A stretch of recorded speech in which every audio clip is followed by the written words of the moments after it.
So today I'll be elaborate on the embryological aspects, surface marking and anatomy of the inguinal canal.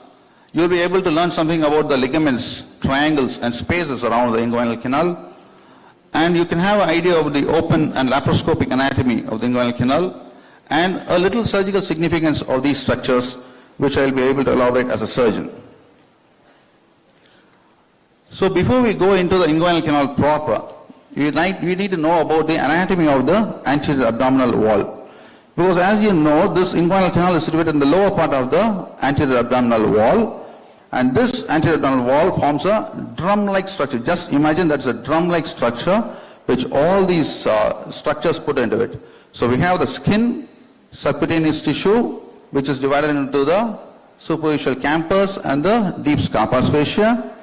Then we have the external oblique muscle and aponeurosis, internal oblique muscle, transverse abdominis. Then you have the transversalis fascia divided into the anterior lamina and the posterior lamina. Then you have the preperitoneal tissue with fat, and then the peritoneum.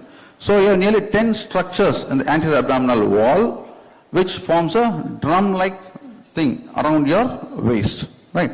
And the lower part of this anterior abdominal wall, you have the inguinal canal. So how does this inguinal canal look like? See. So in this picture you can see the different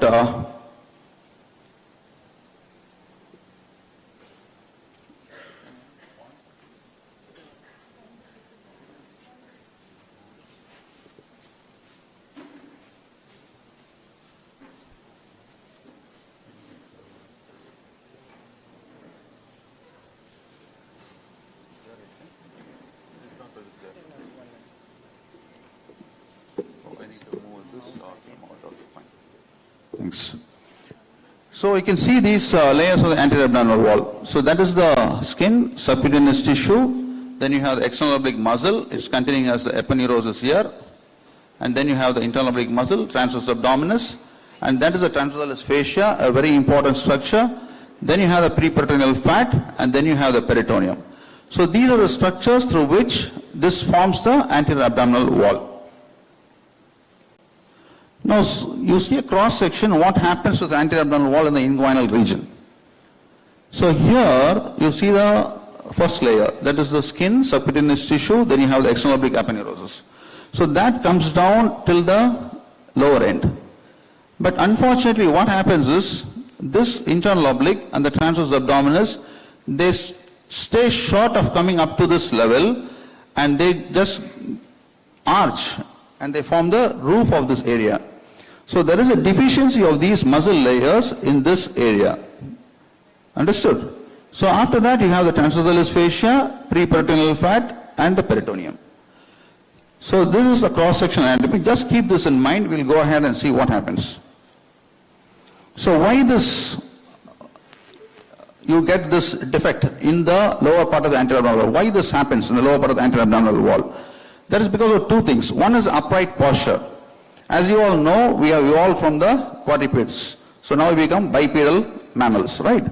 So of these bipedal mammals, humans are the only mammals who have an upright posture. So this happens because of, in the evolutionary process, you have two extensions happening. One is a single extension and second is a double extension. So we have mammals with single extension. Can you name some? We have chimpanzees, orangutans, gibbons, all those, no? You have seen them. They stoop a bit and they walk. Understood? So that is a single extension. From the quadrupeds, they become single extension, they stoop and they walk. And we assume a double extension, we have an upright posture. And Humans are the only mammals who have a double extension.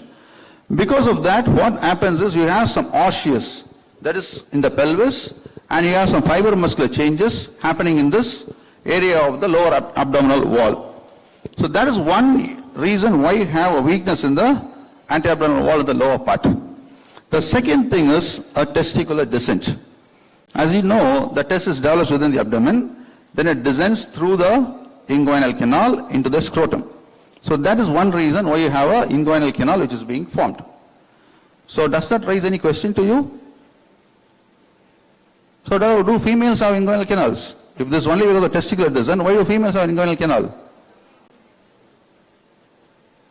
Yes, a logical question. But then, what is it is, that is why we have these two phases.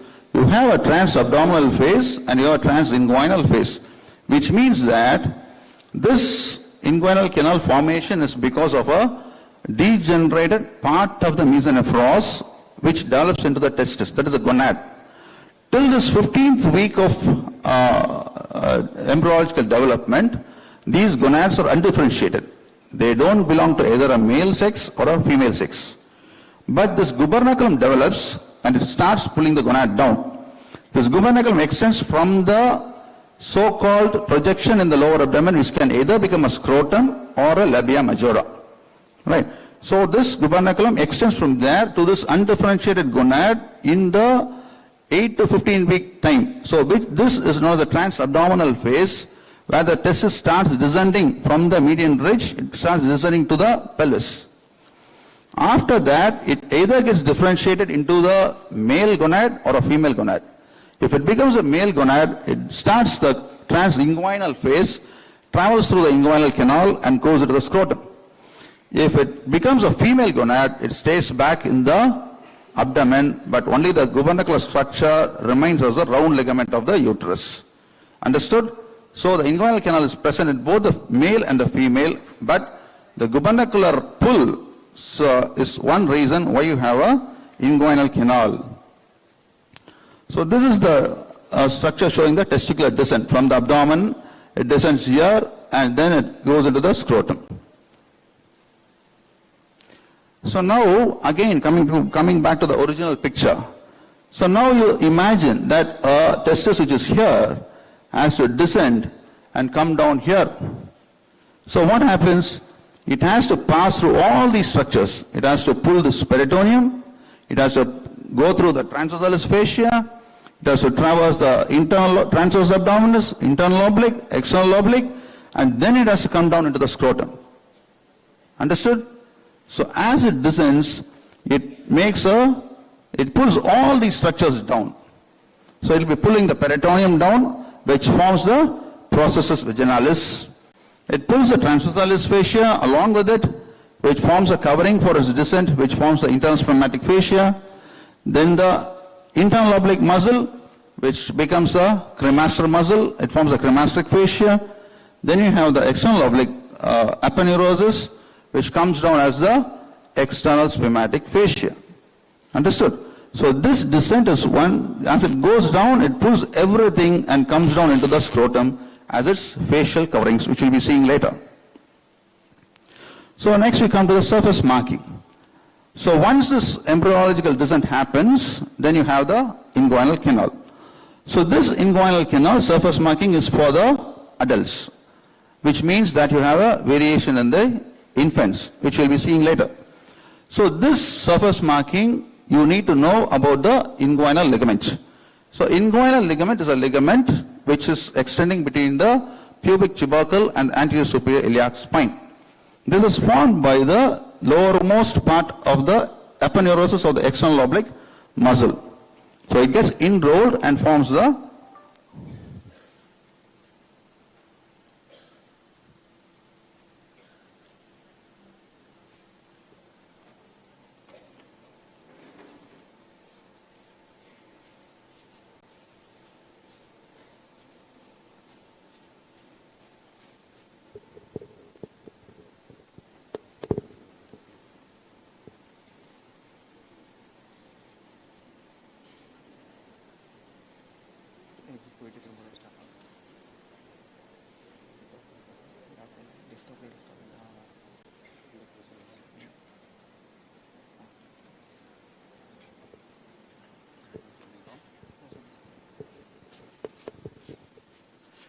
So that's the inguinal ligament which extends between the anterior iliac spine and the pubic tubercle. This is one important surface marking. As you palpate, you can palpate the inguinal ligament.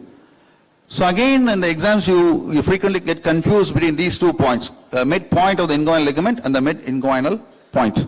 So what is the clinical significance of this? The midpoint of the inguinal ligament is, of course, the inguinal ligament's midpoint. That is, it extends between the pubic tubercle and the ASIS, right? So what is the significance of this midpoint of the inguinal ligament? Can anyone tell me what is the significance of the midpoint of the inguinal ligament? That is where you have the deep ring. This is a point where you have the deep ring. So when you want to do a deep ring occlusion test for your inguinal hernia examination, you need to occlude the deep ring. So how do you locate the deep ring? You palpate the pubic tubercle medially, ASIS laterally, and the midpoint you put your thumb and occlude that, and that's a deep ring. Next is the mid-inguinal point. So which is the midpoint between the pubic symphysis and the anterior iliac spine. So what is the clinical significance of this point? This is a point where you have the femoral artery. So whenever you want to locate the femoral artery, when you are doing a varicose vein surgery or when you are doing a venipuncture there, you can locate this between the mid-inguinal point. So as I said, this deep inguinal ring is located 1.5 centimeters superior to the midpoint of the inguinal ligament. And then you have 2 rings, that the superficial ring and the deep ring. The superficial ring lies just above the pubic tubercle. The length of the inguinal canal in adults is around 5 to 6 centimeters. So this is a pictorial diagram. So you can see the midpoint of the inguinal ligament here.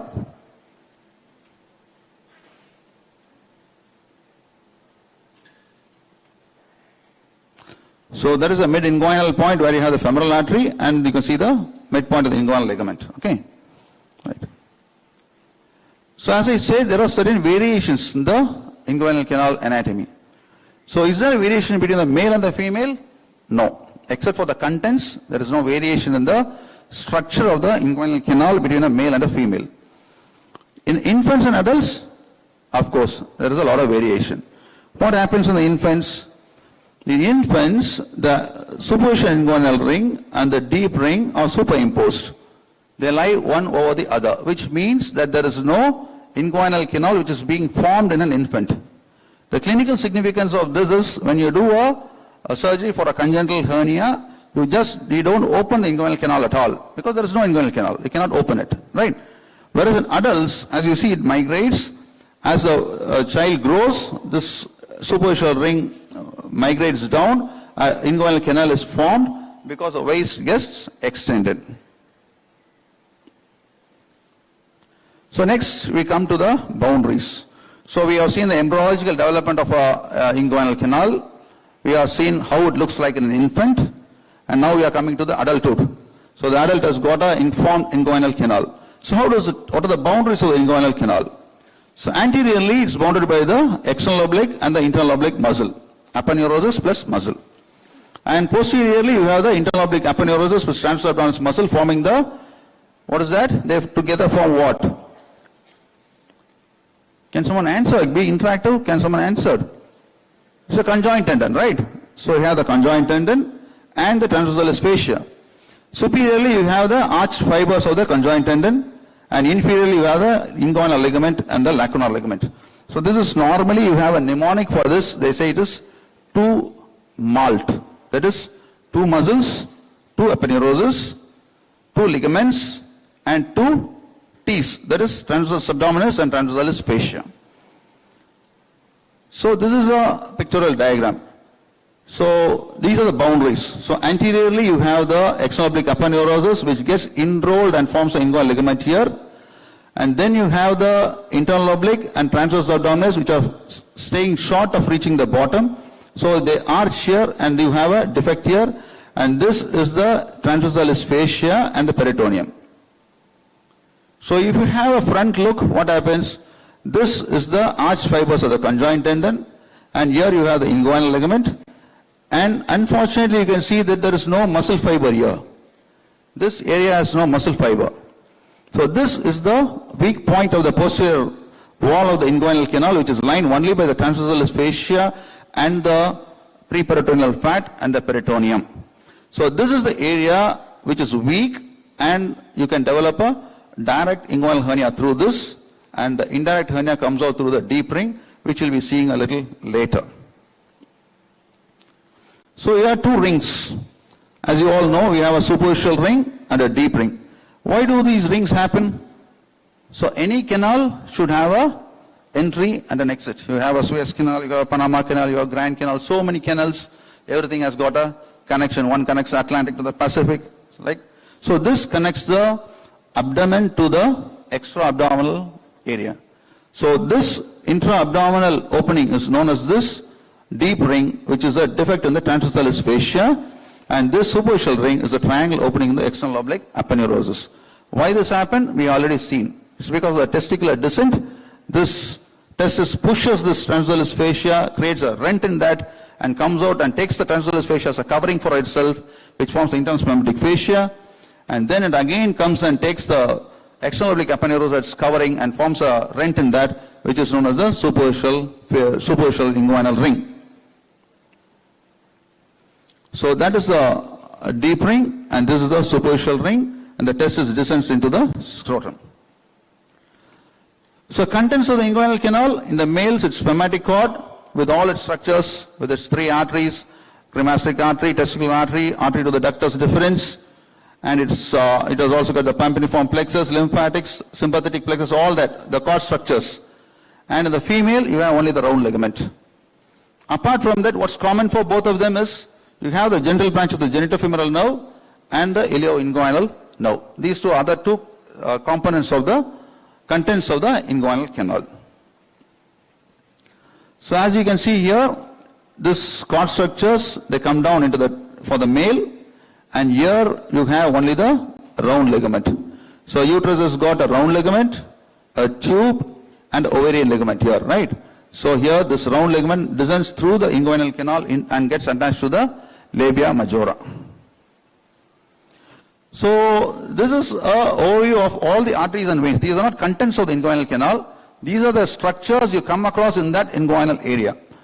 So the clinical significance is that whenever you do a hernia surgery, when you go to the theater and observe your surgeons doing this surgery, you can find these three arteries. They'll be coming in the superficial plane. Superficial circumflex celiac, which will be lateral, epigastric, which will be in the middle, and the external pudendal, which will be medial. You will come across these three arteries, and within the canal you will have these three structures, which are the components of the spermatic cord. And this one is not a component of the spermatic cord, but it's posterior to the transversalis fascia and the preperitoneal plane, a deep inferior epigastric artery. This deep inferior epigastric artery is mentioned here because it has got a great clinical significance, and it helps in identifying the hernia, differentiating a hernia between a direct hernia and an indirect hernia. We will have a better appreciation of this when I show you the laparoscopic pictures. And of course you have the veins, pampiniform plexus, which comes along with the spermatic cord, and these are the deep veins of the canal. So these are the three vessels I was mentioning you, superficial. So laterally, along the iliac crest, you have the circumflex iliac, and in the middle you have the epigastric, and here you have the external pudendal. And this one is the inferior epigastric artery, deep inferior epigastric vessels. They originate from the external iliac, and this communication we'll be seeing later can be to the operator. We'll be seeing that later. And this area is the area of the direct hernia. So there is medial to this we have the direct hernia, and here this is the cord structures are coming out through the deep ring, and this is the area where you get the inguinal hernia.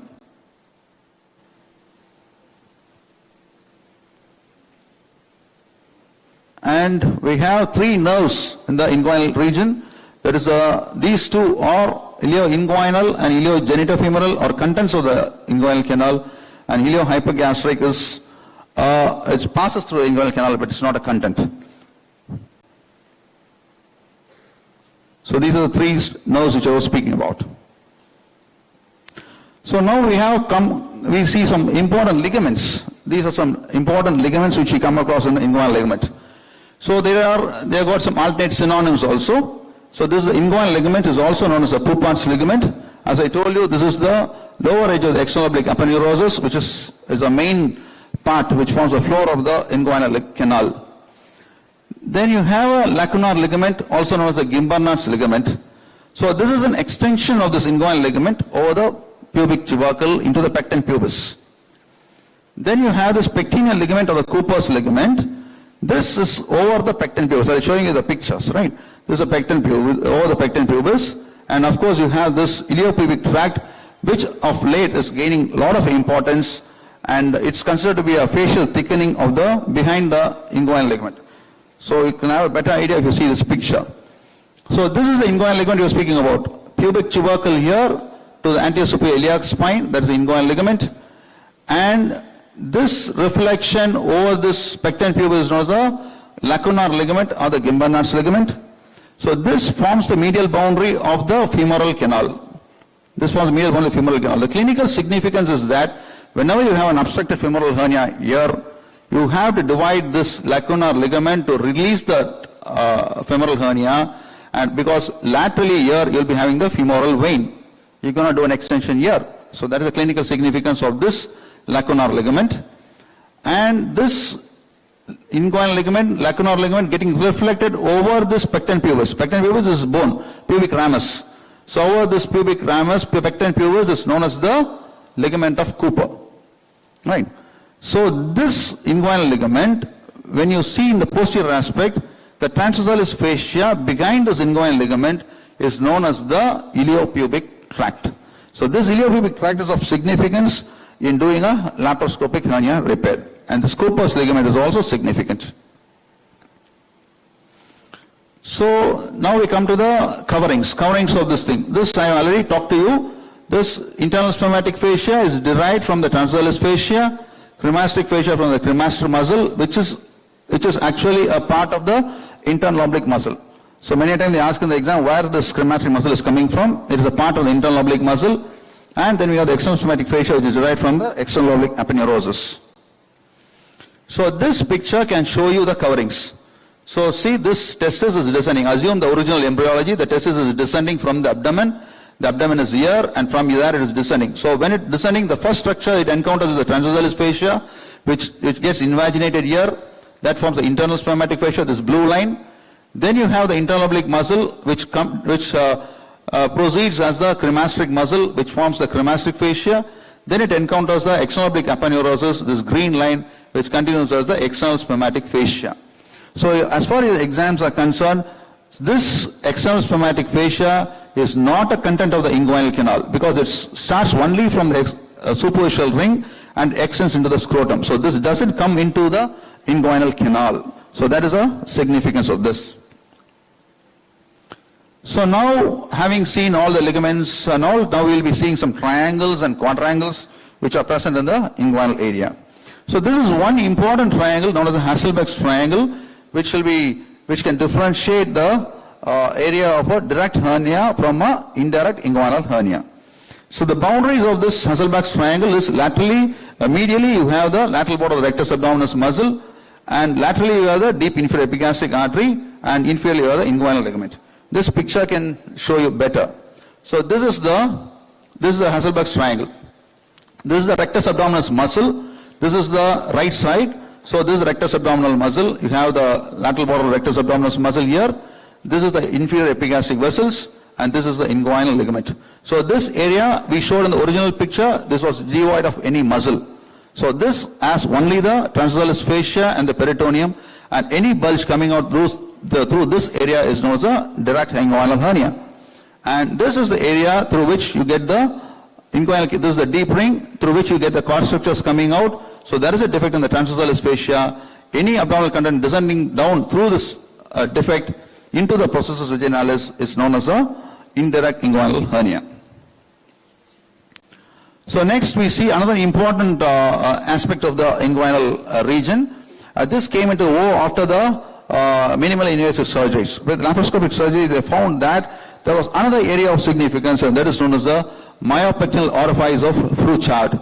So what is myopectinal orifice? It is an extension of this inguinal area. Originally we were speaking about only the inguinal canal, but now they found out that beneath the inguinal ligament there is another weak point, which is known as the femoral canal, and below that you have the obturator canal. So all these can also predispose to hernias. So these are the boundaries of the myopectoral orifice of fruit chart. So superiorly you have the conjoint tendon. So superior is a conjoint tendon. Lateral boundary varies. The lateral boundary for the inguinal canal is the deep ring, but here is the iliopsoas muscle. And the medial boundary, of course, the rectus abdominis muscle. And inferior boundary again varies. So you can see that this lateral boundary and this inferior boundary is different from the boundaries for the inguinal canal. The inferior boundary for the inguinal canal is the enrolled inguinal ligament, rectus abdominis, external oblique aponeurosis forming the inguinal ligament. Whereas here it is a pecten pubis. So this picture can show you better. See, so this is the inguinal ligament. So our original inguinal canal is, suppose we are talking about this area, right? So this is the Hasselbalch's triangle area. This is the rectus abdominis, conjoint tendon, all coming here, Hasselbalch's triangle. But then this inguinal ligament divides this area into two, a superior part and an inferior part. And this part we are talking about the lacunar ligament here. This is the femoral vein we are talking about. And this is the femoral canal through which you can get a femoral hernia, right? So this whole area assumes significance because a hernia can come through this area, it can come through this area, or it can come through this area. So this is known as the myopectoral orifice of fruit chart. So they found that if this myopectoral orifice of fruit chart is there, then repairing the hernia for a direct hernia or indirect hernia alone may not be sufficient. It can predispose the patient for a femoral hernia at a later date.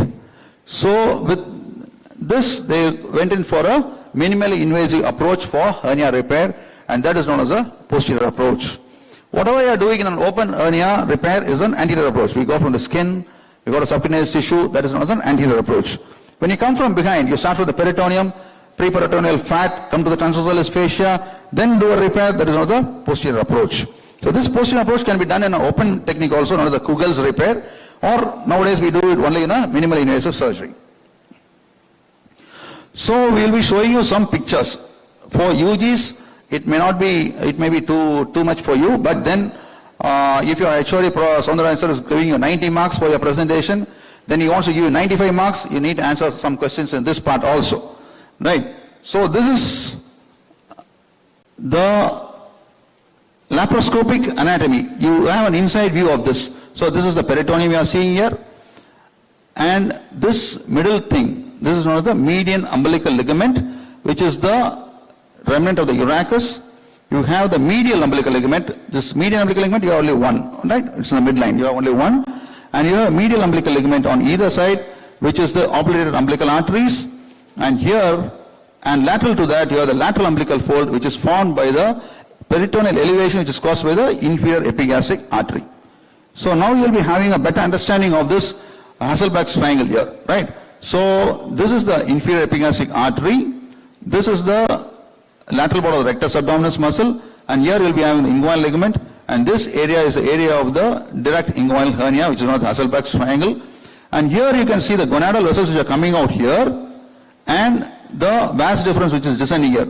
It's better appreciated on this side. The vas difference is descending here, and the gonadal vessels are coming here, and this is the area of the deep ring, right? So the inferior epigastric artery is supposed to arise here. So this is the Hasselbalch's triangle, and any hernia coming out through this is the indirect inguinal hernia, and here you will have a femoral hernia. Understood? So this is the same view in a close-up shot. You can see this thing, this is the inguinal ligament, and this facial thickening over the inguinal ligament is known as the iliopubic tract. And here you have the, laterally you can get the indirect inguinal hernia here, you can get the direct inguinal hernia here, and the femoral hernia below this iliopubic tract, you can get it here. So this is the laparoscopic anatomy of this thing. So next we have got some spaces. In a laparoscopic surgery, we dissect some spaces. So two spaces are very important. One is the space of Retzius. This is the retropubic pre-vesical space. So this is the bladder. We dissect between the bladder and the pubis and create this space. The mesh comes in this plane. The mesh comes in this plane. So between the peritoneum and the transversalis fascia. So this one is the space of Retzius.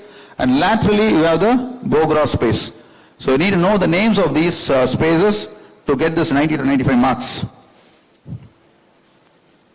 and some triangles, of course.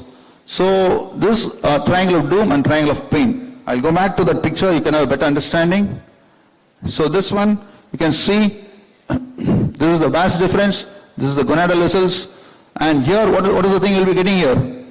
You'll be getting the external iliac vessels, artery and vein will be coming here. So this triangle, this space is called as a triangle of doom, because if you go and do some unwanted dissection here, you can start bleeding and you can have a extensive bleed there. So this is the triangle of doom, this vas deferens and the gonadal vessels. And this area you will be having the genitofemoral nerve, lateral cutaneous nerve, the thigh, all this will be coming here, and this triangle is known as the triangle of pain, because here you are not supposed to take a bite when you are doing an laparoscopic surgery. So I'll go back to the other picture now. So now you can understand that this is the vas deferens, this is the gonadal vessels, this is the triangle of doom, and this is the triangle of pain, and this is the inferior epigastric artery climbing here. So you'll get a direct hernia through this Senselbach's triangle, you'll get an indirect hernia through this area, and a femoral hernia here. Hope that makes the inguinal anatomy clear. And finally, a word about this important anatomical variation which may be asked in the exam. Then this is for that 95 to 100 marks. So if you answer this, you'll be getting 100 marks for sure. So this is corona mortis. So corona mortis is a crown of death. It's a Latin word meaning crown of death, where there is a communication between the deep inferior epigastric or the external iliac and the operator artery here. This runs over this area, and this is the area of the Cooper's ligament which I was showing you. And when we do a minimally invasive surgery, we are supposed to take a bite between the mesh and the Cooper's ligament, and sometimes we can unwantedly take a bite in this area, causing a torrential bleed, and that can be the doomsday for the surgeon. So I think I have done justice to my job. I have tried to enlighten a little on the anatomy, surgical anatomy of the inguinal canal. And I'm open to questions. If you have any questions, I'll be happy to answer that.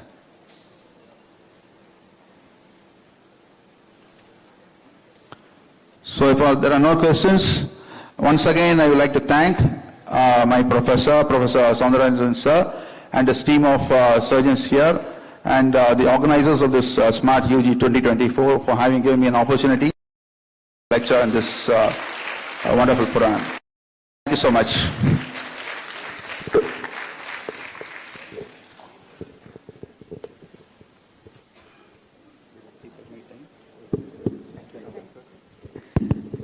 Thank you so much, sir, for conducting that very essential session. I hope our UGs have made the best use of this session. Have you, UGs? All right, let's see that in the examinations. All right, let's give sir a huge round of applause.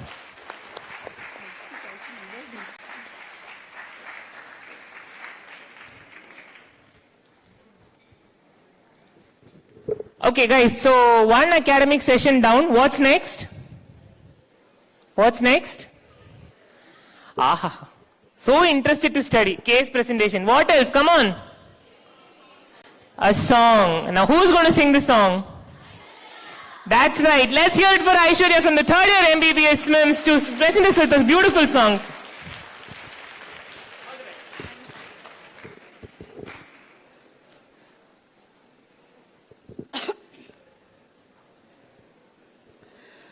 நெருங்கும் போது அகப்படாமல் விலகி போகிறாய் நிழலை போல தொடரும் என்னை மறந்து போகிறாய் உனக்கு யாரும் அடிமை கோலம் பிடிப்பதில்லை ஆஹா எனக்கும் கூட அடிமை கோலம் பிடிப்பதில்லை உன்னை நான் சந்தித்தேன் உன்னையே சிந்தித்தேன் என்னை நீ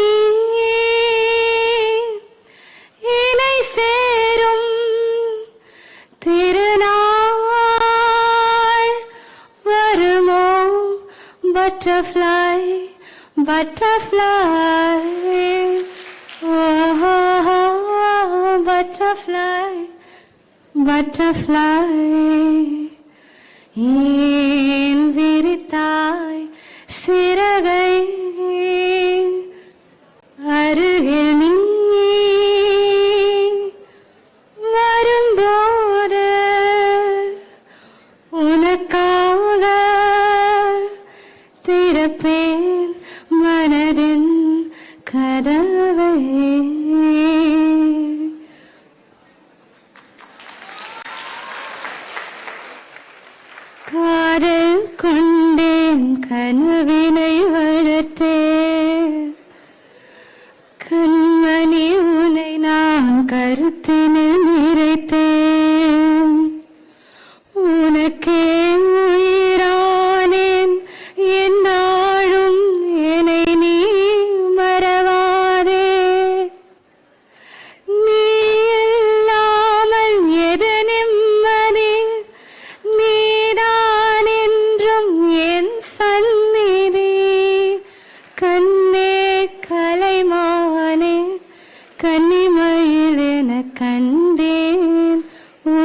கேட்கிறேன் ஆண்டவனே இதைத்தான் கேட்கிறேன் ஆரிராரோ ஓராரிரோ ஆரிராரோ ஓராரிரோ. Thank you.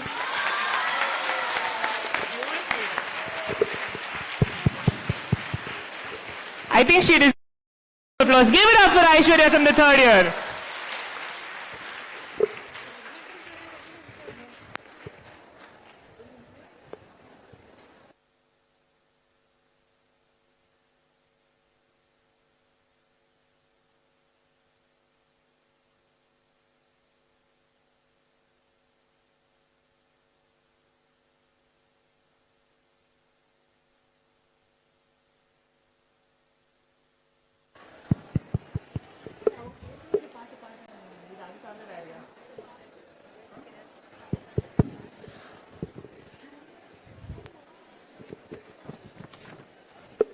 Okay, so the girls have sung.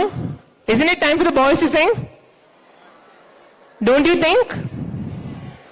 Okay, so whom do we select? Anyways, on very popular demand from the previous SMART programs, please put your hands together and help me welcome the Wonder Static boys from the second year MBBS, Akash and Nidish, for a performance.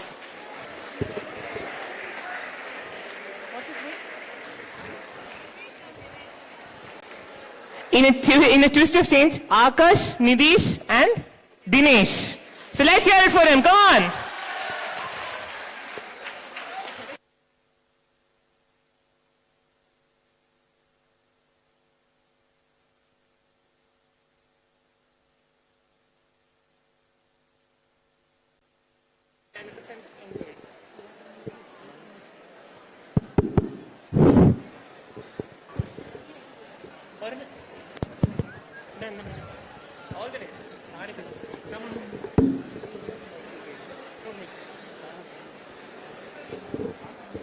Hello? Hello, sir?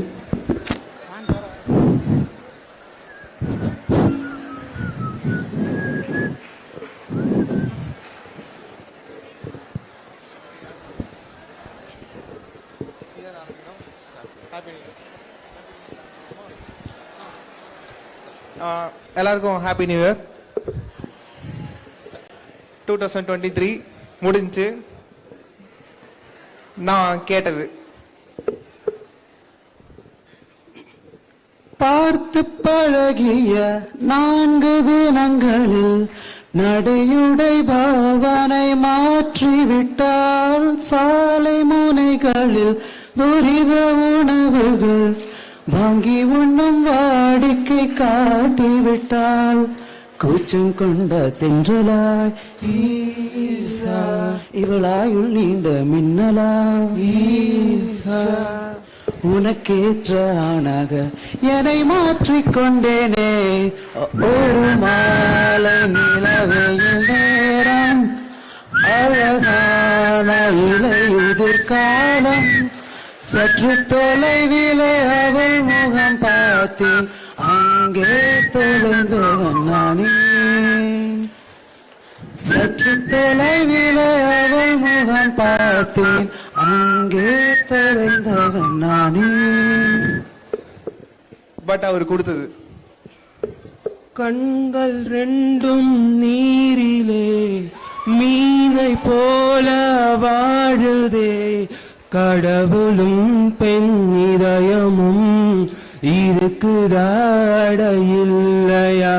ஓ நாடும் இங்கே வழியிலே நீயும் அங்கோ சிரிப்பிலே காற்றில் எங்கும் தேடினேன் பேசி போன வார்த்தையை. இது நியாயமா மனம் தாங்குமா என் ஆசைகள் அது பாவமா கனவே கனவே கலைவதேனோ கனவுகள் ரணமாய் மறைவதேனோ நினைவே நினைவே அறிவதேனோ எனது உலகம் உடைவதேனோ.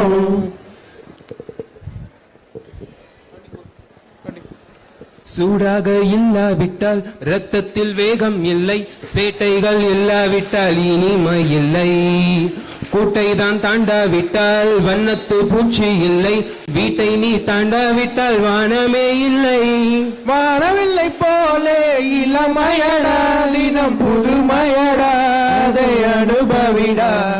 காலகாலமாக பெருசுங்கடா, ரொம்ப பழசுங்கடா, நீ முன்னே முன்னே வாடா வாடா. பல பலகராணி பல பலகராணி அனல் அடிக்கிறது குலானி, நகலே நகலானி. மழை அடிக்கிற முகிலானி, திணற அடிக்கிற திகிலானி, மனமணக்கிற அகிலானி, முல்லா மலராணி. அப்படியே பண்ணி மண்கடை தெரிஞ்சுக்கவே படி.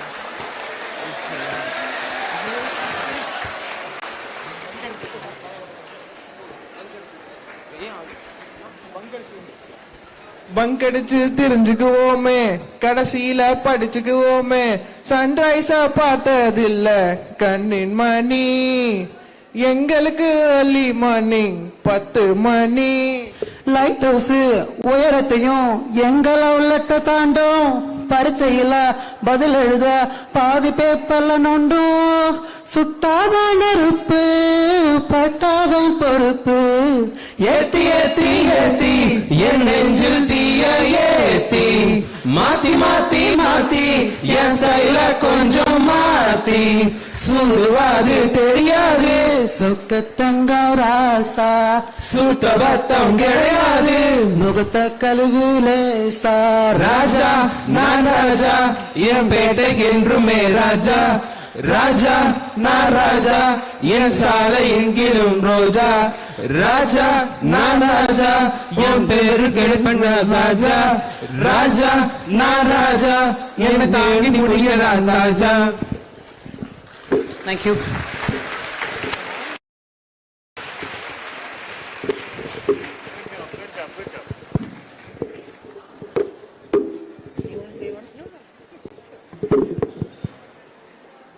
Well, let's give it up for the trifecta from the second year MBBS.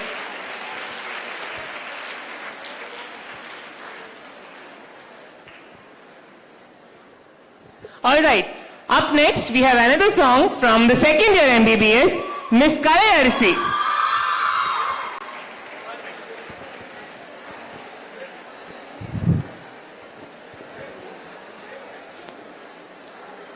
நிழல் தரும் இவள் பார்வை வழியெங்கும் இனி தேவை.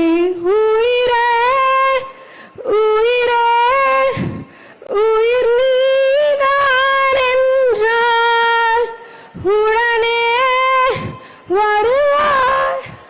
உடல் சாயும் முன்பா அனலின்றி குளிர் வீசும், இது எந்தன் சிறைவாசம். இது நீ மட்டும் வேண்டும் பெண்ணே, நிஜமடி பெண்ணே. தொலைவினில் உன்னை நிலவினில் கண்டேன் நடமாட. வலியடி பெண்ணே, வரைமுறை இல்லை, வதைக்கிறாய் என்னை மெதுவாக. நீ பார்த்த விழிகள், நீ பார்த்த நொடிகள், கேட்டாலும் வருமா, கேட்காத வரமா.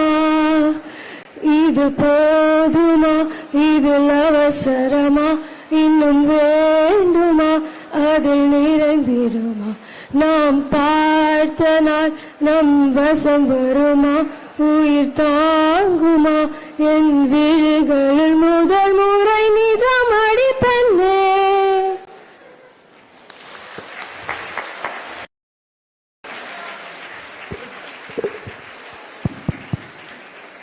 Let's hear it for Kalayarisi once again, guys.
Good morning once again, ladies and gentlemen. May I take this opportunity to welcome our guest faculties from various institutions to the Smart UG 2023 program. May I extend my sincere invitation to the various distinguished dignitaries to join us on stage and help us kickstart our session. With the greatest privilege, may I invite Dr. Vinu Gopinath sir, Dr. R.V. Mokampika ma'am, Dr. S.M. Kannan Dean sir, Dr. Soundararajan sir, Professor and Head, Dr. Alex sir, Dr. Chintamani sir, Dr. Praveen Suryavanshi sir, Dr. Makanlal Saha sir and Dr. Rakesh sir to the dais. Please sir. Let's welcome all our distinguished dignitaries with the largest round of applause.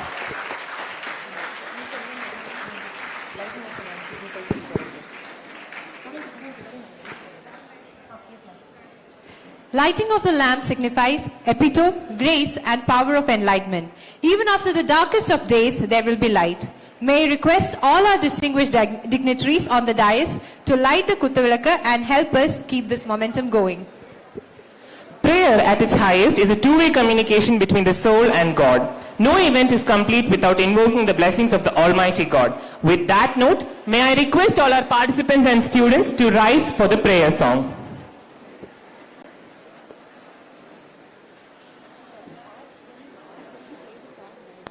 श्रीमच्चन्दनचर्चितोज्ज्वलवपुः शुक्लाम्बरा मल्लिका मालालालितकुन्तला प्रविलसन्मुक्तावळी शोभिता सर्वज्ञाननिधानपुस्तकधरा रुद्राक्षमालाङ्किता वाग्देवी वदनाम्बुजे वसतु मे त्रैलोक्यमाता शुभा ब्रह्मपत्नीं सुरश्रेष्ठा सर्वविद्याप्रदायिनी वन्दे त्वां तापटुत्वार्थं वाणी चन्द्रनिभानने.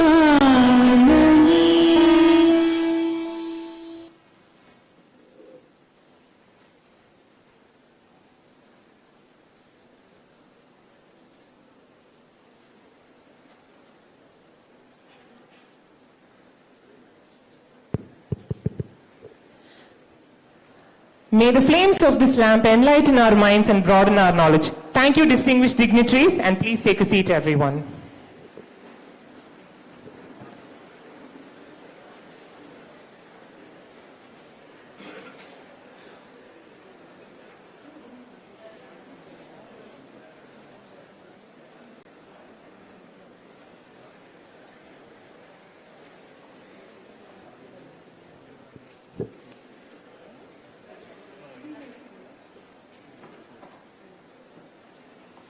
A smile is a curve that sets things straight, and a smile is a universal welcome. Welcome is a way of togetherness. May I now kindly request our very own ever-charming and ever-ready Professor and Head, Department of General Surgery, SMIMS, Dr. Soundararajan sir, to preside over this session for the welcome address. Let's welcome sir with the sincere most applause and cheers.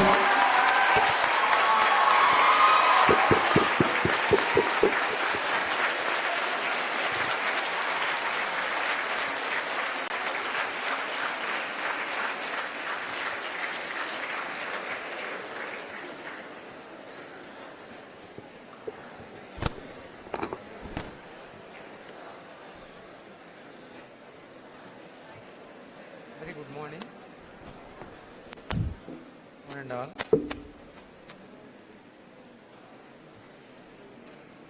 It's my pleasure on behalf of Department of Surgery to welcome you all.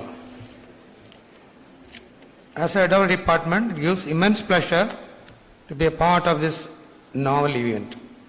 Today we reap the fruits of months of planning and hard work of the department and management to coordinate in this academic feast. Our department is blessed to have the best academicians and fine surgeons from all over South India, comprised of retired head and professors of prestigious government medical colleges of Tamil Nadu and Kerala. Now I would like to welcome Dr. Muhambika, Professor of General Medicine, CEO, Trustee, Founder of Smart Program SMIMS. I would like to congratulate her on the efforts and pain she is taking to achieve better standards of education. I would also like to welcome Dr. Vinu Gobinath, Professor of Department of General Surgery, Trustee, and Deputy Medical Superintendent SMIMS. He is a young, energetic, enthusiastic surgeon who proves his mantle time and again, a valuable asset to the department. I welcome the Dean, Dr. Kannan, for helping to organize this huge event. I would also like to extend my welcome to all the guest lecturers and land professors who are taking time of their busy schedule to enlighten these young minds and in turn their future. I would like also to welcome all the HODs of various departments, consultants, staffs, PGs, and my dear students, the very reason purpose of this activity.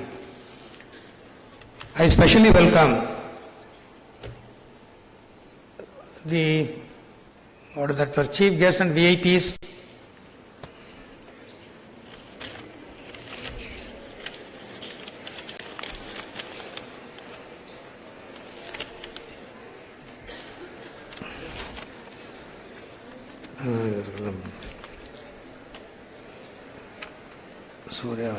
And Dr. Praveen Suryavanshi, Dr. Chindamani, Dr. Mahanlal Saha, for their presence in the dais.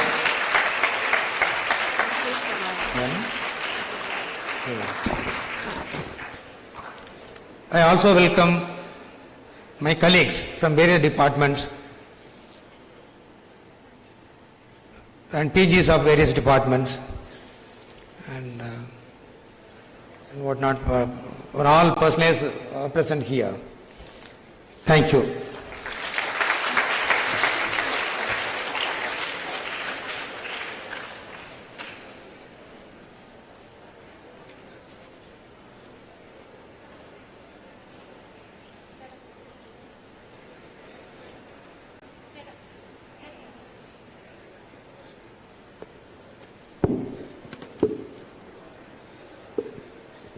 Thank you, sir. Well, with that welcome, it's time to give you an idea behind the concept of Smart UG 23 by the Department of General Surgery, what to watch for and what to expect. Please put your hands together and help me welcome the dynamic and dedicated Professor and Scientific Coordinator, Smart UG 23, Department of General Surgery, Dr. Alex, sir, to proceed over the session to orient the students. Please, sir. A very good morning to all of you. I think all of you are very happy. Yes, I want all of you to get up and give a big hands to the VIPs on the stage. Please, students, you stand up and give a big ovation. Thank you. You can sit down. And I got an announcement that under your seat there is a microchip kept. So if you are sleeping, there is a beep in the system and you will be waken up. So be careful and not to sleep in the class. So as you see, the all other dignitaries on the dais you will be knowing, and the Dean sir, Muhambi madam, Vinu sir and all, the founder of the smart team, what is smart and all of things that. So I would like to introduce the guest speakers. Dr. Vanshi, he is the president-elect. He is a hepatobiliary surgeon. He is based in Aurangabad. So he took a long flight. He was the last person to reach our campus. So by the time I saw the message, it was about 3 a.m. in the morning. Very sorry, sir. because of the delay in the flight and all. There were flood alarming everywhere. We thought there will be some heavy rains and all. Now, thank God that nothing is serious. And thank you for taking your time and again changing our flights. And I rang about 11 o'clock. And he told that he was having dinner in Hyderabad airport.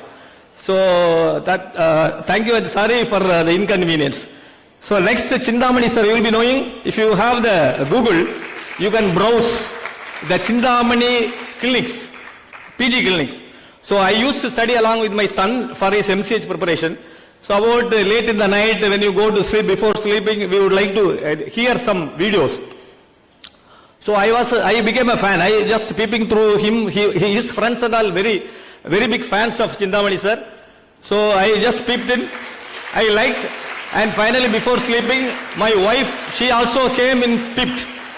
So we family are fans of you sir. And thank you so much sir.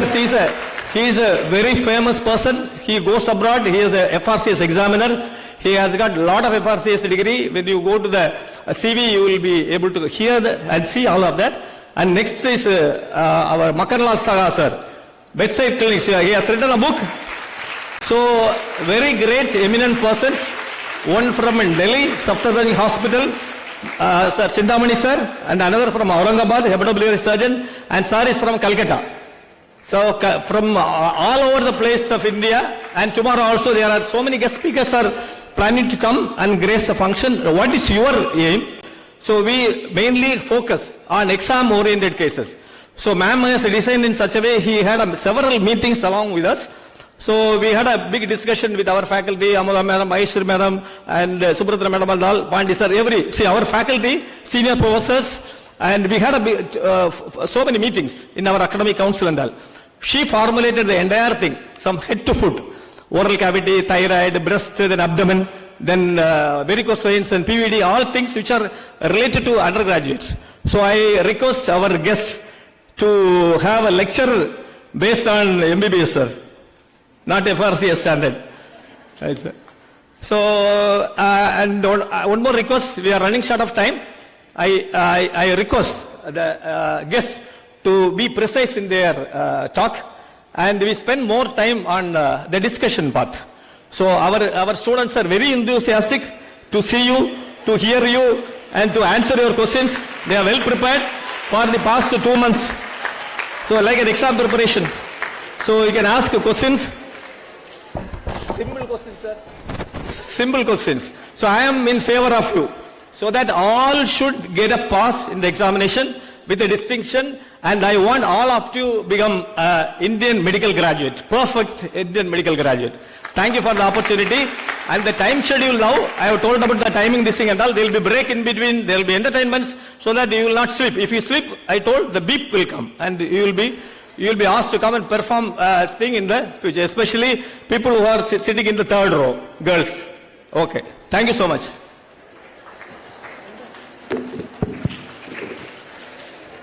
Thank you so much, sir, for the dynamic introduction. With that introduction,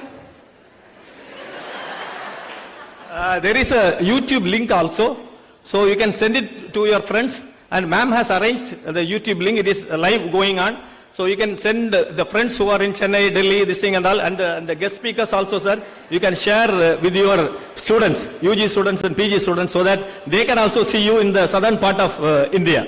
Thank you, sir. thank you so much, sir. With that introduction, ladies and gentlemen, it's time to hear from our guest faculties. May I now extend my sincere invitation to Dr. Praveen Suryavanshi, sir, Professor and Head, Department of Surgery and Deputy Dean of MGM Medical College and Hospital, Aurangabad, to preside over the inaugural address. He is also our chief guest to the SMART UG 2023, hosted by the Department of General Surgery. Please, sir. Namaskaram. Namaskar, sir. So good morning, all respected dignitaries on the dais, Dr. Moha, CEO, Dr. Ravindra, Trustee, Dr. Kannan, Dean of the Institute, our teachers of the teacher, Dr. Chintamani, Dr. Khalilullah Shah,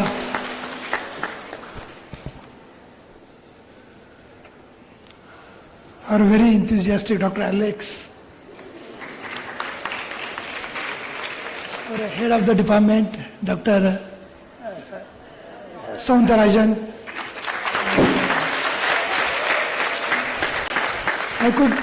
I could sense that they are very popular teachers amongst students. So congratulations, sir. The way you were welcome, it's really nice.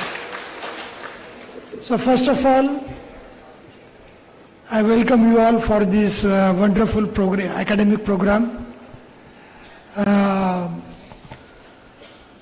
I became vice president just fortnight before, and after that this is my first academic program as a vice president of ASI. So our head office is in Tamil Nadu, Chennai, and my journey has started as a vice president from Tamil Nadu only, from the city of. So thank you very much for your kind invitation. And being an academician, I would like to appeal to all the students that you are very lucky and very few amongst many to enter in this noble profession of medicine. And again, you are very lucky to get admission in such a prestigious institute. Whatever I know little about this institute, it's very disciplined institute, very value-based institute. So you are really lucky, and it's again very close to the God's own country. It's a part of the God's own country. So you are, it's a wonderful campus. So make best out of it. You have everything to your disposal. Make best out of it. I keep telling my student that as a clinician, now you got admission, you are going to be doctor one day. But if really want to be a good doctor, we have to train our fingertips to feel what is not felt otherwise. We have to train our eyes to see what is not seen otherwise. We have to train our mind to think what is not thought otherwise. So if you really want to develop all these senses, it is nothing short but tapasya. It is tapasya. You have to be into it. And who will teach you all these skills? Not your professor. He will pass on the knowledge. But you have to practice that knowledge on patients. So patients are the one who will develop all these senses. So spend maximum time with patients. Unfortunately, in today's era of this NEET and all that MCQ pattern, the clinical importance has gone down very drastically. But I tell you, with all these recent exam patterns with classes and all that, you will gain knowledge, but you will not gain wisdom. And what is required during your practice is the wisdom. That makes the difference. Okay, so that wisdom you will gain only if you spend time with patients. So patients are, they are more than any professor. They will teach you so many skills, communication skills. To get a history from the patient, it is also a communication art. You have to develop that also. You cannot complain, he doesn't know Tamil or he doesn't know this language, I cannot talk to him. Whatever language you are in a conversant, you must try to extract adequate history from the patient, and that is also an art, and that also you have to master that art also. So spend maximum time with patient, respect your patients because they are going to teach you. They are like your teachers. They will teach you more than your professors. So respect your patients, respect their time, and I'm sure with all this infrastructure, all these enthusiastic teachers, they are doing so much hard work and making so much efforts to get all the best faculties of the country, at your doorsteps to learn this art and science of medicine. So you are really very lucky. Make best out of it, and I know you are at a very initial stage of deciding your career. So what I feel that more than becoming a very skillful surgeon or whatever you are, try to become good human also. It is, I tell you, I keep telling my student, as a human, we must qualify every profession. Like for a doctor, your knowledge, your skill is a qualification. But as a human, what is qualification for that profession? So for medical profession, as a human, we have to be sympathetic and empathetic. If you have those qualities, then you please come to this profession. If you don't have any sympathy or empathy, it's not a right choice for you. So I keep telling that always, whenever you're doing anything, whatever job you are doing, you add emotions to that. When you add emotions, it's become responsibility. It is not just work, it is your responsibility. So in our profession, you have to add emotions, whatever you do, so that you will give your best possible treatment or care to the patients. So these few words, I again congratulate all the trustees and all the Dean and the staff of Department of General Surgery for hosting this academic activity, and also I am thankful for their invitation, and I wish every success for this smart, this update. You know what is SMART? Another long form of SMART? Huh? Pardon? No. Yeah. Just one line, I will just explain. SMART is for every goal. Every goal should be SMART. What is that SMART? S stands for specific. Your goal should be very specific. That I want to be a #1 urologist of the Tamil Nadu. I want to be a #1 urologist of the country. Or like very specific. Then M for the measurable. Like #1. You should not say I want to be a very big urologist. So big is not measurable. But you said #1, it is measurable. So you can assess how much you have achieved. R for A for accessible. It should be within your reach. R for realistic. It should be realistic. It should not, your goal should not be I want to build house on moon. That should not be your goal. And T for the time bound. Okay, within this time bound I will achieve this. So this is another SMART goal. So you are part of this SMART program. Wish you all the best. Thank you very much.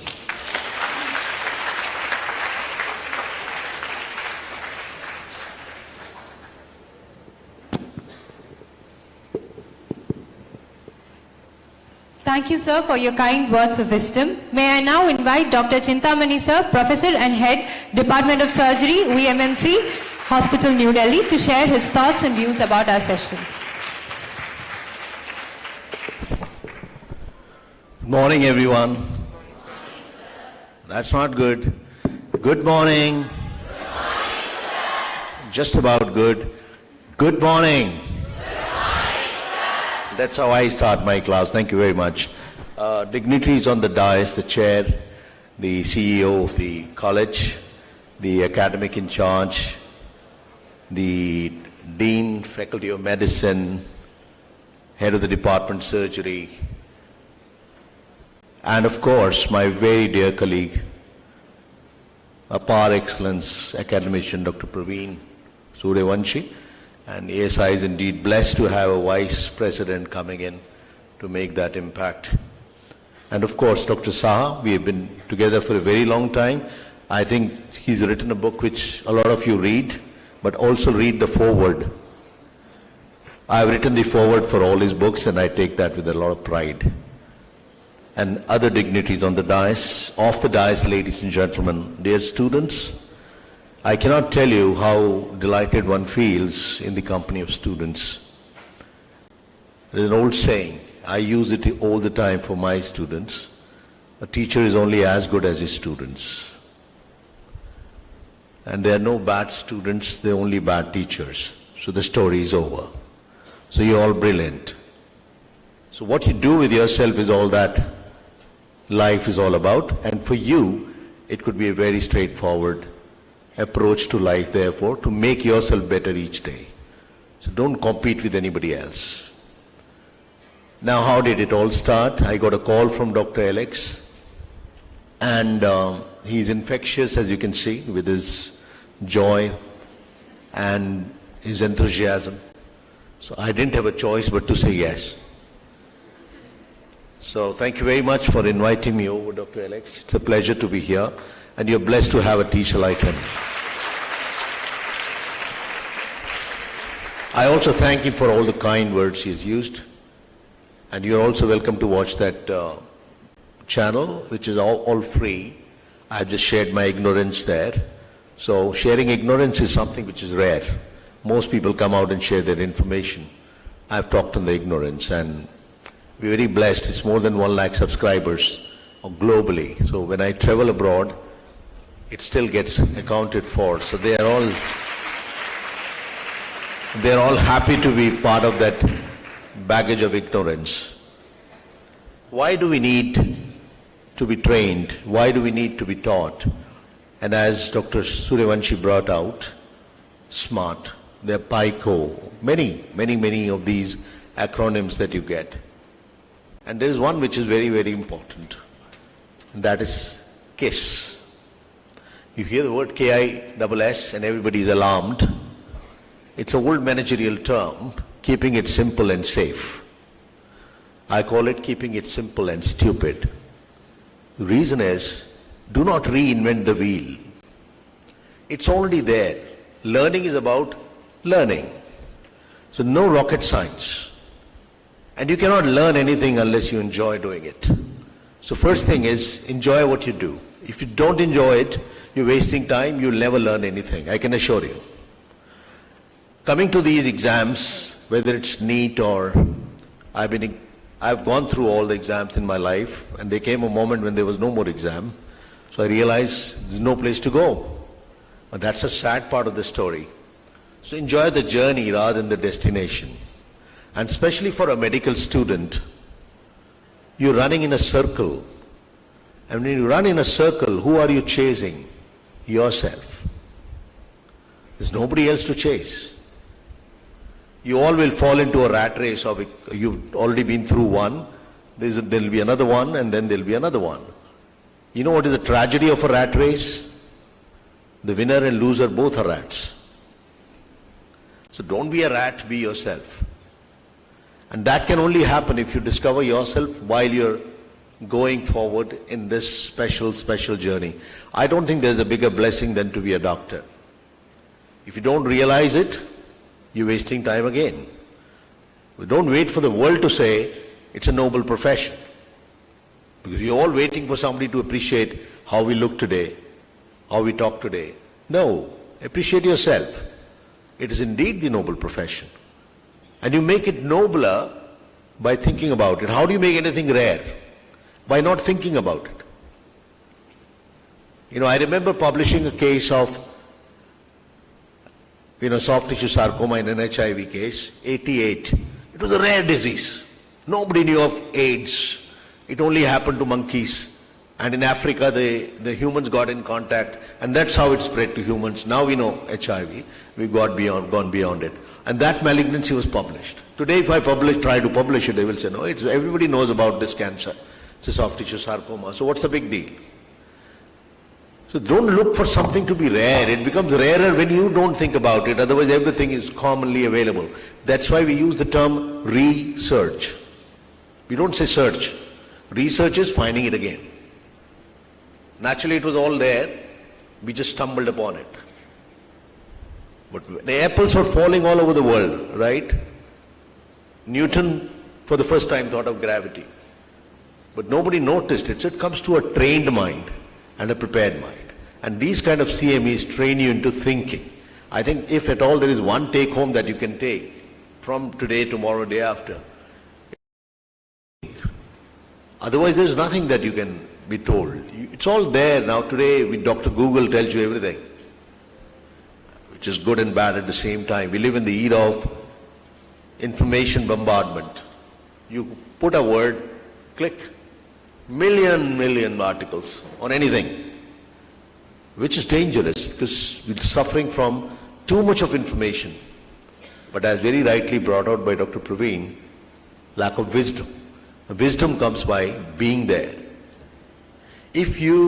I have a student who is doing coaching, teaching, etc. these days. His name is Rohan Khandelwal. He joined me as an undergraduate first year, trained in my lab. I brought him up literally. And each time he'll ask me a question. Incidentally, now when he says, I'm training people for NEET, I said, did you appear for any? Did you join any coaching? He said, no sir, you were teaching me. There was no coaching that time. I said, study. What I have taught you should be enough. The tragedy is, we don't trust and believe it. Nobody's going to teach you something different. You will hear so many good things today and tomorrow. Retain those things. Even now when he comes back to me, he'll ask me, so what do I do about this particular case? How do I approach it? I said, but now I've told you all this. So he says, no, every time I come, you're telling me something new. Why? How am I telling him something new? Because I'm finding something new. And I'll quickly conclude by giving you a little story of a tennis player. I play tennis. You must be playing some other game. So there was this story came in Reader Digest. When we were students in school, Reader Digest used to be a regular thing that we would read. I don't think if it happens anymore. At least I don't know. Maybe it happens. So there was a story on a champ. This was the story of a tennis player who had been Wimbledon champion. It's a true story. He had a son, and he will train his son like all fathers do. They train their son into what they do. Not a very good thing to do, but that's what they do. Or daughter, whatever. So he'll every day teach him tennis, few shots, and he'll be disgusted at this joker. You're not picking it up. You're not good enough. You're not picking the top spin right. Every day he's complaining. But every month the boy is coming back with a trophy.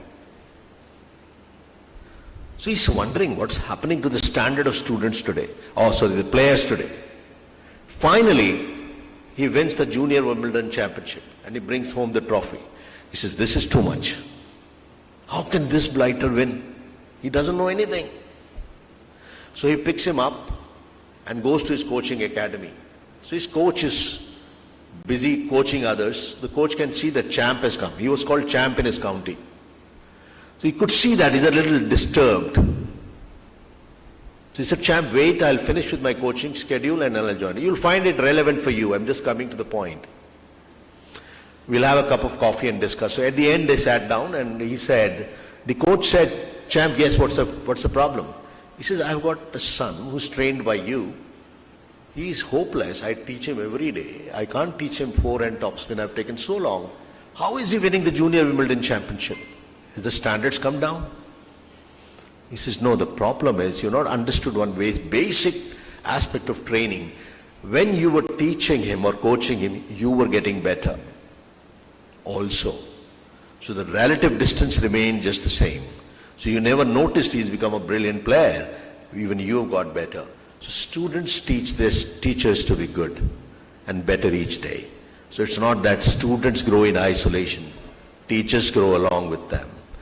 Effectively, we all grow together, not in isolation. But nothing happens if you're not enjoying it or not a part of it. There's a saying, the smallest good deed is greater than the grandest good intention. You may want to be the number one urologist, but you don't work for it, it won't happen. There's nobody who's luckier than you. There's nothing like luck. Harder I work, luckier I get. And nobody dies of hard work. Most die due to lack of it. Okay? So all the best. Hopefully we'll have a great today and tomorrow. And the most important thing is commit as many mistakes as you can now. Because there are no mistakes. There are only lessons. But if you repeat a mistake, that's a decision. In this profession, learn to commit your mistakes, but in the right time. Don't commit when you're dealing with a patient, because they are going to be your ultimate examiners. Where you fail miserably. They say, it's better to sweat in peace so that you don't bleed in war. This is the time to be sweating. So work hard, but importantly, enjoy that hard work. Then only it makes sense. Most undergraduates suffer from that exhaustion. We hear about it every day. I took a session on it.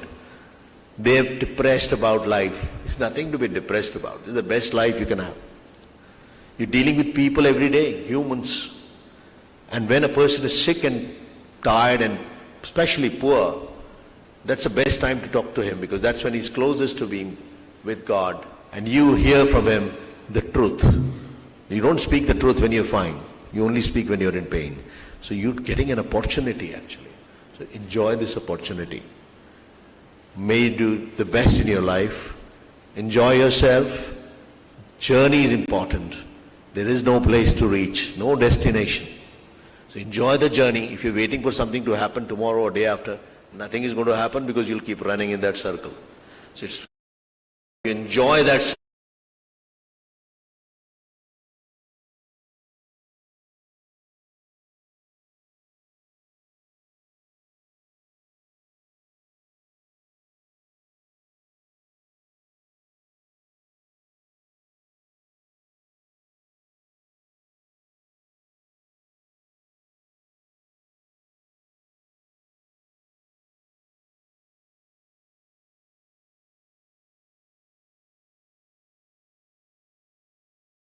MER and SSKM Hospital, Kolkata, to share a few words.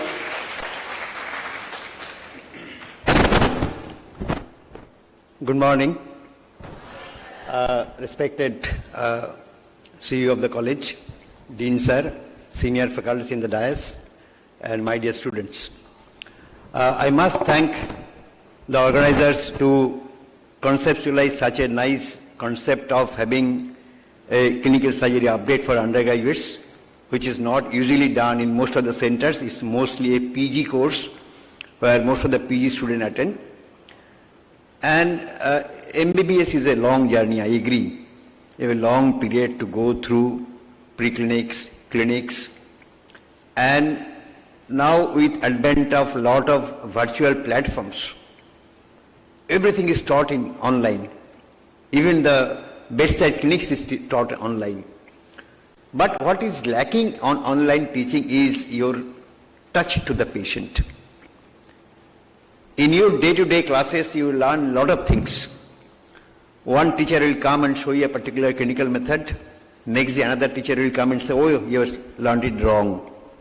So again, there are a lot of variations in teacher concept of how things should go, what you should ask for the patient, how do you interpret a physical sign, how do you find out a physical sign.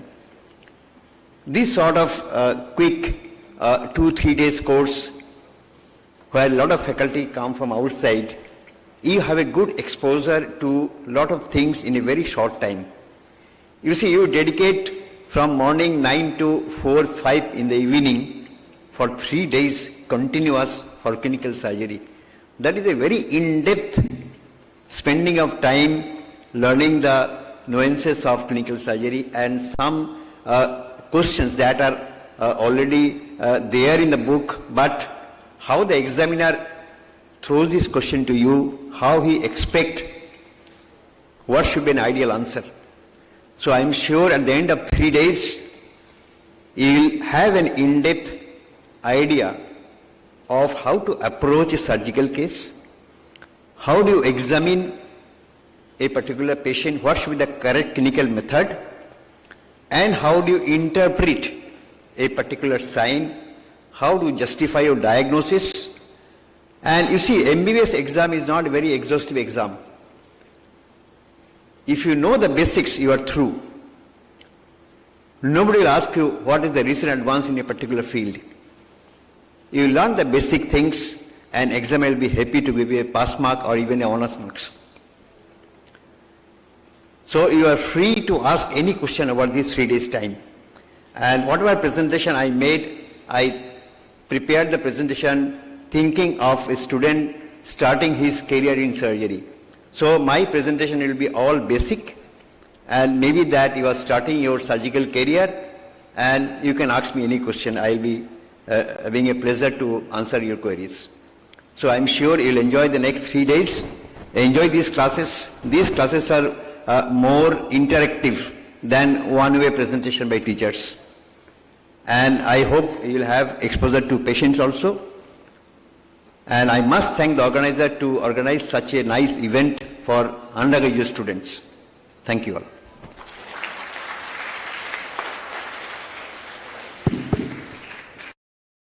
Thank you, sir.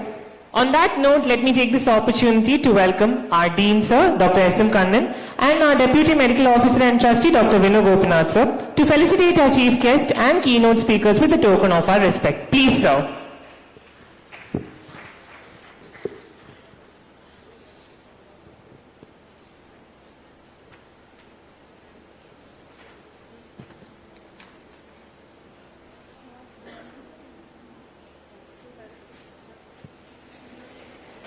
Let's give them the largest round of cheers.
Thank you, sir. With that, now we have the green signal to kickstart off the smart session.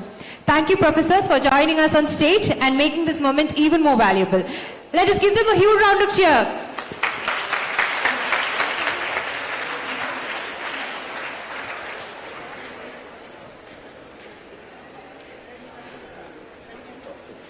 Something to do with them basically beginning their career.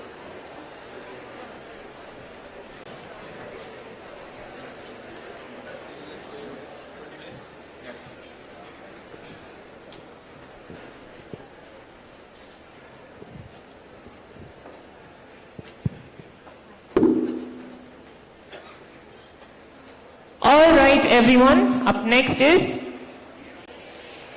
you said it, up next is the tea break. May I request you all to be back in the premises by 10:40. All of you are expected to be back here by 10:40 a.m. And as usual, all of you are expected to stay back until this guest and senior faculties have left the hall. Thank you so much. A small correction. Students are requested to be back in the hall by 10:30. All right? So please exit the hall carefully.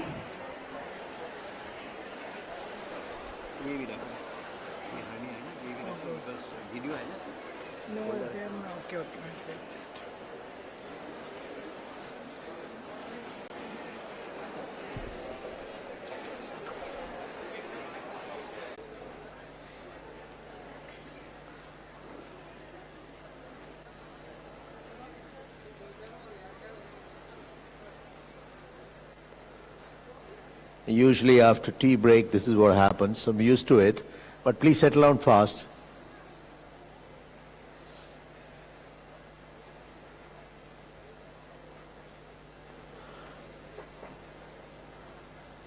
So, good morning again, and all I'm going to do is,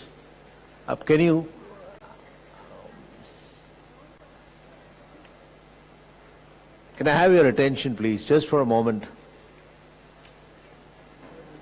Good morning, everyone. Good morning, sir. Attentive.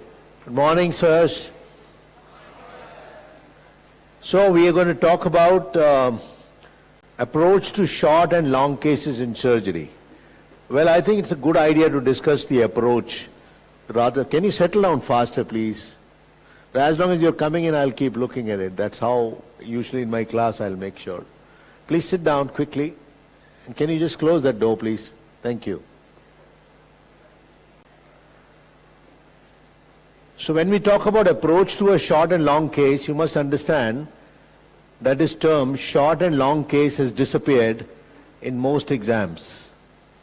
So nowadays, in lots of international exams, there's nothing like a short case or a long case. So then why are we discussing it? We're discussing it because even now in NMC exams, all of you will have to go through short cases and long cases in surgery. In fact, they have written books on short cases in surgery, long cases in surgery, etc. But essentially there is no difference. That's what I want to highlight.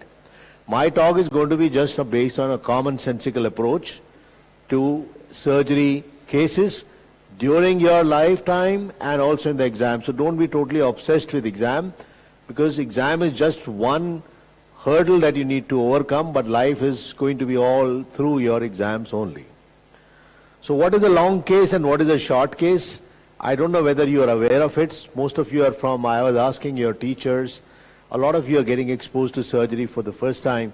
So short cases are where they will usually keep 2 to 3 cases. I've seen the examination pattern in AIMS, CMC Vellore, JIPMER, BHU, my own college, different. So as Dr. Saha was mentioning in the morning, there's no one way of doing everything. They're different. But like they say, as long as you reach Rome, it's fine. You should reach there and you should reach alive. So there are various ways to Rome. The short cases are usually 2 to 3, so the marks are divided. And long case is one case where detailed history examination is done. But is that followed regularly? The answer is no. In all Royal College exams, in all US exams, there is no short case, there is no long case. Now look, you heard about a chip in the morning. There is also a chip for talking, which is again connected to Dr. Alex. So don't talk to each other. He'll get alarmed. I have no problem. Remember, the surgical crystal ball is a cloudy one at best. So if somebody tells you one answer to any problem, probably he's telling you an incomplete answer. There is more than one way to present a case. As long as you are able to make sense during a presentation, it is good enough. And usually you'll find short case means, all right, the examiner says, give me the diagnosis. Okay? And if the examiner is your friend, or he likes you, or is compassionate, or is kind, he'll ask you your father's name, and if he's angry, he'll ask his father's name. So you can't be really blamed for passing or failing or topping any exam anytime. So it's cloudy, and you should be clear. And remember, you made a choice. You may have the ability, you may not have the abilities. It's not your abilities that show what we truly are, it's our choices. So you made a great choice, but with choice comes the responsibility. Can you close that door, please? Sir, hello? Close that door, please. So it's not just about how capable you are, what was your NEET scoring. It's about how do you start from today. So forget the past, marks you got, the rank you got has no meaning at all in this profession. This profession is a long journey, and in that you can take over any time. It's not a 100-meter sprint, it's a marathon. In a marathon, it's the last lap that matters, not the first, not the second. So stay focused, you can do better than all your colleagues. Now there are certain myths which I need to bust here, and I'll keep it interactive. So I'll ask you a few questions if you don't ask me. Short versus a long case, what is the difference? I have very seasoned examiners with me. Even they can't tell you, I can swear on their behalf, because I can't. Having examined all my life in all possible exams, MS, MCH, FRCS, MRCS, because short case is just a concised long case. It's like you were taught in your school to write a preface. That had to be done. When you have to say something in fewer words, it's more difficult. So short case is more difficult than the long case. So therefore don't think short case, oh this I'll do. Most people mess it up in a short case. And how do you make a short case into a good case, make that long case into a short case, and that is the art, which is what we'll talk today. The usual myth is there is no history required in a short case. It is wrong. There is no examination done without asking questions. History is when you start talking. Somebody mentioned about communication in the morning. You know what is the best mode of communication, if I may start with you? Yes, lady there. Yes, yeah. You volunteer, get up. Don't worry, you are not going to be wrong. What, according to you, is the best mode of communication? Talking in that language, good, and listening. Give her a huge round of applause. Brilliant. What's her name? So look, you stole that sentence out of me. So you know it already. The best mode of communication, please sit down, is listening. So learn to listen. Most of the time, do you know what? I remember one exam, MBBS exam, long back in my own college, and I was the chief. This patient is telling every student, look, I am a case of right-sided inguinal hernia. I have already been operated on the left side. He's giving the history. Oh, no, you keep quiet. Answer only what I am asking you. Okay? The student had come prepared with an incisional hernia case because the senior had told him, this is your incisional hernia case. He didn't realize that so many cases happen in MBBS, the patient got shifted. That patient was taken up for surgery, an inguinal hernia patient was put there. Now this student has mucked up all story about that incisional hernia and he is not interested in listening to this patient. The patient was repeatedly saying, look, I had a right-sided inguinal hernia, operated. Now I have on the left side. That's why I've come. So no, you keep quiet. And he's writing the history. You have incisional hernia, you have vomiting sometime once in a while. All those points that were taught to him, tutored. So the examiners come. The external was from BHU. I remember distinctly. It's way back in 2004 or 5. So he started off with his typical history. Incisional hernia, that's all he knew. I said, wait, relax. Did you talk to the patient? I'm trying to be on the side of the candidate. You know, there is a concept of a hawk and a dove in the examination. The internal is a dove, the external is a hawk. Now most externals have also become doves now, fortunately. So you let everybody pass through. That's also a dangerous thing. We can talk another day. But I said, relax. Just make him stand and examine. No, sir, I've seen him. Now what do? You're trying your best to help him. So the patient said, sir, I am telling him constantly that I have inguinal hernia, but this fellow is not interested in listening to me. Listening is an art, right? So pay attention to what the patient is saying. History is mandatory, even in a short case. But when you're presenting, it has to be brief.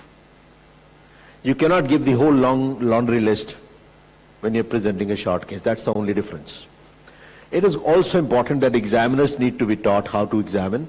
In the Royal College, I must share with you, Alex mentioned about it. Every 5 years we have examiners CME. Every 5 years they pay me to travel to UK, go to Edinburgh Royal College, and there is a class for examiners. They could be any senior. Look, this has changed. So you can't remain a fossil and keep on asking the same old questions that your teacher asked you. No, it has changed. But that, unfortunately, you cannot choose. At least on that day, the safest approach is to agree with your examiner. On another day, you can go and tell him, look, you're a blighter, you were wrong. But not on that day, because that day he is right. You are wrong. So importantly, take that history. So that is one myth. Do you need to do general examination? Minimal. I think it will be, in another lecture I'll cover that. But basic general examination must be done. All of you cram up. No clubbing, colonychia, cyanosis, icterus, etc. Patient is walking, talking patient. How can he be cyanosed and given to you for an exam? Imagine. It can't happen. But that's a stereotype you have mucked up. Patient is a case of I'm again going to hernia, or a lipoma. no clubbing colonical cyanosis, no pickle. What is a pickle? These are acronyms you have created. That's where the nonsense comes out. If you are basic, your approach can be basic. You speak what you see, the examiner is happy. It is extremely difficult to fail in a surgery exam. You make an effort to fail. The examiner is trying to pass you. So imagine that. Sometimes the examiner tells you, tell me the diagnosis and move on. Insist on giving a brief history. He may not be interested, he's a tired man. But you should be interested. Let me tell you, a persistent person, even to an examiner who is not interested, is effective. He can't fail you for saying more. He can fail you for saying less. And, you know, generally speaking, how do I do it, and I know how does Dr. Saar do. We have examined together many times. Short case, okay, this is the, give a brief history. Patient gives a brief history of, I'm sticking to hernia, because that's what he's going to teach you. There is a right-sided groin swelling, appears on cuffing, reduces on its own, not associated with any features of reduction, irreducibility, vomitings, constipation, etc., etc., etc. Okay, no features of any complication. Examination. Now, in short case, the examination becomes thorough. He'll ask you to demonstrate the physical signs. I prepared these slides in the flight. My flight got delayed last night, so I used it to create one for you. And there's nothing more deceptive than an obvious fact. It's a hernia, forget it. But you have not examined the patient in a standing position, so you missed out so many other things. The anti-abdominal wall, the Malgagny bulges, contralateral hernia, femoral hernia. And there is no examination of the groin done without making the patient stand, because you need to get above the swelling. You can't get above something which is lying supine. Common sense. Thyroid swelling, moves on deglutition, examined from afar, from close. That's the art of examination. And if you're getting bored doing the surgery posting, better watch yourself. You're not learning the part of it. If you start learning it, you'll start enjoying it. Surgery is the most enjoyable of all the clinical fields for this reason only. But most things happen. What are the do's and don'ts in a short case? I'll just take short case. Always is always wrong, and never is never right. So there is no one way of doing it. So my answer is, I don't know. What will you do in each case? But generally speaking, the do's are, take a history, make it brief. Examine, make it brief. Present, briefly. Easier said than done. That's why presentation is an art. How do you learn it? By presenting regularly. How do you present regularly? By coming to the clinics regularly. You don't learn surgery or clinical medicine virtually. Virtually is a help. But don't just be glued on to lots of these, I don't know, there will be many names, I won't name them here, otherwise they'll get publicity. There are a whole lot of coaching happening. Do this much, do this much. It's all a wrong way to approach it, because you lose interest in the subject. Enjoy the subject, you'll be able to prepare those MCQs. The division into short and long is arbitrary, but time is a factor. Time. So for a long case, so generally you get 30 minutes for one case. For short case, you get 15 minutes each, 45 minutes. Usually this is the exam. If they are giving you 2 cases, you get 30 for that. So you got time factor, that's the only difference. Otherwise, it is 2 cases versus 1.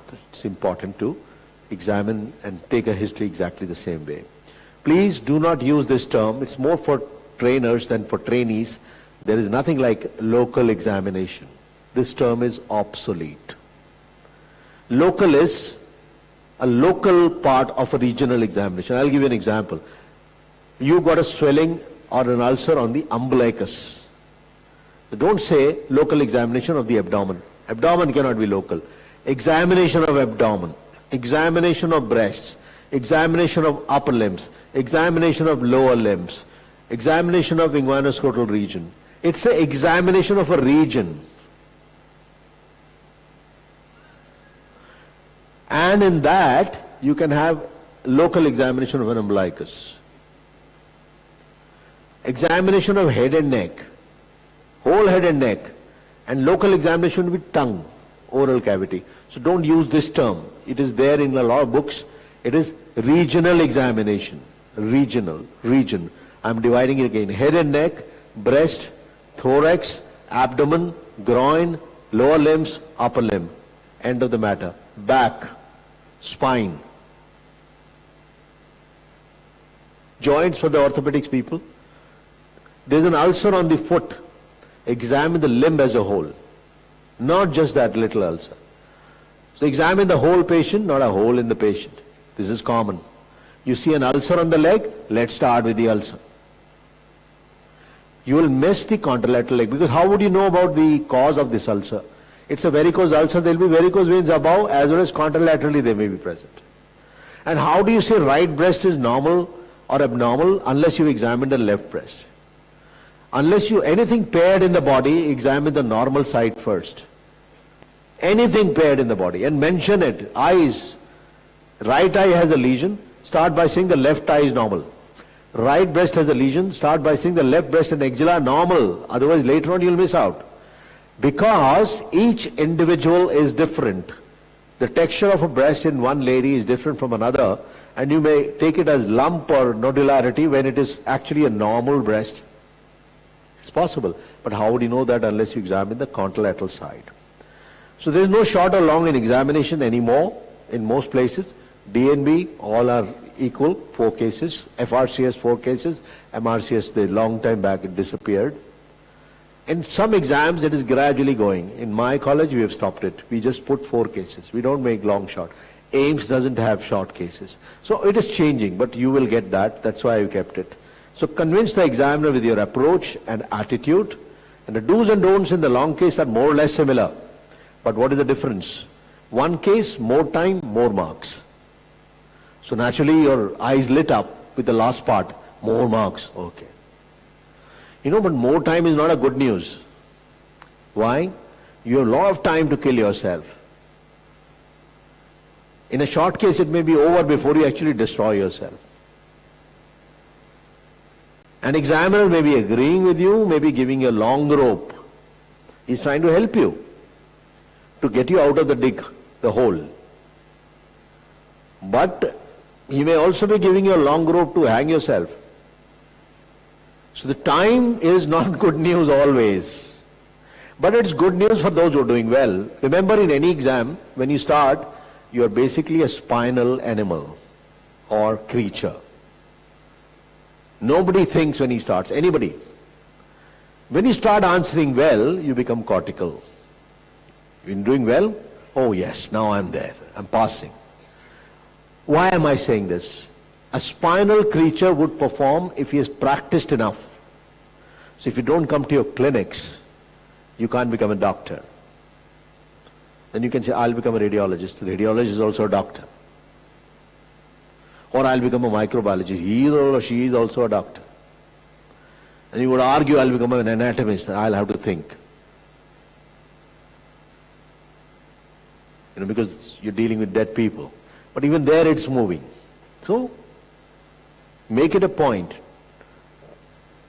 Practice hard. If you don't find people to present it to yourself. And a lot of people do it. Don't think it's unusual. In one of my talks, you can watch it on YouTube, on cracking a Royal College exam, I've mentioned about the mirror as a place to present, where you see yourself and you start liking yourself also. That's one good thing about it. You say, I'm not that bad after all. And when you walk into the exam, because everyone is unique and special, so everybody is good. When you talk to yourself, you feel good. Generally, everybody is a silent admirer of himself. Some are loud admirers, but everybody likes himself or herself. So start presenting to yourself if nobody is listening. Approach is similar, but the examination is in details, which I'll take up in another talk, which I think I have. The history and examination needs to be in details, but brief and precise when presenting. Nobody likes to hear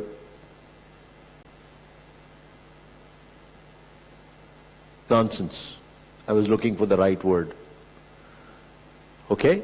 Because when you speak more, and if you're speaking garbage, what is collecting? You're speaking less, but you're throwing diamonds, even that is precious. But it's very difficult to speak less. Initially, you'll all be speaking more before you speak less. Same thing. Short case is more difficult than a long case. Long case, you have a lot of time. Take a detailed history. Here you can talk about clubbing colonical cyanosis in him or her relatives, her father, or whatever. But they waste so much time because you're basically buying time. That's a typical of a spinal creature. And I very quietly I'll ask. So there is no central cyanosis, no peripheral cyanosis. For God's sake, this is the case of ulcer on the leg. And he's a walking patient. How can he have all these problems? This is how we bring ourselves up. Gradually we filter it out. Now, good to divide your presentation into small bites. And I teach this in surgery when I'm using instruments. You watch the instrument class of mine on YouTube, you'll find this small bites, small mistakes. Don't cut too much because you may cut vital structures. When you cut little, you can always repair it even if you've done a damage. Same thing, small bites. The mistakes are smaller. So don't make major blunders so that you can't come back. You all play the game of badminton or tennis. The coach will tell you, always come back to the center court, always come back to the center court. 2 steps there, but 1 step back. Because if you go too far, you may hit a winner, but you can just drop it on the other side and you lost it. Small bites, small mistakes. And I mentioned about rat race in the morning. So whenever you find yourself on the side of the majority, it's time to pause and think and reflect. Why? X is going for a coaching in the evening, missing the clinics. I'm telling you about Delhi. MBBS second year, they start attending coaching. Every institute. Why are they joining the medical school? They should join the coaching. They won't come for the clinical class, but they'll go for a coaching. And somebody who is not in a medical school will create some videos of effect of it, and that's your exam. So when you're asking a question in the exam, they're waiting for 3 choices. For everything. Even in their personal life, when they have to make a choice, give me 4 options. The last is none of the above. Right? You're used to it because that's what we have done to you. So don't try to copy others. You're unique. So be yourself. Everyone else is taken. But to be yourself is a big accomplishment.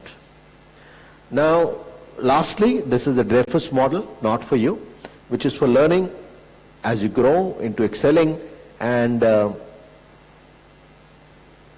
all these coaching models are useful, but you should know how to use them. Otherwise, they use you. You end up becoming a zombie who just is waiting for an MCQ to come. That's when his mind starts functioning. The world is changing, fortunately. Even the examination is changing. Hopefully it will change for the better. Thank you very much. If there are any questions, I'll be happy to take.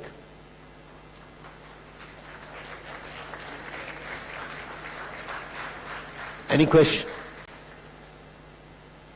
I have a question. Yes. Give me the summary of it. Make a short case out of what I spoke. Make a short case out of what I spoke. Can you pass on a mic to them? Because they're speaking well.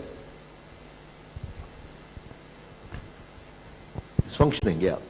Sir, basically... Please identify yourself. I'm Daphne Sharon, final year MBBS. So whenever you ask questions in future, wherever conferences you go, wherever lectures you go, identify yourself and ask. It's always a good thing to do. Right? Yes. Sir, basically in short case, it must be brief but precise. History is always very important and examination should be in detail. And long case, there is more time, which is actually bad. But good and bad. Good and bad. And it also gives more marks.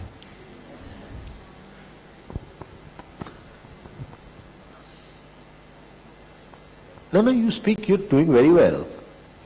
The small bites are also small mistakes. So Already got 80% marks. Now you got, because you reported my, repeated my quote. I'm joking. So what else? Not a bad thing to do on the day of examination. Sorry? There's no local examination. It should always be regional examination, like the breast, head and neck, lower limb, upper limb. And when we are examining ulcer, we should examine the whole lower limb and not only the ulcer. Like Huge round of applause for him. Brilliant answer. I'm so glad you were listening and importantly paying attention to what I was saying. Now, what did you, or maybe from the next one, you can take it. What did you take home in terms of various models that are existing from the last slide? Coaching models, teaching models, medical school versus the confusion. Don't worry. From final year MBBS, sir. Clinical examination is very important. History, again, asking for history.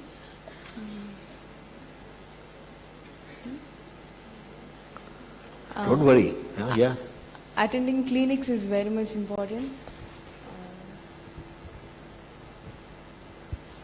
Last, you can add. She's itching to add, that's why. Sir, good morning, sir. I'm Nishita from final year Yes, MBBS. Nishita. Yes. Yes, sir. Nothing more to add. They've said everything. No. They have. And the best Sir, mode of communication. We have to listen to the patients. Thank you very much. Excellent.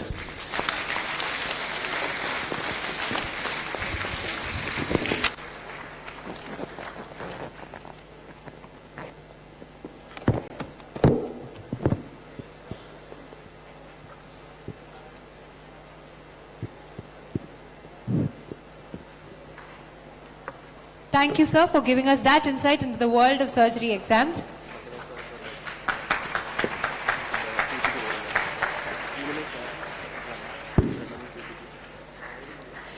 Inguinal hernia is a protrusion of abdominal cavity contents through the inguinal canal. Patients present with varying symptoms, complaints and onset. And for an exam standpoint, it is very important long case. So this next section is definitely for you guys. Our next topic is approach to inguinal hernia, and I believe our speaker is going to be definitely giving us a wholesome session. With that, ladies and gentlemen, let us welcome Dr. Makhan Lal Saha sir to the dais with the largest round of applause.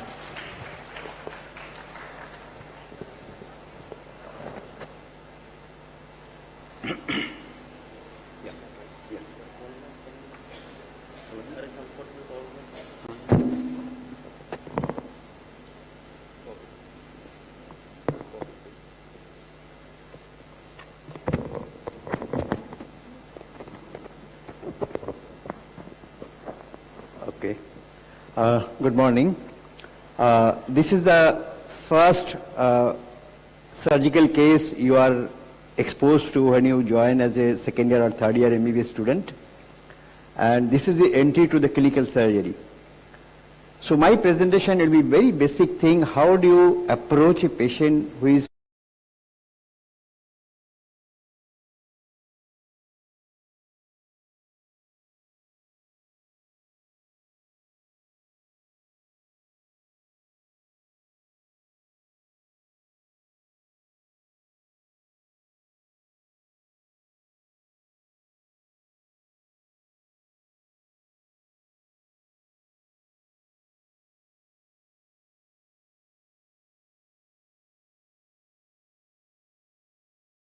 So you describe patient may present swelling confined to the groin or in the groin and scrotum and mention the duration.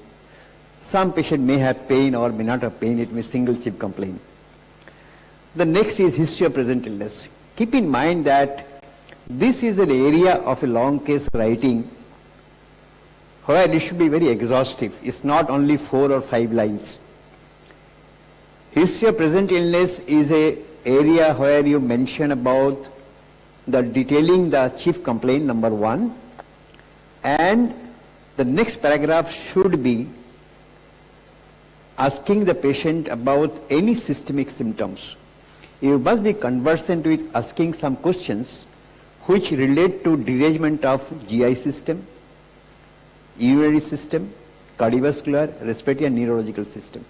So there are some questions, everything there in the book, which you ask to ascertain this. So in a typical case of groin hernia, patient presents with the swelling. And your job is to ask how the swelling has started. Often patient can say that the swelling has started following lifting a heavy weight. And then how the swelling is progressing.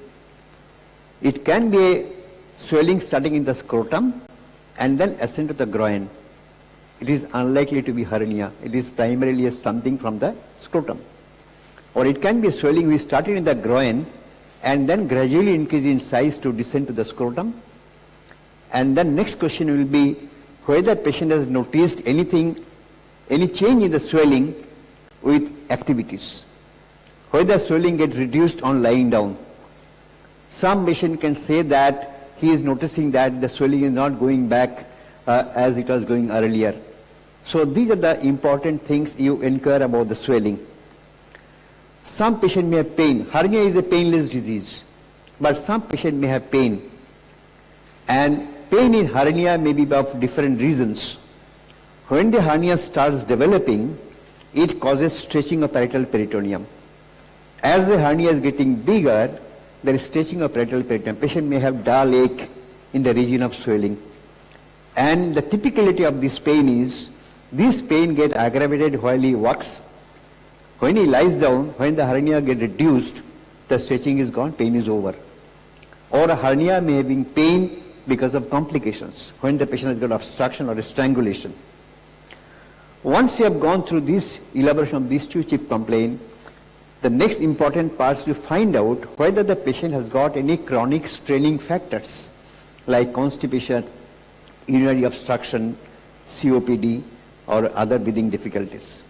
But it is better to go into the systems and asking questions pertaining to each of the system to find out whether this patient has got any other systemic disease. But in summary, you should specifically mention about the straining factors. And then, as usual, you should go to the past history, personal history, family history, and the treatment history. And then in the physical examination, as you divide into general survey, the local or regional examination, and the system examination. I will be just confining to the examination of inguinal region. Even if you write local examination, you should specify what you are examining, the examination of inguinal region. And obviously, you should always keep in mind that most of the examination of the hernia is to be done in standing posture. Because some patient will say that on lying down, hernia gets partially reduced. So if you do the examination in supine posture, the examination for swelling will be faulty. So first thing is, you could keep in mind that whatever you do at the beginning of examination, patient should be standing. And you start at the normal side first. This patient has got a left-sided hernia. So you should first examine the right inguinal region with your inspection. So what you do is, you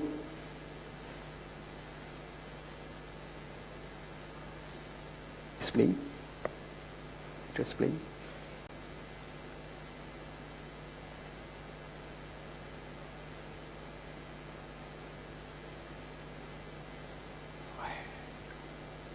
Yeah.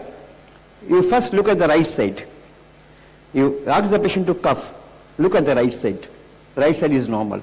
So there is no swelling on the right side. There is no cough impulse on the right side. So first comment about the normal side. Then pass on to the opposite side. When you do the inspection, you should keep in mind you are looking at a swelling.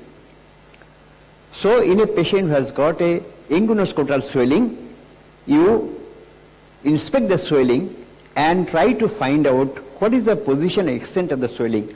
How far the swelling is going from, what is the position extent, what is the approximate shape and size on inspection, how is the surface and margin looking on inspection, and then the additional part of hernia examination is ask the patient to cough and see whether there is any expansile impulse on cough. Comment about the skin over the swelling. Patient having a large hernia, having gut inside, may show some visual peristaltic waves. And in a large hernia, patient may have deviation of penis. We should look at the scrotum and see whether you can see the testis separately or the whole swelling in the testis is inseparable. So once you go to the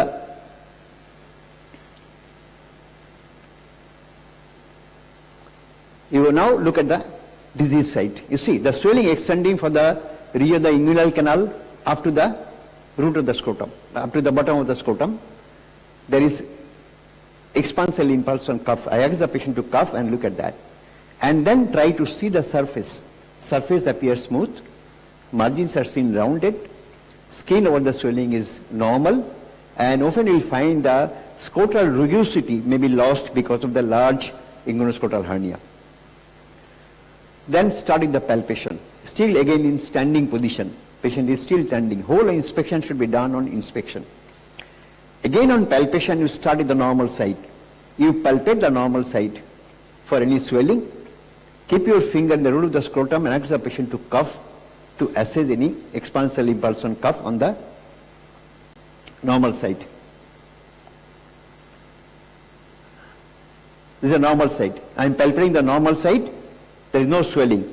I am keeping my finger in the root of the scrotum. Ask the patient to cuff. There is no expansile impulse cuff on the normal site. Come to the disease site.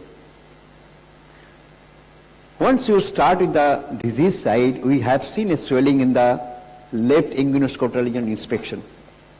The examination starts with assessing the temperature. How do you assess the temperature? You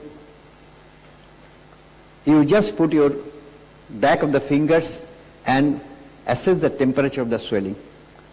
Comment about the temperature. Usually the temperature of the hernial swelling is normal.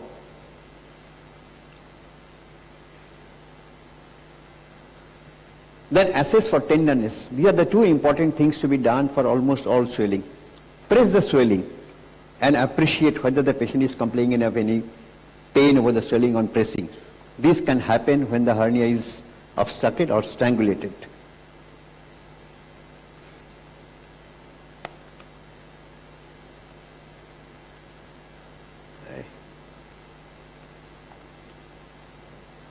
So you press the swelling gently and look at the patient's face whether he is wincing with pain or not. Just press. There is no pain over the swelling on pressing. So this is appreciating the tenderness. Getting above the swelling, what do you mean by that? You should keep in mind that you do this test to differentiate between a scrotal swelling and inguinoscrotal swelling. If you have a patient who has got a hernia which is confined in the inguinal canal, the swelling has not gone to the scrotum, this test is not to be done. A swelling which is confined to the groin need not be differentiated by doing this test of get above the swelling. This test is to be done when you have a swelling which is coming from groin to the scrotum or a scrotal swelling which is going to root of the scrotum. So how do you do this test? You start palpating from the scrotum, go up to the root of the scrotum.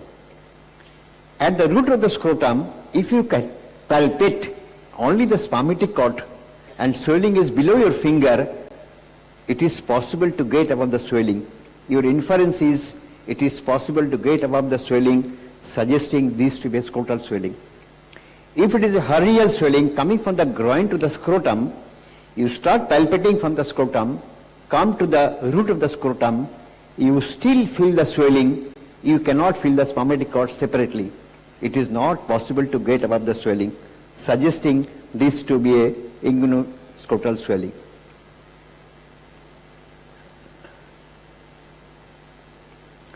So you start palpating from the scrotum, you come up to the root of the scrotum. So at the root, it is not possible to palpate the spermatic cord separately, you are still palpating the swelling. The inference is it is not possible to get above the swelling, suggesting this to be an inguinoscrotal swelling. We have shown expansile impulse cuff on inspection. Sometimes when the hernia is big, you cannot appreciate the expansile impulse cuff on inspection. Then you have to confirm it by palpation. How do you do that? You keep your fingers, index and middle finger behind and thumb in front at the root of scrotum. and asks the patient to cough.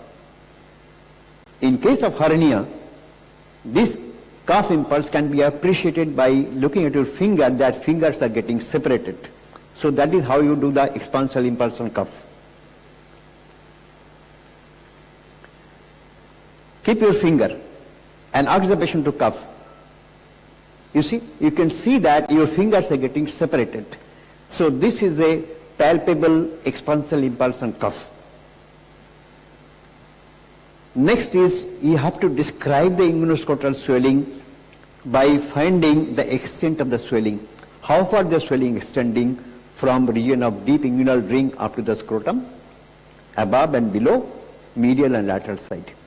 For this, you need to palpate the swelling with the palp of the fingers, mark the swelling where it is extending, and always keep in mind that when you are measuring a swelling dimension, don't use a tape. If you use a measuring tape, it gives the half of the circumference. You have to have a vernier caliper to measure the length and breadth of the swelling. So, to assess the extent of the swelling, to assess the size and shape, you have to first mark the swelling. So, how do you mark the swelling?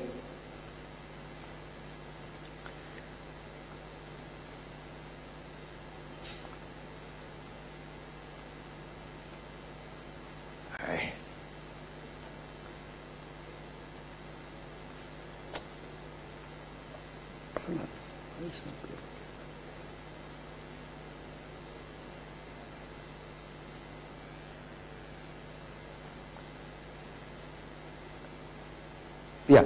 So you start palpating and find the upper limit. Put a dot there. Palpate the swelling. Go down. It's going to bottom of the scrotum. Put a mark there. Palpate the swelling. Find the medial border of the swelling. That is the lateral border of the swelling. So once you have marked out, put some dots with your pen and then use a vernier caliper.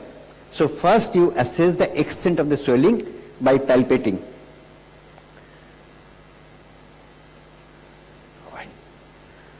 Now use your vernier caliper. You already marked the swelling. Now place your vernier caliper to measure the length and the breadth of the swelling. This gives a perfect measurement in millimeter. So this is how you assess the length and breadth of the swelling.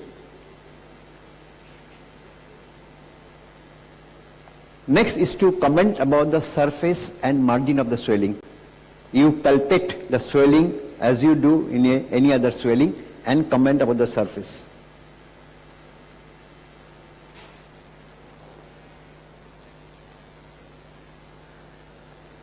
You palpate the surface. Use your palp of the finger and go in.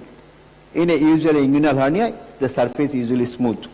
And you can go to the margin of the swelling and feel how is the margin feeling. Usually the margins are rounded in a hernia. And then you need to assess the consistency of the swelling. So how do you do that? You just press the swelling. So this is about the margin. You just go around the lateral border of the swelling, come to the upper margin. So you comment that you can easily palpate all the margins of the swelling.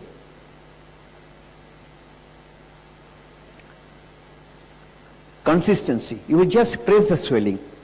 In a typical hernia which is containing intestine, if you press the swelling, it yields and come back.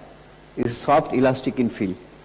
In some hernia which is containing omentum, if you press, it will yield and it is not a typically elastic feel as you find in a. So you just press the swelling. You press the swelling, it is going in, and as you release, it is coming back. So it's a soft, elastic in feel. Once you have palpated the swelling is its position and extent, try to palpate the testis spermatic cord. In a complete hernia, when the hernia is going around the testis, you need to reduce the hernia to palpate the testis spermatic cord. So now is the time that you ask the patient to lie down and reduce the hernia.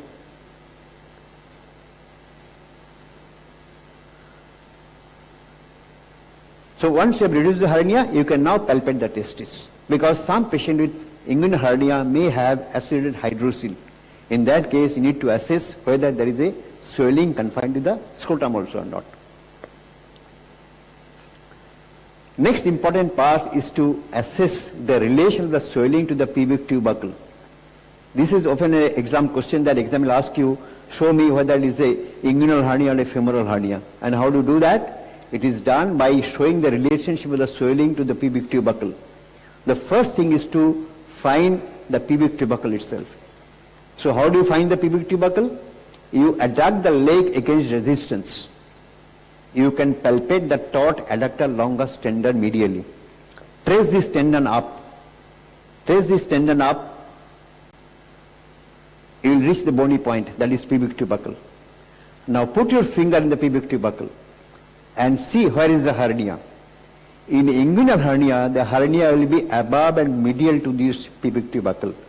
In a femoral hernia, this will be below and lateral to this. So, this is how you mark the pubic tubercle.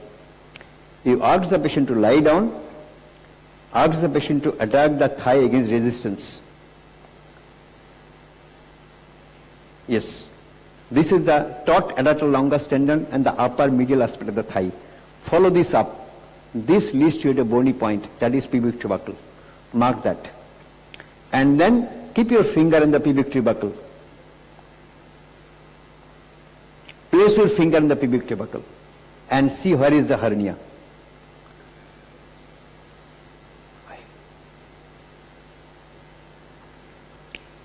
You have already marked the pubic tubercle. Place the finger and you see the hernia. This hernia is above and medial to the pubic tubercle, suggesting this is to be inguinal hernia. In femoral hernia, that lies below and lateral to the pubic tubercle. Invagination test and Zeman test are not to be done. You need not do invagination test because it does not add much to your hernia examination and it's painful. So you can skip invagination test in the examination. I am not showing this because this is not got to be done in the exam. Then is the test for reducibility. How do you reduce a hernia? You should keep in mind that for reduction of hernia, patient has to lie down. And some hernia may get reduced on lying down itself. You need not do any maneuver. In large hernias, you need to maneuver the hernia to reduce. So, if it is not getting reduced with mild manipulation, don't try to force. Patient should not be hard in examination. He can tell that, sir, I have a difficulty in reduction, I have not tried this. This is enough for examination. But if you can do it easily, you should try, and there is a method for that. So for how do you do this? You ask the patient to lie down and you have to push the hernial sac from above the upper pole of testis. Don't take the testis up to the inguinal canal. You have to push from the upper pole of testis and with the other hand guide the swelling through the suboinguinal ring. So that is how you go about this. So flex the hip and knee and adduct the thigh. Place the finger, one hand finger on the suboinguinal ring and press from the fundus of the hernial sac which is above the upper pole of testis. So flex the knee, flex the hip, adduct the thigh, and one hand finger will be in the suboinguinal ring and other finger will be on the fundus of the sac. This was a hernia which was partially reducible. Then comes the deep ring occlusion test. If hernia is not reducible, this test cannot be done. Don't attempt to do this test if the hernia is irreducible. So to do this test, the hernia has to be reducible, and you reduce the hernia by the maneuver I have shown in the previous slide. Once you have done this reduction, then the next point is you have to demonstrate how you localize the deep inguinal ring. That is a method you should demonstrate to the examiner. And deep inguinal ring is marked by two bony points. The first bony point is the symphysis pubis, which is the midline bony point. You mark that point. You run your finger on the groin crease. The first bony point you reach is the anterior suprailiac spine. So you have two bony point anterior spine in the symphysis pubis. Measure the distance between these two bony point. The middle of this point will be placed in the groin crease on the inguinal ligament, the middle of this. And from the groin crease, you go 1.25 centimeter above. That is the region of deep inguinal ring. That is how you mark the deep inguinal. So I'll show how do you mark the deep inguinal ring. So mark the symphysis pubis. This is a midline bony point. Run your finger the groin crease, the first bony point, the anterior spine. You measure the distance between the anterior spine and the symphysis pubis. The middle point, this point has to be placed on the groin crease, not on this line. And then go 1.25 centimeter above the inguinal ligament. That is the deep inguinal ring. So the first thing to do the deep ring occlusion test, you have to mark the deep inguinal ring. And for this, hernia has to be reduced. Once you have done this, you have to occlude the deep ring. Keep in mind that while occluding the deep ring, your finger should not overshoot to the Hasselbalch triangle. You see how I putting my finger. You should not encroach onto the Hasselbalch triangle. So once you have reduced the hernia, you have marked the deep ring, now is the time that you occlude the deep ring. You see, I put the finger like this, not on the other way around going to the Hasselbalch triangle, and ask the patient to cough. You see, the hernia is not bulging. Suggesting deep ring occlusion test is positive. That means there is no bulge on occlusion of the deep ring, suggesting this to be indirect inguinal hernia. And see the other one, where I have occluded the deep ring and asked the patient to cough. You see, you can see the bulge. You can see the bulge on coughing with deep ring being occluded. The test is negative, suggesting this to be a direct inguinal hernia. Percussion. Again, in a small hernia, you cannot appreciate the percussion note. You do percussion in a large inguinoscrotal hernia to assess whether this contains either the gut or the omentum. So you can just percuss. In a small hernia, you need not percuss because it is difficult to appreciate the percussion note over hernia. Same with auscultation. In a small hernia, it is difficult to appreciate the bowel sound. Only in large inguinoscrotal hernia, you can put your stethoscope on the hernial swelling and appreciate whether you can listen to the bowel sounds. Next part of the examination will be the systemic examination. You examine the abdomen, examine respiratory system, cardiovascular, nervous system. And then don't forget to examine the tone of abdominal muscle. Patients who are elderly may have malignant bulge. So ask the patient to lift the head and palpate the abdominal muscles. Or ask the patient to do leg rising test. You see, there is no bulge in the lateral abdominal wall. And you palpate the taut abdominal wall muscles. So this is how you do a correct examination for inguinal hernias. And once you have done this examination, you have to summarize the patient. And always keep in mind that while you write a summary, write 2 paragraphs. The first paragraph of the summary should be the history, and the second paragraph should be the examination finding. And give a provisional diagnosis. As an undergraduate, you can give a clinical diagnosis of hernia, and if you can add, there is a newer system of hernia classification known as EHS classification. It's very simple. If it is a direct hernia, it is marked as M. If it is indirect hernia, it is marked as L. If it is a recurrent hernia, it is marked as R. If it is a primary hernia, not recurrent, write as P. And if the hernia is reducible, you can palpate the gap in the inguinal canal. And depending on the gap, it is marked as 1, 2, 3.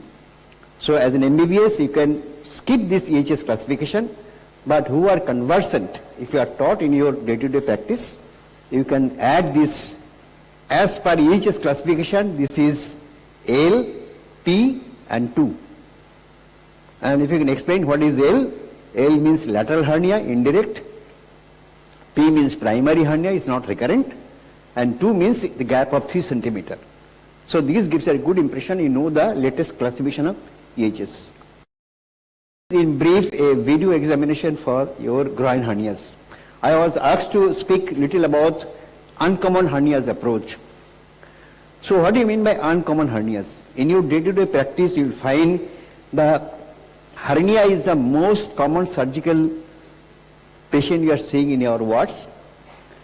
And of this, most common is inguinal hernias. The next common is ventral hernias, like primary ventral hernia or incisional hernias. Femoral hernia, although is classified as groin hernia, but it's the least common groin hernia. Apart from this, there are some uncommon hernia we come across in our practice. And this includes spigellar hernia, lumbar hernia, obturator hernia, gluteal or port side hernia. So this can be your theory examination. Sometimes in theory, lumbar hernia comes. So you have to define what is lumbar hernia, what are the sites of lumbar hernia, what is the anatomical landmarks for lumbar hernia, how do you diagnose lumbar hernia, and how do you treat. So it's a brief overview of some uncommon hernias. So uncommon hernia may be these. I have listed few uncommon hernias. So this is a swelling which is there in the upper medial aspect of the thigh, below and lateral pubic tubercle. It's a hernia which is coming to the Hasselbalch triangle, but instead of taking exit to the superficial ring, it has taken exit the femoral ring. It's a medial compartment of the femoral sheath. This hernia is called as femoral hernia. And this hernia is coming through initially femoral ring and then go to the femoral canal and then come to the fossa ovalis. So this is the anatomical landmark of femoral ring, which is bounded posteriorly by the Cooper's ligament, anteriorly by the inguinal ligament, medially by the concave lacunar ligament, laterally by the septum, which is separated from the femoral vein. So this is the anatomical landmark through which femoral hernia comes. And these femoral hernias are more common in females. These can be bilateral in 15 to 20% cases. This coming through a very small ring. So chance of strangulation is higher in femoral hernias. And here the patient who presents with swelling in the upper medial part of the thigh. When you examine, you will find there is a swelling in the upper middle of the thigh. The swelling is lying below and lateral the pubic tubercle. You can appreciate the calf impulse. And most of the time, these hernias are irreducible because you have very small, tight femoral ring through which the hernia is coming. And there are some differential diagnosis of this femoral swelling. So how do you diagnose? Most are diagnosed clinically. If you have a classic history that swelling is coming up on strenuous activities, getting reduced on lying down, and you find a swelling in this region of the thigh showing positive calf impulse with relation to the pubic tubercle, you can give a clinical diagnosis of hernia. You need not do any investigations. But if at all the diagnosis is doubtful, you can ask for an ultrasound or a CT scan. You see, this is a common femoral hernia which is coming through a small femoral ring. And you can appreciate this on ultrasound or CT scan. Treatment is, as the chance of strangulation is higher, early surgery is indicated. This can be done either by laparoscopic approach or by open approach. Open approach will include a McVeigh repair or Lothian repair or Lockwood repair. Next is obturator hernia. You know there is an area in the pelvis we called as obturator foramen, through which obturator nerve and the vessels comes out. So if there is protrusion of abdominal viscus through the obturator foramen, we call that as obturator hernia. But being at a depth, the hernia swelling may not be obvious. It is difficult to give a clinical diagnosis of obturator hernia. So this is the obturator foramen, which is covered by two muscles, obturator internus and externus.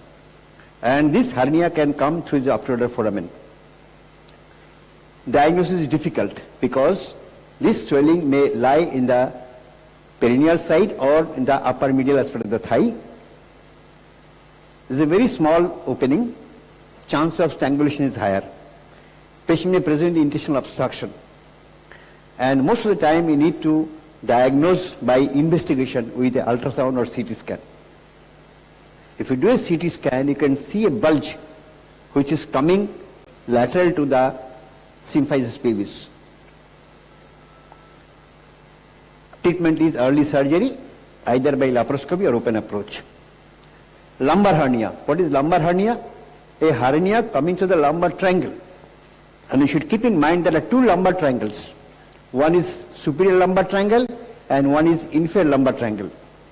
The superior lumbar triangle is one which is located higher up, bounded above by the lower border of 12th rib, medially by the lateral border of erector spinae, and laterally by the posterior border of latissimus dorsi. So this is the superior lumbar hernia.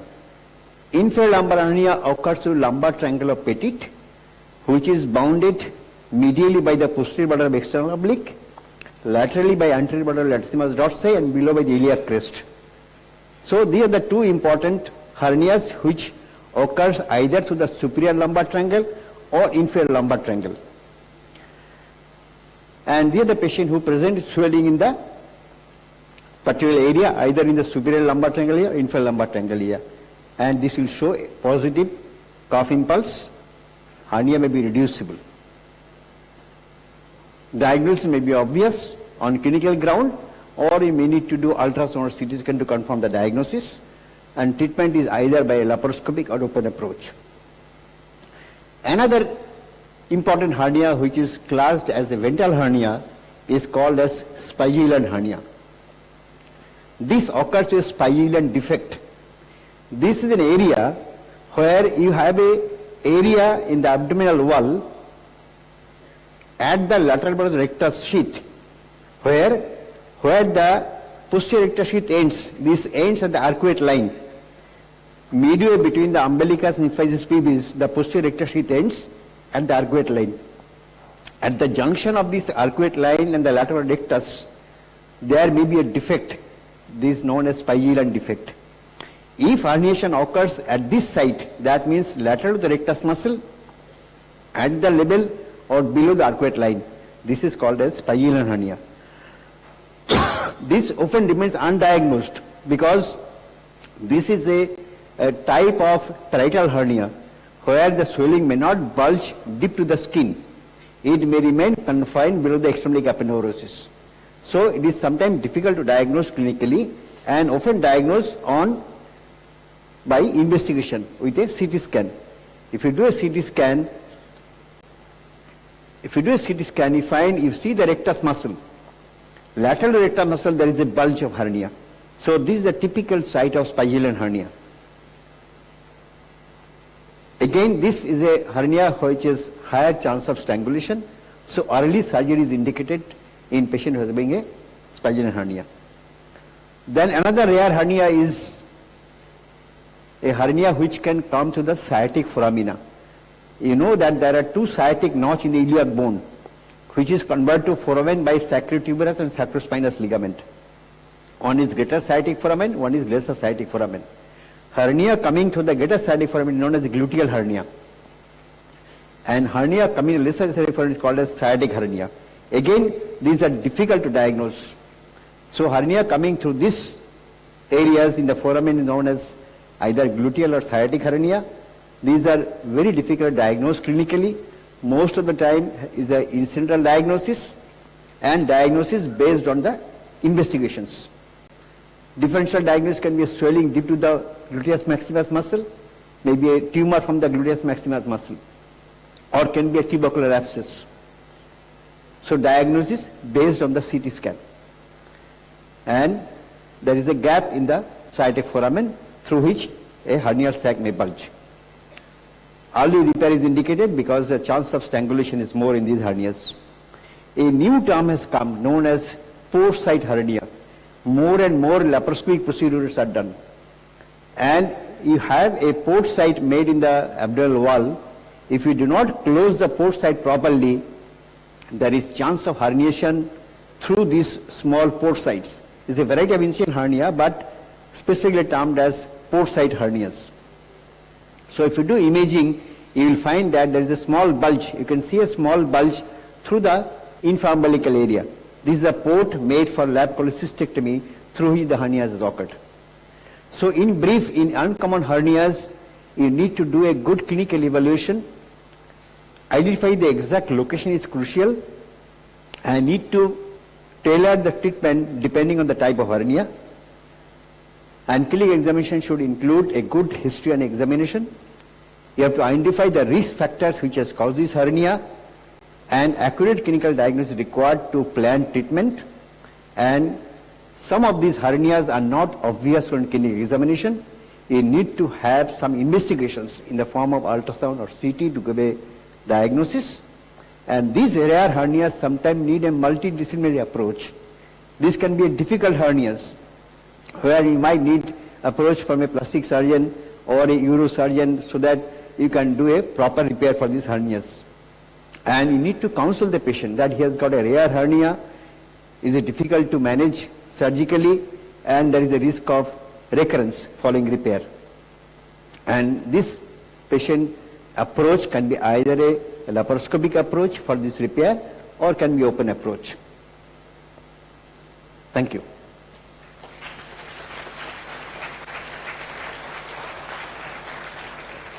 So any question you can ask me. For hernia examination, the one thing to keep in mind is that most of the examination has to be done on standing posture till the point you want to reduce the hernia. The whole of inspection and palpation has to be done on standing posture. If you have any doubt, you can ask me any question, or you can pass on to the examination, we can discuss it. Yes, madam. Yeah.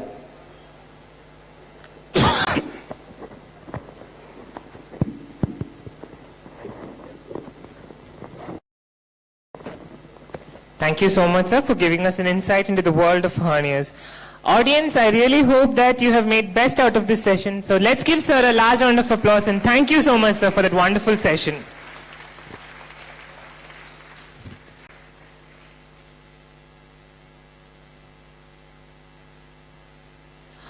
Alright, UGs, I think it's time to put you to the task.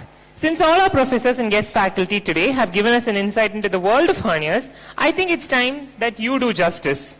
So let us understand this in the form of a case presentation. To present a case on the topic of inguinal hernia, may I now invite Aravind C. and Azor Edwin of the final year MBBS SMIMS to the dais to assess our undergraduates and fine-tune their mistakes. May I have the privilege of welcoming Dr. Praveen sir, Dr. Chintamani sir, Dr. Makanlal Saha sir, and Dr. Rakesh sir to the dais. Please help me welcome these invigilators with the largest round of applause.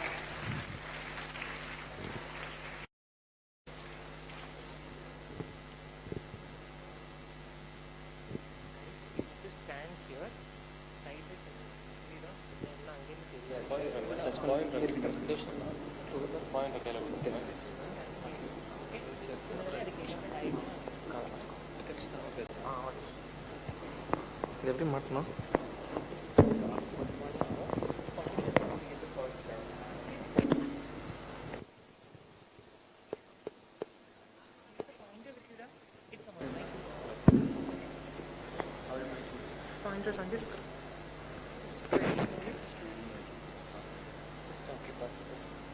guys, that's right only. And then you stand in diagonal position. Come a little forward.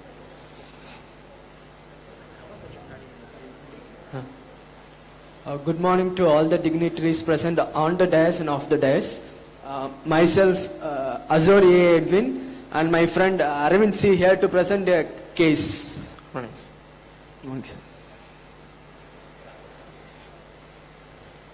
Mr. Anand Raj, a 47-year-old male belonging to upper middle class according to modified Kuppusamy scale, farmer by occupation, residing at Tirunelveli, presented with the chief complaints of swelling in the right groin for the past 5 years, pain over the swelling for the past 2 weeks.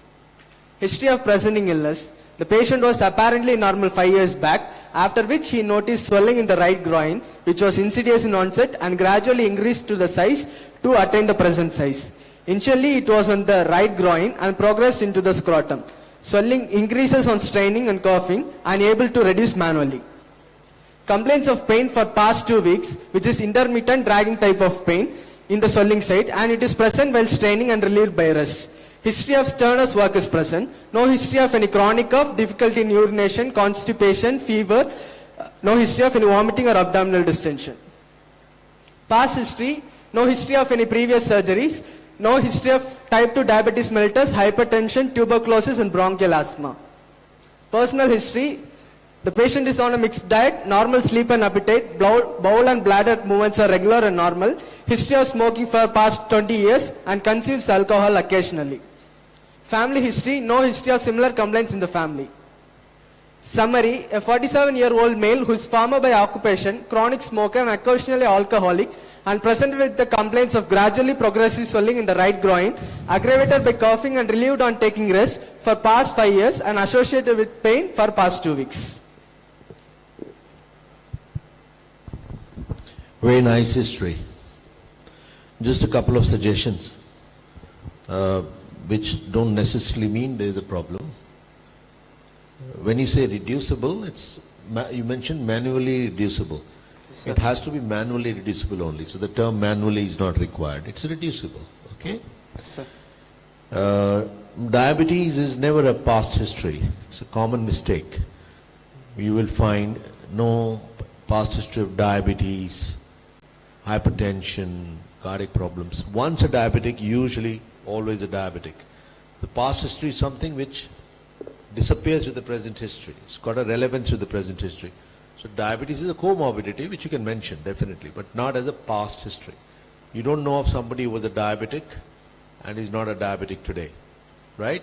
So that's the next thing. Thirdly, there is nothing like since you made a good presentation, so I'm trying to add up, do not use the terms male or a female. This is usually, I especially teach undergraduates this.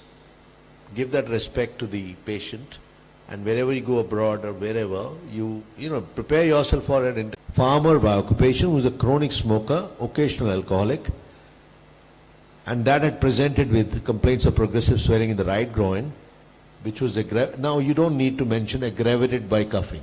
You already mentioned that in the past. In the summary it won't come. And don't get me wrong, this is fine. You've spoken extra. I'm just making it better. Relieved on taking rest for past 5 years, associated with pain for past 2 weeks. Now this is a brilliant summary which takes us through the diagnosis is written on your screen, even if you have not examined, by and large. And that's what is a good history. So remember these 3 corrections. These are common mistakes. 10-year male, 10-year-old. 10 years is not old, otherwise we are used to that. So 10-year person. Is that okay? Unless somebody is really grand old, a 90-year-old person, that won't mind really. Because today 60 is 40 now as you look at it, because people are living longer. So in history, that's how far I could think of. Go back to your history presentation list. Yeah, nice description of the swelling. Next. Good description of your pain, and then, as I said, you should be able to find out some straining factors. Okay? And you should add one more line, that whether he has got any other systemic symptoms or not. Patient may have some other disease. So if you add one line, no other systemic symptom, means you have asked through other symptoms which the patient had. You have mentioned about smoking for 20 years. How is smoking important for a patient who has got hernia? Because smoking can lead to COPDs and other morbidities related to the respiratory system, which act directly as an increase in intra-abdominal pressure, which leads to a chronic cough. Okay, so one is smoking related some respiratory disease which can aggravate the hernia. And second is, if the patient is still smoking, is there a bearing on your surgical intervention? You got my point? Patient is still smoking, he is admitted to the hospital for surgery. So should I give importance to this smoking history, or I just ignore and keep on doing the surgery? Sir, because collagen vascular disease. Very good. So patients who are smoking should keep in mind that smoking interferes with wound healing in number of ways. Smoking contains nicotine, which is a vasoconstrictor, can cause ischemia in the wound, number one. Smoking impairs wound healing. You have done a good surgery, patient is continuing to smoke, patient may have failure of wound healing and hernia may recur. You have added in the family history, go to the family history. You see, many people write this line in family history, no similar complaints in the family. So what's in your mind to say that is hernia a genetic disease always? No, sir, it's not. No, sir. There are some collagen diseases like Ehlers-Danlos syndrome where there is failure of collagen synthesis. Patient may have such situation. Otherwise, you mentioned this line in family history when you have a disease which has got a genetic background like CA breast, patient has CA colon, CA stomach. These are the important disease. So it doesn't have to be for the sake of mentioning no similar complaints. First of all, you don't know what the complaints are today. The family cannot have exactly the same complaints, right? So to casually mention a family history is not a good idea. It is not always mandatory to mention it also. Hernias don't run in families as of now, we don't know. But there are diseases that run in the family. And when you talk about the nicotine part, again one thing to remember there, in general smoking is bad, but specifically for hernia, the type of collagen you get in smokers is type 3. And for good healing you need type 1. So the other factor which probably was coming out was, if you have a patient who was smoking all this while and you're planning to operate, whatever disease, especially hernia, you need to give a break. And there is established evidence today that at least 3 to 4 weeks of break is necessary, but 1 week is also beneficial. That's an ACS guideline.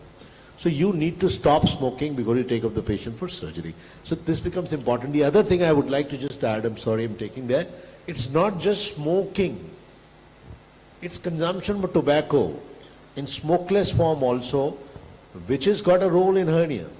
So actually tobacco abuse is the point. It's not just smoking. Everybody relates it to the bronchitic cough. But that's one part of the story. The other part is, in whatever form you're taking nicotine, it is going to produce that bad kind of a collagen, which is why you look for all those Malgagny bulges, other things in a particular individual. The healing is delayed mainly because of the collagen being different, right? So that becomes important. And as you rightly mentioned, the lazy history of family, for a hernia case, you don't necessarily need to mention that. But if you mentioned it, I didn't stop you there, because for a postgraduate, I would have stopped there. We would have discussed it here. Do you know of any hernias that happen in families? Crohn belly syndrome. Yes, and? Some internal hernias, but they are not related to what you are presenting. By and large, not necessary. Yeah. Done, sir? Yeah. See, now, patient came with 2 chief complaints. One is the swelling and second is the pain now. See, last 2. So you have described swelling very well. Now you know that the swelling is increases on cuffing, decreases. So it is a hernial swelling. So, but what is the reason for the pain? So every purpose. Drag of mesentery. Yeah, but you are not, see that you are now assuming. You are not. What are the causes for pain at hernial site? Infiltration of pull of momentum. Okay, that's one. But that pain, where do you get usually? Umbilicus, not over the site. So that also you have to be specific. Where is the pain? Parietal peritoneum cause. Second cause? Stretching of parietal peritoneum, which is having a somatic supply. As a So sympathetic as you said, cause. the swelling get reduced and the pain also get reduced. So you have to be, first let them enumerate the causes. Yes. First you enumerate the causes of pain over the swelling.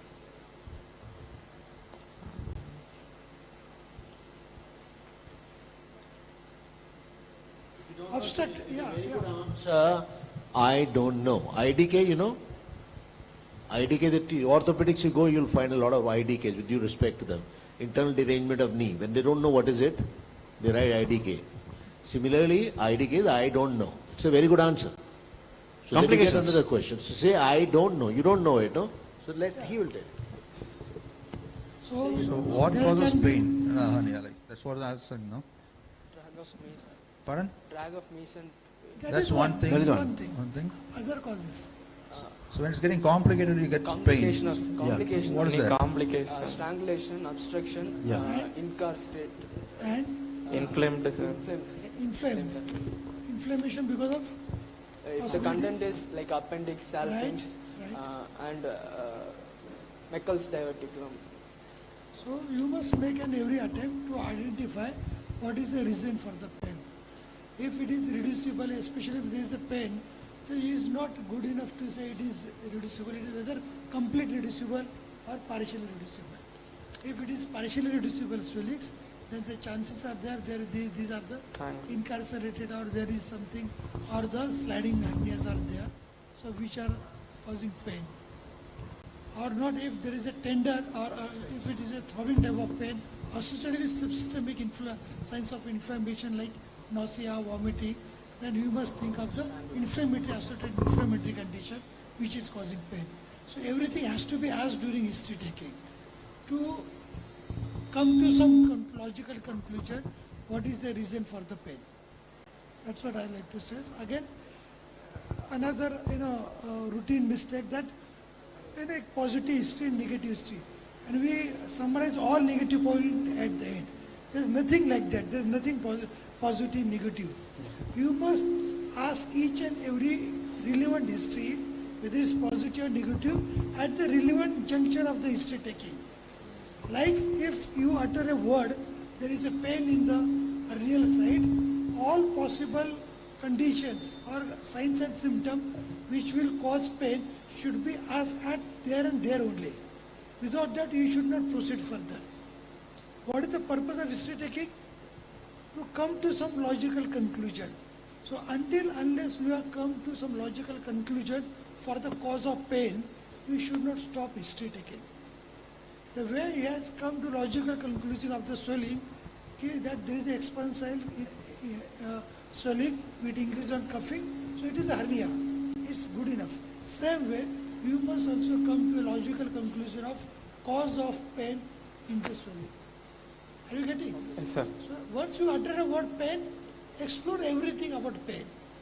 And then you go for the other etiological history and all that. Are you getting? Okay. In fact, he has mentioned that also. He said that there is no abdominal distension, there is no vomiting, so there is no evidence of hernia getting obstructed. So what he is trying to emphasize that the pain get relief when he was taking rest. That means the traction is gone, the stretching is gone. So otherwise you have done a very good job of Let's proceed to examination now. General examination. After obtaining informed consent from the patient is examined in the well-lit room. The patient was conscious, oriented, cooperative, moderately built and well-nourished. No pallor, icterus, cyanosis, clubbing, edema, generalized lymphadenopathy. BMI 21 kg per meter square.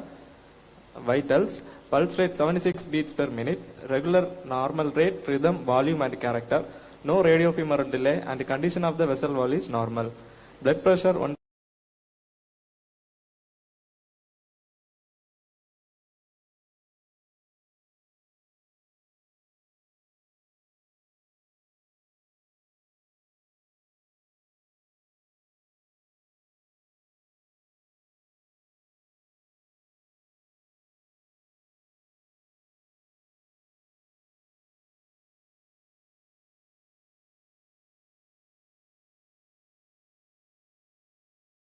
Swelling of size 7 × 4 cm in the right groin, pyriform in shape, extending from the right groin to the base of the scrotum.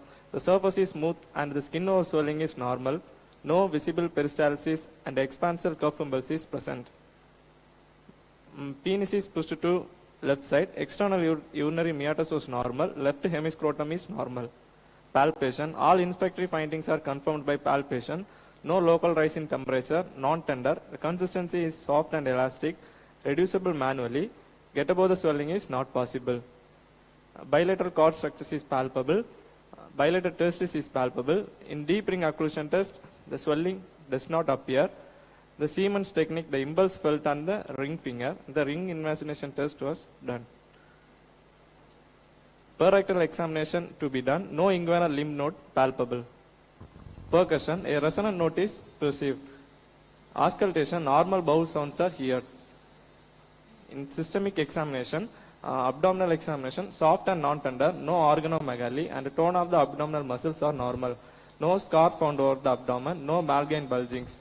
Respiratory system, normal vesicular birth sounds here, no added sounds here. Cardiovascular system, S1 and S2 here, no murmur here. In nervous system, no focal neurological deficit. Summary, a 47-year-old male presented with the complaints of swelling in the right groin for past 5 years. Initially it was in the right groin and progressed into the scrotum and associated with intermittent type of pain for past 2 weeks. On examination, swelling of size 7 into 4 centimeter in the right groin and reducible manually. In palpation, the deep ring occlusion test, the swelling does not appear. I think the same, you already noticed. Old so you're already smiling. No, old, young will do. I mean, that's okay. You can always make that correction. Let's start with the first slide, general physical examination.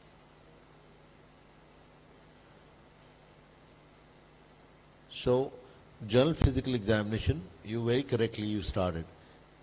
I'm very conscious of the fact that you're reading it all. Somebody can prepare your slides and you can read them. That doesn't make a very good presentation, don't get me wrong. I teach my students, and when I'm sitting in the exam, I take the sheet away from the student. Now you speak. So make it a habit not to read what is written. One thing for both of you. Because whatever is written there, you become a captive of that. You only must written it, so you can always read. The patient is examined there's nothing that you mention in your examination which is in present tense. When you're presenting, the patient has already been examined. So the patient was examined. Is that all right? Understood? Because there's no patient right now. It's a habit. All examination has to be described in past tense. When you are asked again to do it, then you can talk about it. So understand that, the basic problem with English. Next. Patient was up. Now it's past tense. What did he say in the first slide? Patient is... It's got contradicted. But this is correct. Now, patient was conscious, oriented, cooperative, moderately built and well-nourished. Okay, when you're saying well-nourished, it is implied that you have examined him. How do you say he's well-nourished? Body built was good. BMI, which you have mentioned. So, in the same breath you mentioned with a BMI of 21. And 21 is a figure. You don't have to mention kilogram per meter square now. You arrive at 21 after doing this division.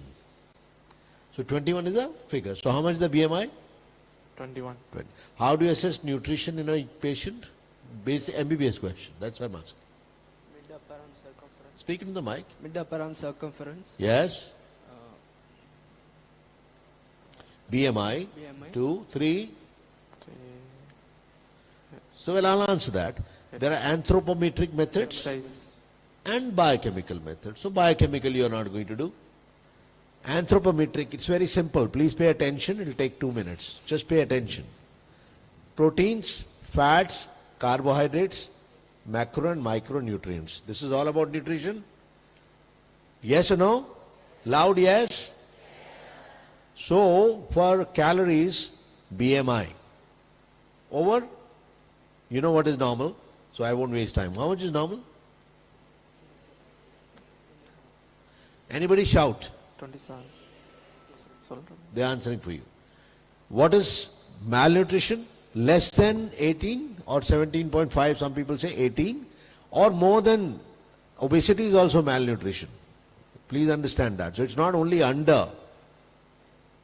Malnutrition, obesity is also malnutrition. Clear, sir? So that's carbohydrates. For proteins, you mentioned mid-arm circumference. I'll add pedal edema, anemia, which is pallor. Clear? Yes. You can see that clinically. Yes. Third is, so carbohydrates covered, proteins covered. For fats, you're putting your finger there. What do you look for fats? Triceps fold thickness. In babies, they teach you about the abdominal pinch. In adults, the forehead pinch. This is the way to do it. Then micro and macronutrients. Ask the patient to stick out the tongue. If it is a ball tongue, we call it geographic tongue, which is vitamin B and micronutrient deficiency. Colonychia for iron deficiency. Betoid spots for vitamin A deficiency. My examination is over. Only after that I'll call somebody malnourished or not. Common mistake. Averagely built and nourished, pallor is positive. It is not possible. Anybody with anemia is malnourished. Clear? Objective method to do it. Rest is the same old laundry list. No clubbing colonychia cyanosis. No is not required. So there is no clubbing colonychia cyanosis if you insist. Okay. Now, what is generalized lymphadenopathy? You've written no generalized lymphadenopathy. If you had not written, I would have left you. If any lymph nodes enlarged at the inguinal regions. Sir, maybe one of the differential diagnosis of... No, what do you mean by generalized lymphadenopathy? Any student. It's not just two people. Anybody can stand and shout. So, sir, if you don't know lymph node it, gets enlarged. How can you use it? Lymph node gets enlarged at a... Not specific to... Somebody was saying it. Not specific to the... More than one non-contiguous lymph node regions, if they are involved, it's called generalized lymphadenopathy. Repeat. More than one non-continuous regions of lymph nodes. Lymph node Say will be involved. cervical lymph node, axillary lymph node. Axillary lymph node, inguinal lymph node. More than two, but they shouldn't be contiguous. That will become generalized lymphadenopathy. So use the term only when you know it. Clear? Next slide. Sir, I will add. One, you go back. Write the palpable, generalized palpable lymph node. So generalized palpable lymph nodes, because otherwise you would not know. And generalized lymphadenopathy is a term you used in general examination carefully. If you have not examined, don't say it. Sometimes you don't examine all the lymph nodes and you say no lymphadenopathy. That also won't be correct. Is that okay? I mean, they should be clinically palpable. More than two non-contiguous lymph node regions. That is generalized lymphadenopathy. Will you remember that? Okay, sir. Yes or no? Yes, sir. Now, next slide. Now, you don't need to repeat vitals. The whole thing can come out as one breath. Next slide. Go back. Here, no radiofemoral delay. No, the condition of chest wall, vessel wall, why do you want to look for that? Sir, in collagen vascular. If you don't know, say you don't know. You will be finding features of atherosclerosis if the vessel wall is palpable. Normally, vessel wall is not palpable. Yes or no? How do you check for it? Now, let me just see whether they've written. Arterial. How do you palpate for? You examine his radial pulse. So undergraduate teaching is this. That's what I do all the time. How will you palpate the wall? How will you comment about the wall? Come running. Come here. Come running quickly.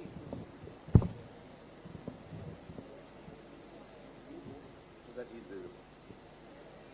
First of all, the examination of the pulse is done wrongly by most people. Learn it correctly today. Semi-prone, flexed elbow. Use 3 fingers. All pulses are palpated with 3 fingers. I'll also tell you why. And then you go for palpating any pulse only against a bone. You cannot palpate it against thin air. So here it's a radial styloid process. 3 fingers, and I'll just generally palpate without applying any pressure. It should be palpable. Rate, rhythm, volume, character can be all assessed now. Now, how do you palpate for the vessel wall, which is normally not palpable? The 2 fingers, which are the ring finger and the index, they are used to compress the vessel. So, vessel is empty now. and use the middle finger to palpate for the wall. What you don't know, you should not write. Otherwise, it will be the same theoretical garbage. You won't learn anything. Always semi. This is the wrong way to do it. Correct? And where do you feel for the ulnar? Medial to? Which bone? Ulnaris against which bone? Ulnar? Ulnar styloid process. This is an ulnar styloid process. What do you palpate the carotid against? The transverse process of the C6, which is called carotid tubercle. So everything is palpated against a bone. Is that clear? So don't just start doing this. This is wrong. And when you're mentioning it, you should be clear. And don't waste time describing the radiofemoral delay, etc. But here, it's all right. You're learning. So this is not bad. You've spoken extra, but that can be done. But you don't know how to do it. There's no point mentioning. Is that okay? How do you assess temperature in general survey? How do you assess temperature? You say temperature is afebrile. By keeping the palm over the swelling. No. No. So dorsum of the hand over the swelling. Temperature afebrile. When you're saying afebrile, where do you look for it? Where does the layman look for it? Keep in mind that temperature general survey Which is side measured is by more thermometer. sensitive for temperature? This side or this side? This side. And how will you compare it? Unless you have a normal side, if I put my hand under your shirt, excuse me if you don't mind, versus here, which one has more temperature? It's a neck. So you'll compare like with like, apple with apple, orange with orange, not apple with orange, and with a dorsum. And there is nothing like by touching you find out somebody is febrile or not. This is thermometer. Temperature in general survey is measured by thermometer, not by your finger.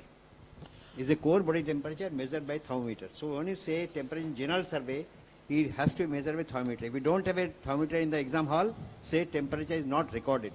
Don't separate by the feel of your finger. Some examiners ask for it, so you can say, I mean on general survey, the patient doesn't look febrile. So he'll ask you, how do you look for it? Sir, I would like to have a thermometer to check it. Next slide, we will shorten time.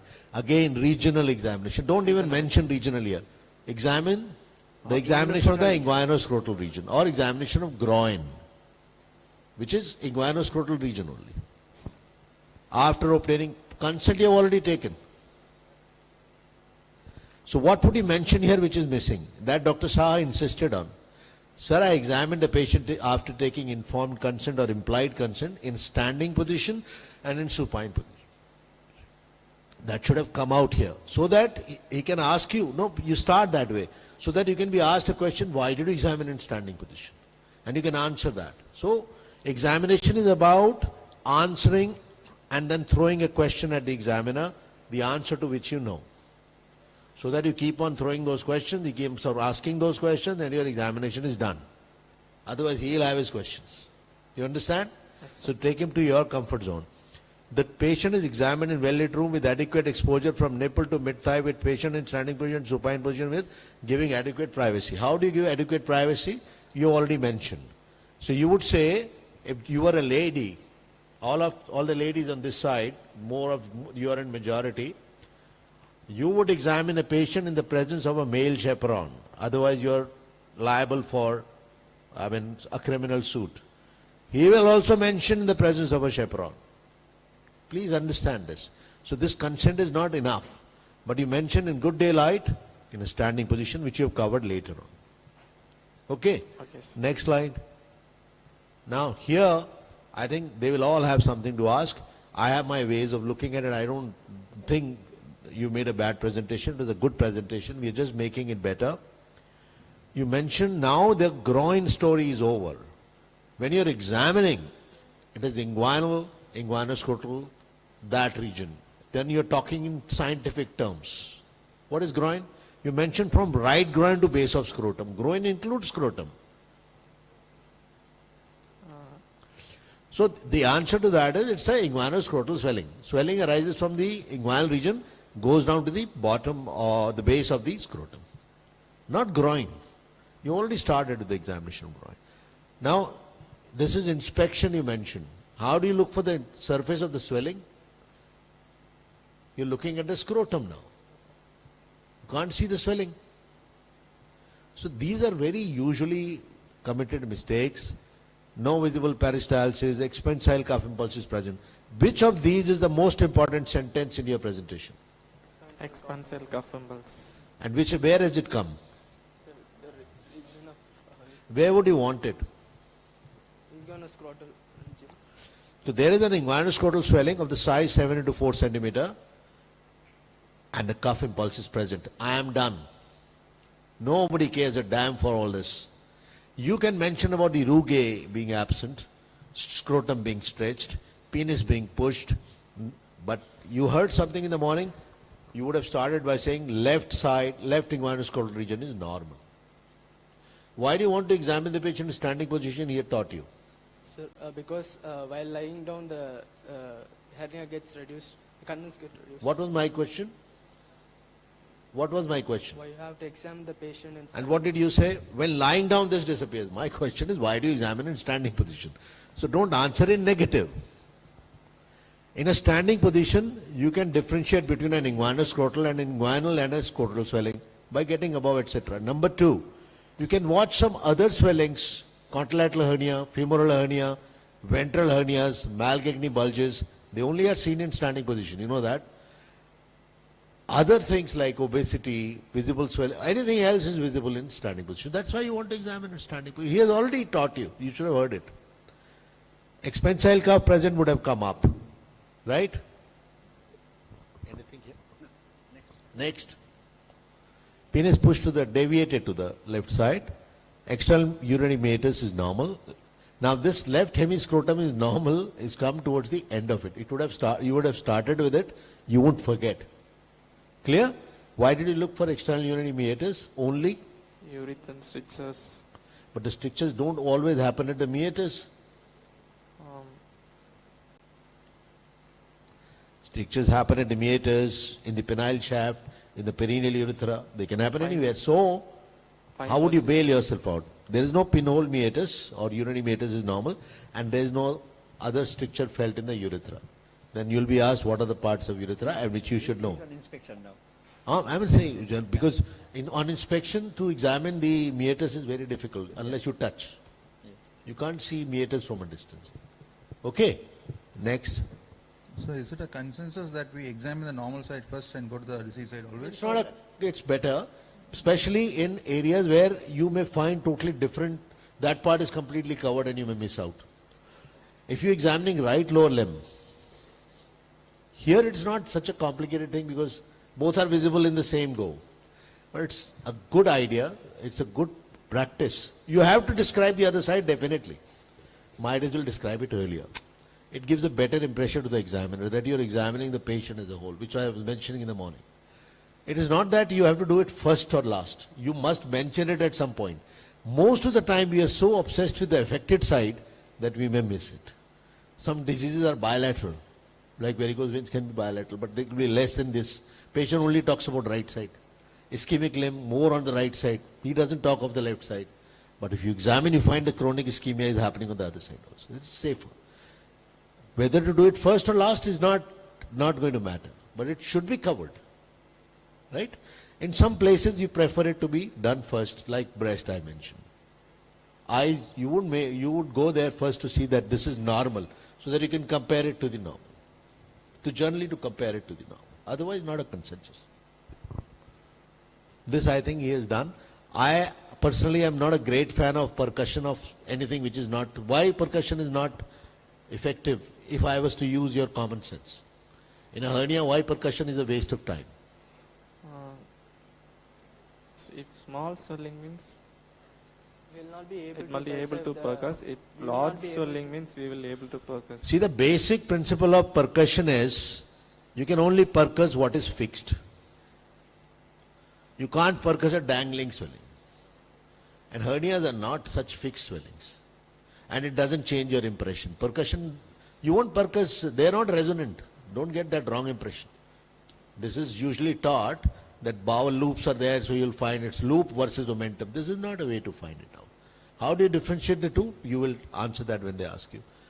Getting above the swelling is not possible at this stage. You would already done it before. So when you say it's an inguinoscrotal swelling, they will ask you why. It is a part of the, yes. So rather than adding to the laundry list. No local rise in temperature, non-tender, soft and elastic, reducing manually. Is there any other method to reduce it?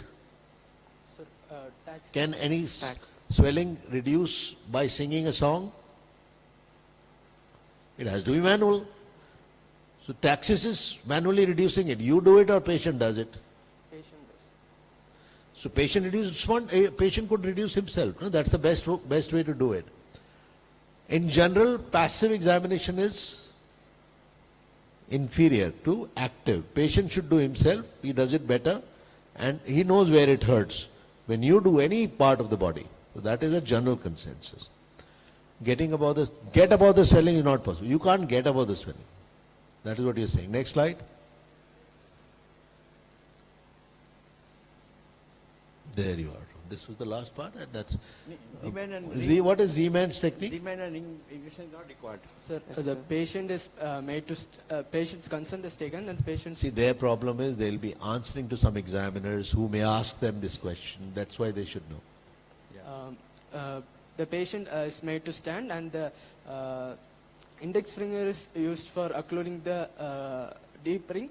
Middle finger... When he stands, how will the hernia be reduced? Sir, we have to reduce the hernia first. In standing position, No, how sir, will you do that? Supine position, we have to reduce... So now you mean the patient is supine, reduced hernia, right?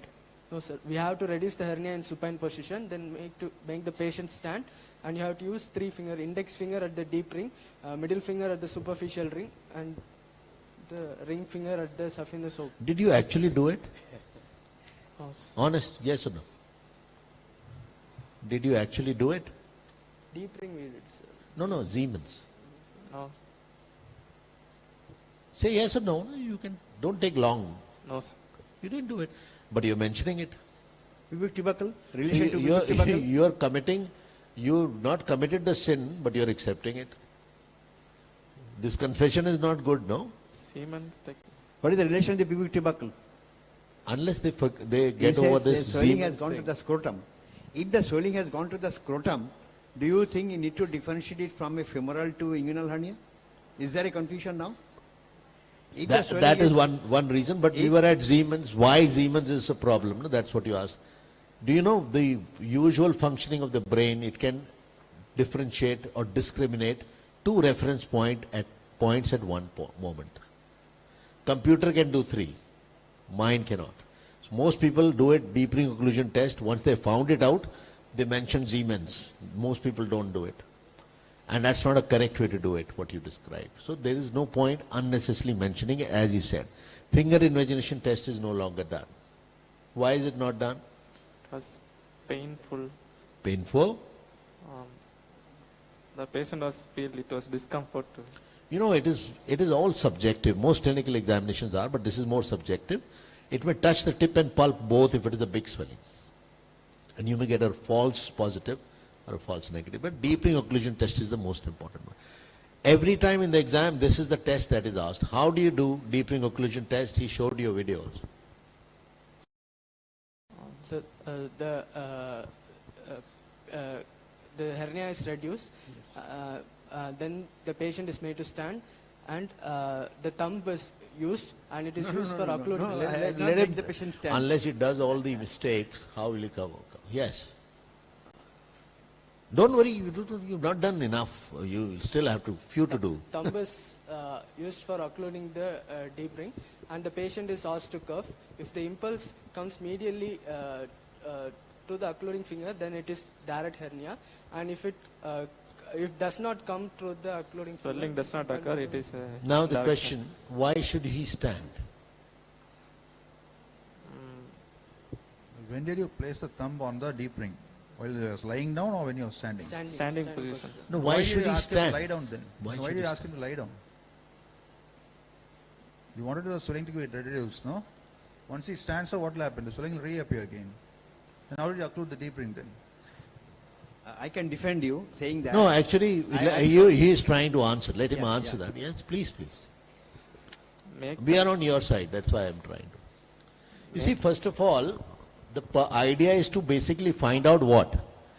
That the hernia is traveling through the inguinal. You all are probably, you thought we are only talking to them. We'll start asking you now, don't talk to each other. You want to know whether the hernia is traversing through the inguinal canal or directly from posterior wall. That's the only thing here. Common sense. If it has to go through the inguinal canal, it has to enter from deep ring and come out from superficial ring or lie somewhere in the middle.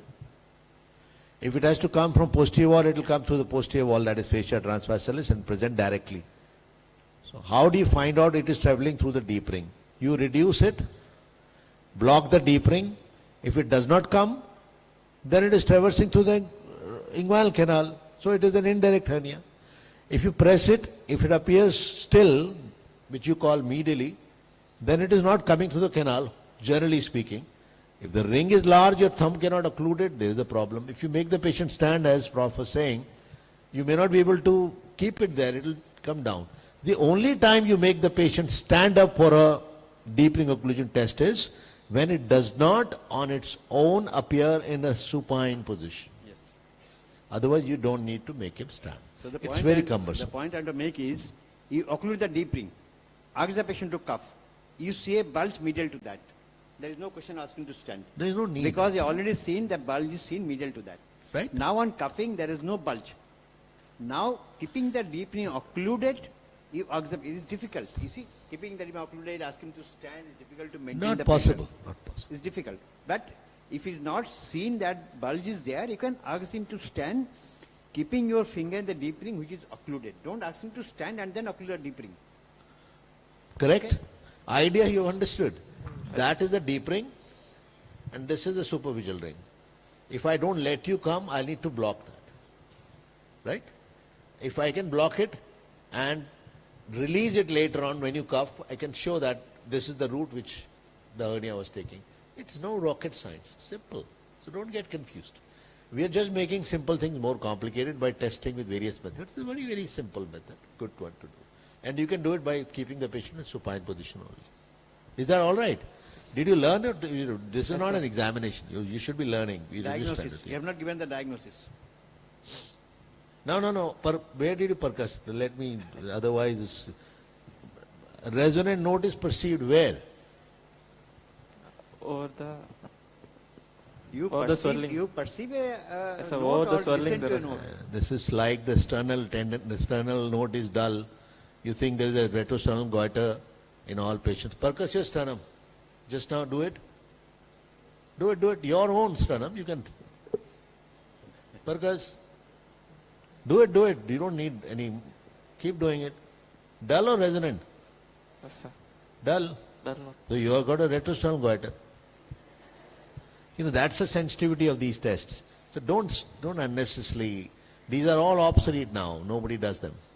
They are all old. That's what I was trying to tell in the morning. Things cannot be kept fossilized. They're changing. And indirect and direct hernia, does it change any treatment protocols? Treatment for both is just the same. So a lot of people don't waste your time on this. But one good examination is what they ask you. And percussion is not done. You cannot do it firstly. Next. Then you auscultated also. You have not done any of this. You only written for the sake of writing. So don't do that. Next. You can simply mention they are normal. You don't need to go into the details because it's usually a short case, rarely a long case. In MBBS it can be. Next. Now when you go back, we are taking longer because you're not taking your exam, we're teaching you. All these Malgagny bulges, scars would have happened if you had kept the patient in the first inspection only in the standing position with the parts exposed. You would have seen it all. You would have finished it. Palpation, other things would have come now. Okay, how did you look for the tone? Malgane bulgings. No, you written no organomegaly and tone of down muscles is normal. I mean, first of all, it's not in order. You would have started with tone. Then you talked about because abdominal palpation happens. How did you look for tone? How do you look for tone? Yes. You please stand up. First one. Yes. Otherwise, they'll keep chatting. That's not what I do in the class. Yes. Can you give the mic to them only, they can pass on quickly. Testing the tone of the abdominal muscles. Head raising test. One is head raising, very good. And what did you do? I asked you the same question. So you did that. Yes, It's sir. very, very cumbersome, bothers the patient quite a bit. Or you can do leg raising for the part, usually teaching is above the umbilicus, head raising, below the umbilicus, leg raising. You do neither of the two. I'm telling you from the Royal College manual, you do Valsalva. What is Valsalva? You can demonstrate? Increased Pinch your against the nose, closed blow. epiglottis, blow. So it will show you the same thing. Don't bother the patient by lifting, making a chopper out of him, not required. Respiratory system is normal. Next. Cardiovascular system normal. That would mean S1, S2 is also normal, no added sounds, no murmur, thrills, etc. Nervous system. It is central nervous system if you want to write it also. Diagnosis. Next. Right-sided reducible indirect complete inguinal hernia without complication with probably say content. Good. Why bowel? Sir, Your percussion note was? Resonant.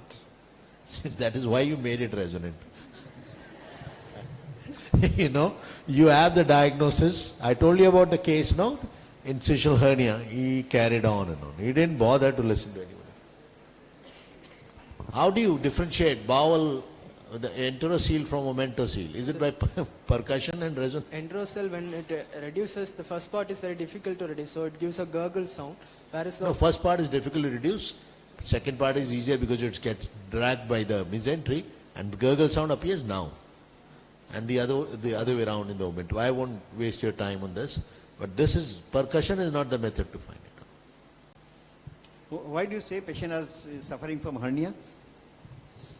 What are the points in favor of diagnosis of hernia in this patient? Sir, expansor cuff. No, don't jump to the examination. First, For justifying any diagnosis, always pick up point from history, pick up some point from examination. What in history suggests that this patient might have a hernia? Swelling, Yes. pain, and Pain is not a criteria for hernia diagnosis. What is the history which suggests history of a hernia? Sterner's work. Huh? History of Sterner's work. Number one is he has got a swelling in a site which is a common site for hernia, number one. Number two, he said that he has got a swelling which comes up on strenuous activities, get reduced on lying down. On examination, you find a swelling in the groin and scrotum which shows expansile impulsion cuff. That's it. Apart from this, you need no other point to justify diagnosis of hernia. It says indirect hernia. Why? Sir, because in Sir. deep ring, Deep ring acquisition test.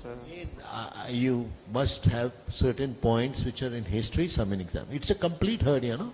Is it complete common to hernia. get direct hernias that are complete? He gave that hint in the earlier part also. And second, of course, the deep ring occlusion. It's a unilateral hernia, more commonly indirect. It's a patient which is 47 years, not 60 plus.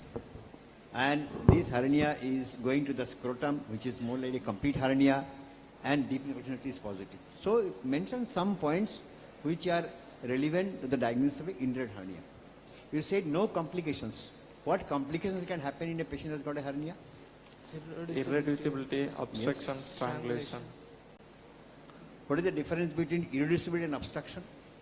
sir, irreducible, the contents of the cannot be brought back to the abdomen, whereas in obstruction, intestinal obstruction will be present. So obstructed hernia is also irreducible hernia. But in patient who has got obstructed hernia, there is signs, symptoms of intestinal obstruction. So that is the difference. And strangulation is? Strangulation with the Sir, compromise of the compromise blood of supply. supply. Do you need a It is an investigation to irreducible confirm hernia. your diagnosis? So, In this patient, do you clinical- need an investigation to confirm the diagnosis of hernia? History and clinical diagnosis. Clinical diagnosis. So even in MBBS, you should be confident in saying that hernia is a clinical diagnosis. A ultrasound or CT scan is not required to confirm the diagnosis of hernia in this patient. When you will need a investigation for a patient who has got, not this patient, for diagnosis of inguinal hernia, when you will advise for a investigation? So to prevent the precipitating factors, if the person is having other Listen to the question. His answer is in his question only. You don't normally need it. Listen carefully. But in some patients you may need it. Think.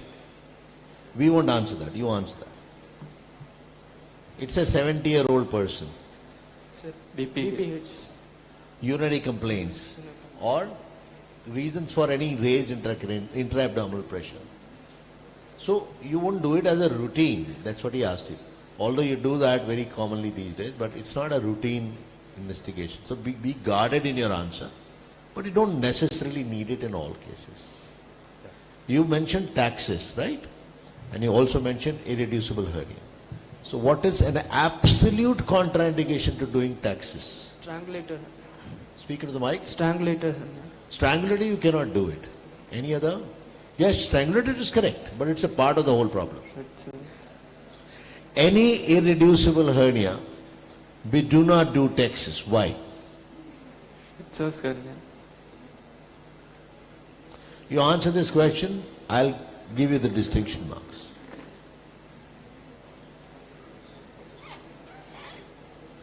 No, you either know it or you don't know it. There's no phone a friend here.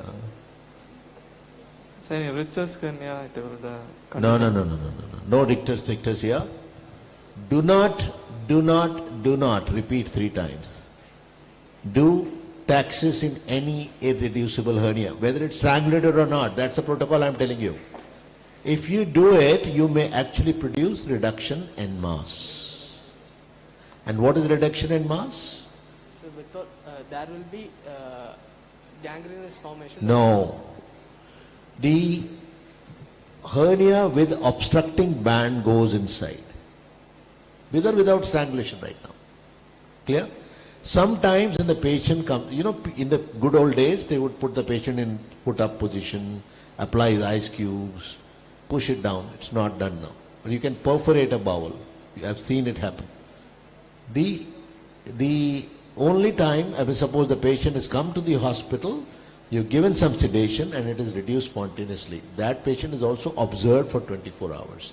For the risk of reduction in? And mass. Speak into the mic. Reduction in mass. What is it? What is reduction in mass? I just gave you the definition. The reduction of the sac along with the obstructing band, along with the content in it. Is that okay? Yes, sir.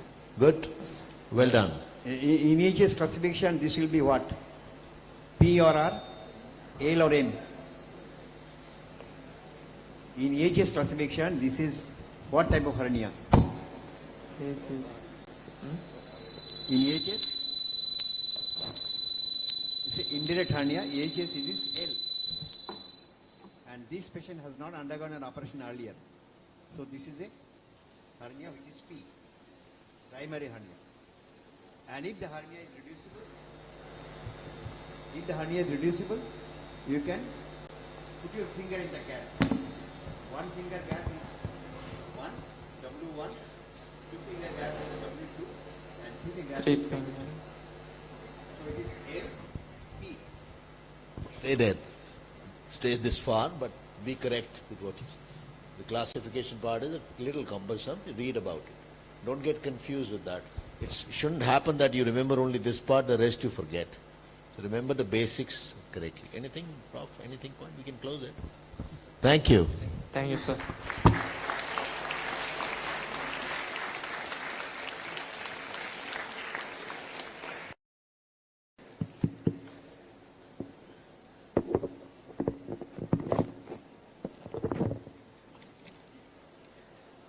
Thank you, Aravind and Azor.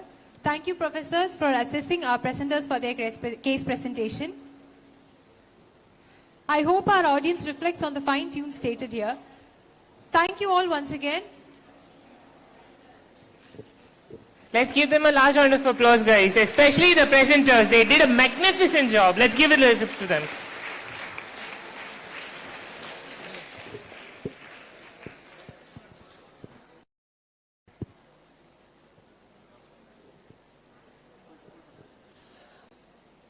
With the utmost respect and privilege, may I now extend my sincere thanks and gratitude to Dr. Rakesh Fernando, sir, who made it a point to be here, educate, assess, and fine-tune our students. Sir, we deem it a privilege that we have attended this session. To felicitate our guest speaker and guest lecturer, Dr. Rakesh sir, may I now invite Dr. Soundarajan sir, Professor and Head, Department of General Surgery, SMIMS, Dr. Maheshwari ma'am, Professor and Head, Department of Emergency Medicine and Professor of General Medicine, SMIMS, and Dr. Alex sir, Professor and Scientific Coordinator, Smart UG 2023, to the dais. Please, sir. Let the cheers keep rolling for this wonderful man who came all the way from Thoothukudi.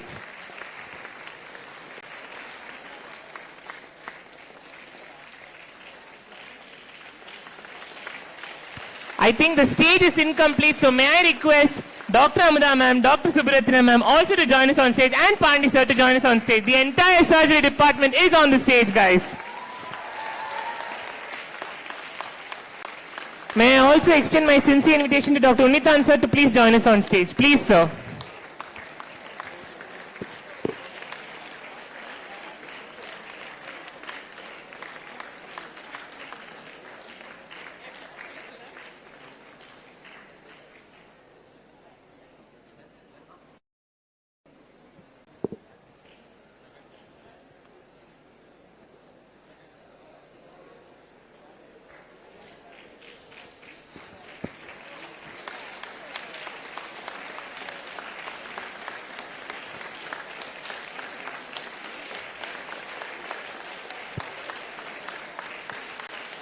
Now the stage is complete. Let's give it up for the general surgery team.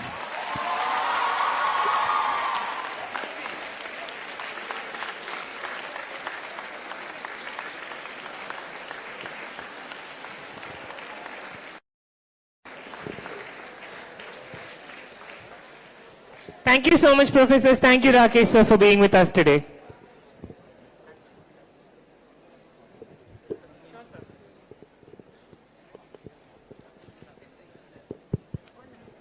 All of them are my teachers. Thank you so much. Thank you so much, sir.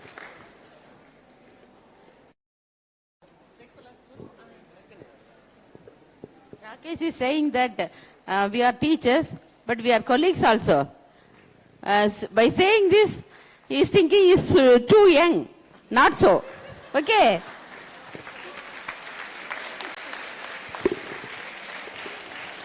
Thank you so much, everybody. Thank you all. All right, ladies and gentlemen, boys and girls, what is next? Thank you so much for that energetic reply. All right, we are breaking for lunch right now, and you are expected to be back in the halls by? Fortunately or unfortunately, all of you have to be back by 1:30 sharp, as we shall commence our sessions shortly. Right? So please move fast and make sure you're back on time. Thank you so much.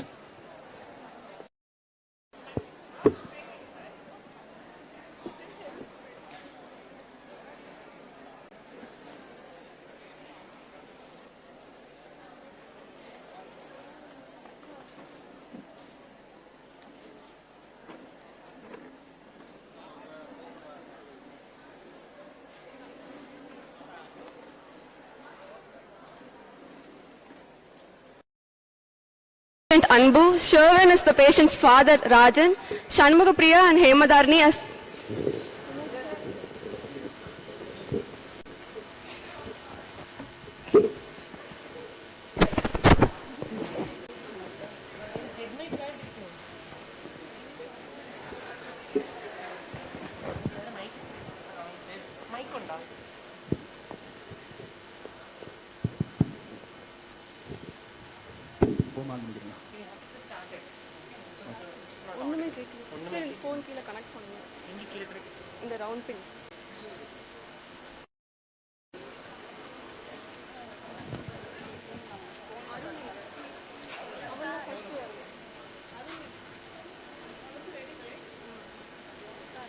Good afternoon, everyone. We final year students are here to perform a role play.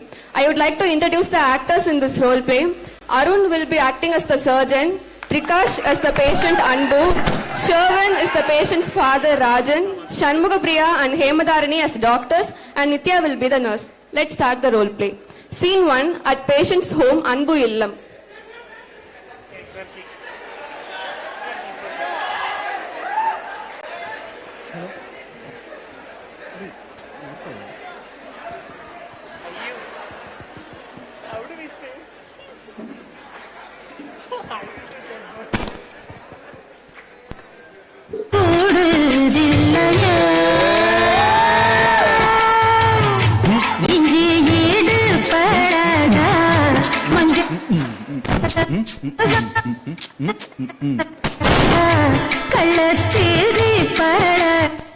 என்னப்பா வேலைக்கு போயிட்டு வந்துட்டியா?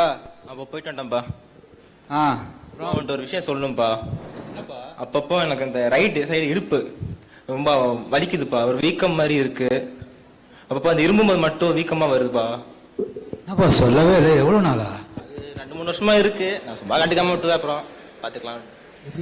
இது ஆஸ்பத்திரி வச்சு கூட்டிட்டு போலாம்டா. அதெல்லாம் தேவையில்லைப்பா, போனா நிறைய காசுலாம் போடுவாங்க, வேண்டாம் தேவையில்லை. சரி நீ சாப்பிட்டியா? சரி ஓகே, தூங்கு போய் தூங்குப்பா.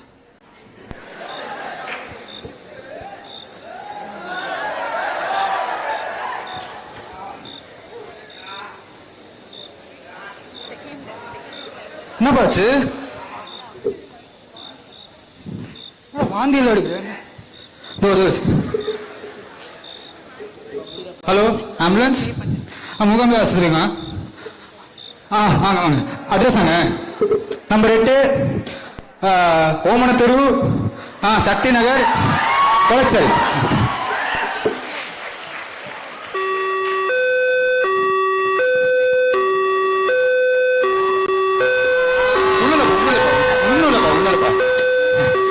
பையனுக்கு என்னன்னு தெரியல, ரொம்ப வலிக்குது போல.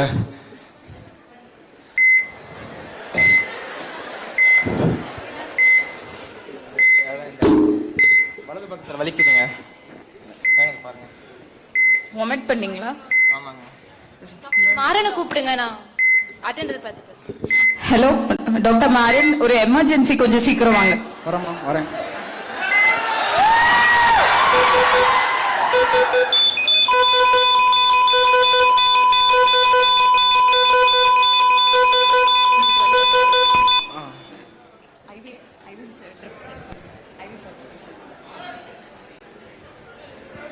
ஹேமா மைக்.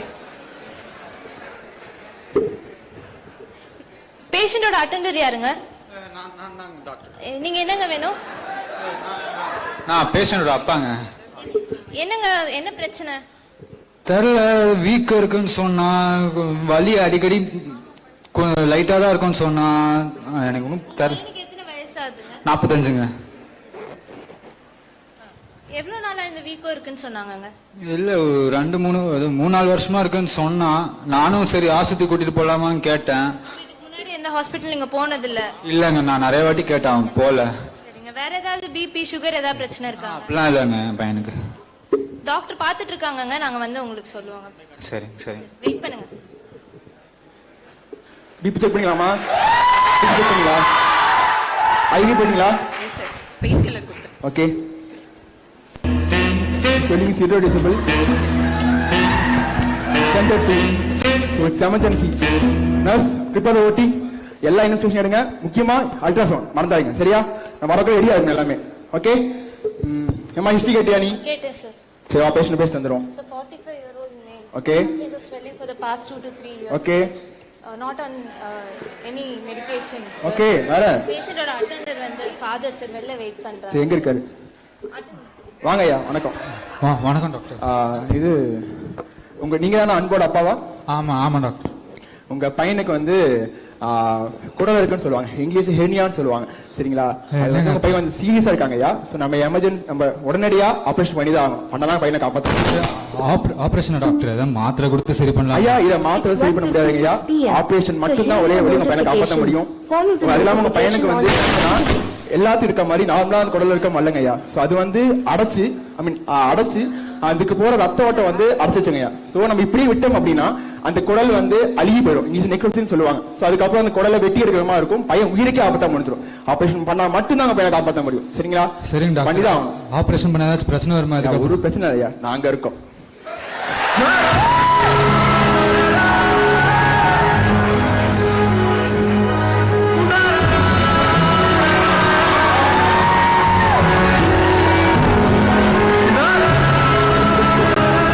என் பையன் உயிர் காப்பாத்திடுவீங்களே?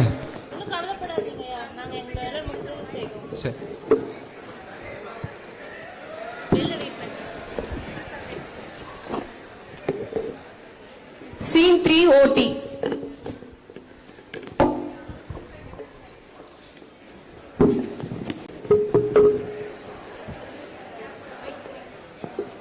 இது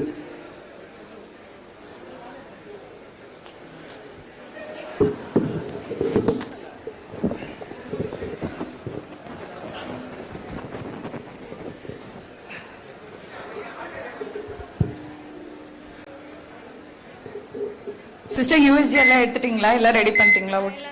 ஓகே சார். சார் ரெடியா? Okay sir. சொல்லலாமா? ஆன்சர் கொடுத்ததா? Okay.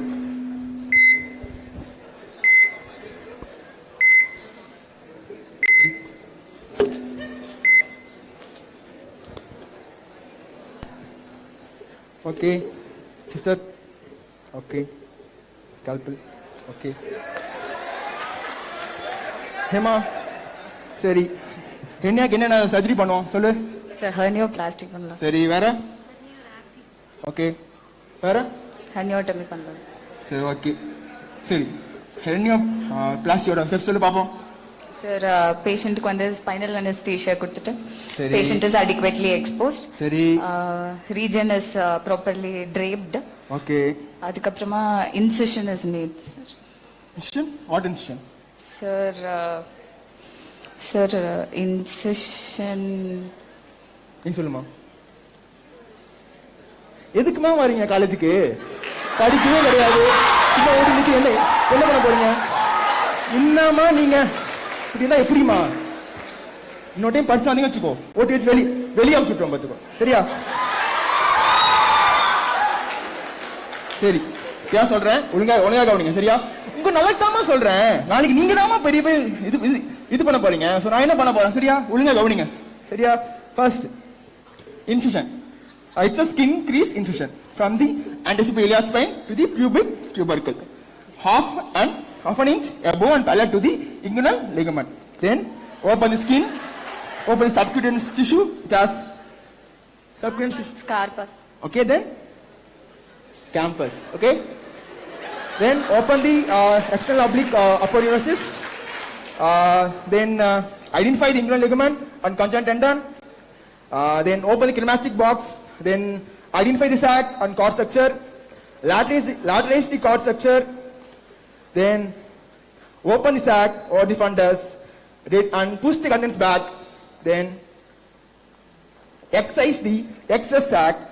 Then transfix and ligate the over the neck of the sac. Then what is like this procedure? Sir, it's approximation of the conjoint tendons. Okay. சரிமா நல்லா படிக்கிறீங்க போலயே. ரைட்டுங்க. சூப்பர்மா. சரி. So usually in hernioplasty normally we do mesh with a mesh or in the transversal fascia, but in emergency conditions we don't usually place the mesh. We do the anatomical mesh anatomical repair. Okay. Then super. Then all after doing we need to close the layers that we have open. Okay. Okay ma. Patient post op போட்டு care பண்ணிக்கோ. Okay sir. ஒழுங்கா பார்க்கணும். Phone அடிக்க கூடாது. சரியா? வந்து பாப்பேன். Okay sir. சரியா? Okay sir. பேர் அட்டெண்டங்க இருக்காங்க. சரி ஓகே. ஐயா சொல்லுங்க டாக்டர். உங்க பேஷண்ட்டுக்கு வணக்கங்க ஐயா. வணக்கம். உங்க பையனுக்கு நல்ல சர்ஜரி முடிஞ்சுங்க ஐயா. ஓ இப்போ ஒன்றும் பிரச்சனை இல்லையா? ஒன்றும் பிரச்சனை இல்லைங்க ஐயா. ரொம்ப நன்றி doctor.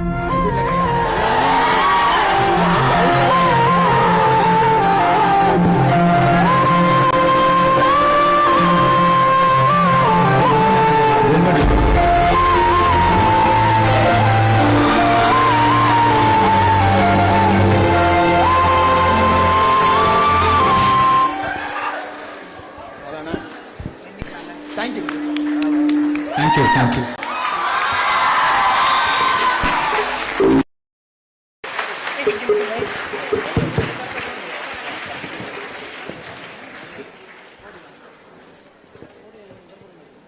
I think before I move into the session, 1, 2, 3, give it up for the final years, guys!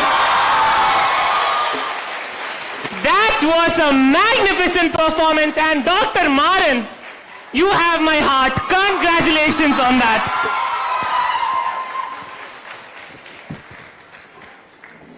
Right, everyone, we are live in the second session of day 1. May I extend my sincere most welcome to Dr. Unitan sir, Professor, Department of General Surgery, SMIMS, as the scientific coordinator for this session. Up next, we have a discussion on the topic of surgical jaundice, a must-know area for your exams, and very important clinical management scenario. So you have to have a base idea as to how to go about the same. To give us an in-depth idea into the approach to surgical jaundice, we have with us Dr. Praveen Suryavanshi, Professor and Head, Department of General Surgery, and Deputy Dean of MGM Medical College Hospital, Aurangabad, with us. On that note, ladies and gentlemen, let's put our hands together and please help me invite Dr. Praveen sir to the dais.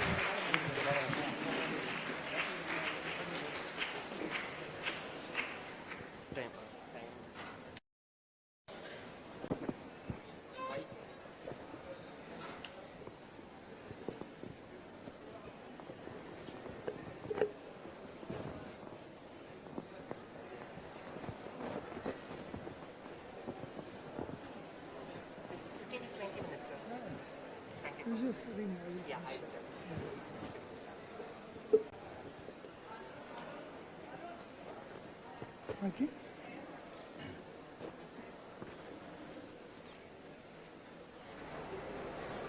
Hello. Good afternoon. Good afternoon. I hope you all had nice lunch. Yes. So it's now my duty to make you or keep you awake for another 15-20 minutes. I'm sure Dr. Alex will not get in the ring because someone is sleeping there. So I think this, is it working? Okay. Keep it close. Hello. Yeah.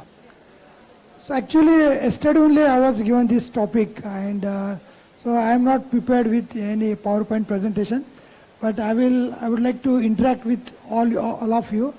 And recently in our institute, students are enjoying this type of teaching more than the PowerPoint presentations, because there are many issues that are associated with PowerPoint presentation. As Dr. Chintamani rightly said, most of the time these slides are 10-year-old slides, not regularly updated.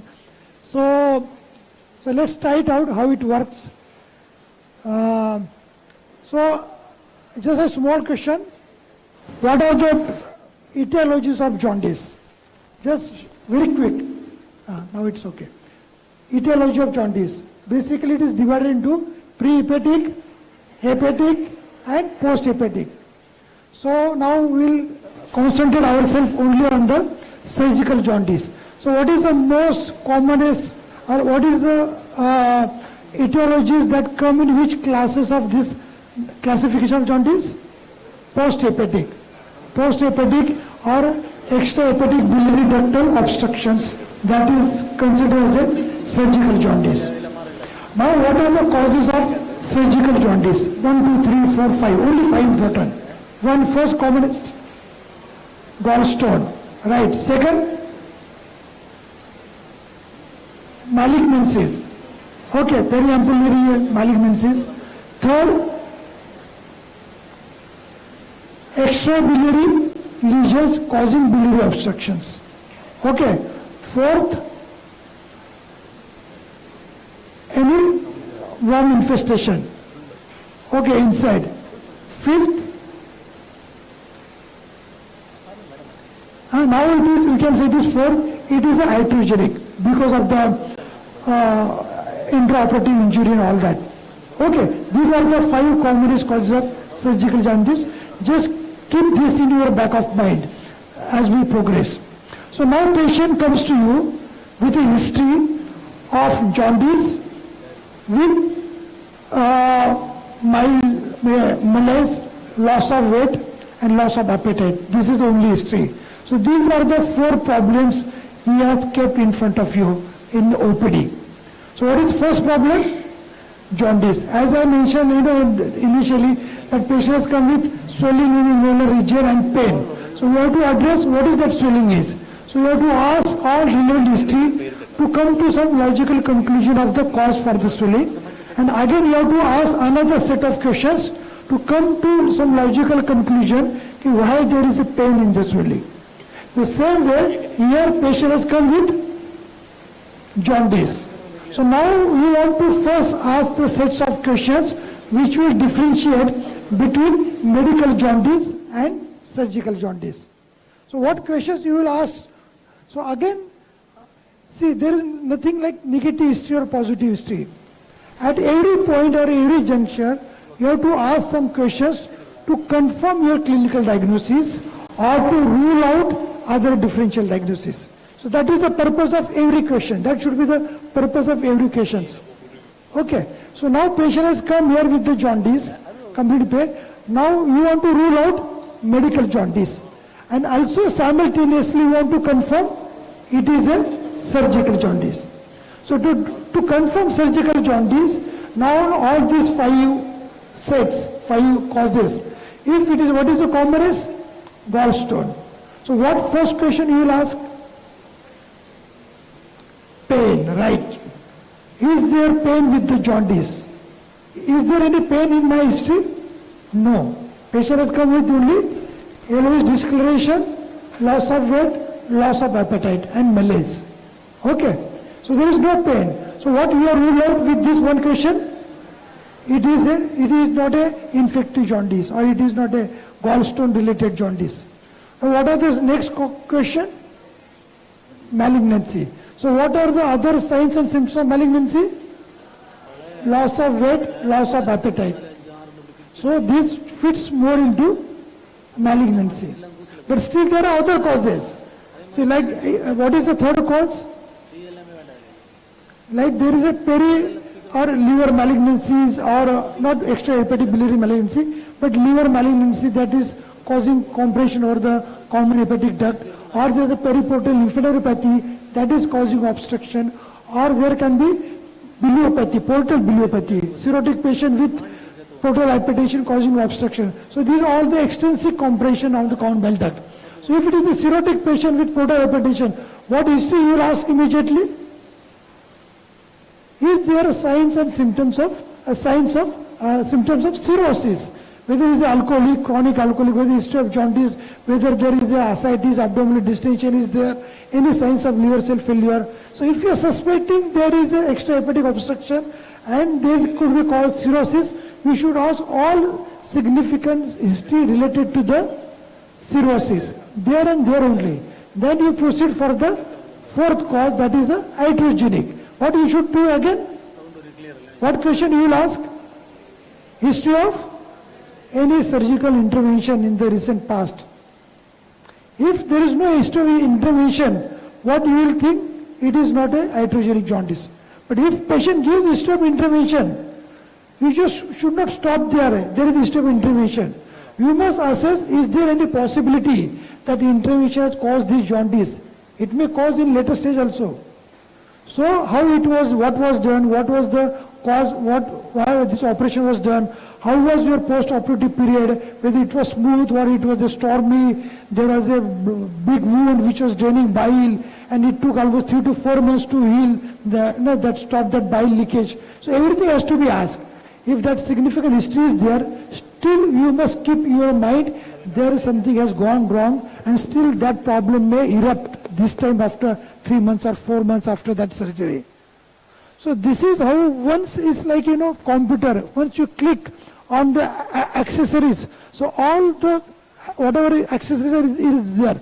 So you have to check one by one, click one, go to another. So once, what is now patient gives, suppose there is a history of intervention. Okay, 6 months back some operation was done in the right hypochondriac region and there was a burst of abdomen, no bile leak, but it took a long time to heal. And now he is fine. So now what is your now diagnosis? What working diagnosis is now? Either there is a malignancy, because there is a jaundice, painless jaundice with loss of weight, loss of appetite, or there is a iatrogenic jaundice because there is a history of intervention. So you have ruled out other causes. Now you want to differentiate between these two. You have to narrow down these two, whether it's iatrogenic jaundice or surgical malignancy jaundice. What now? How will you differentiate? How will you differentiate? What are the other symptoms with malignant jaundice other than loss of weight and loss of appetite? What is typical of periampullary malignancy?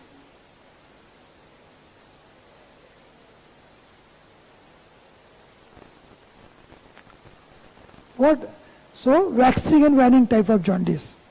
So, next question you must throw, is it a waxing waning type of jaundice? If patient says, yes, it is waxing waning type of jaundice, what will happen? It will confirm it is a malignant jaundice.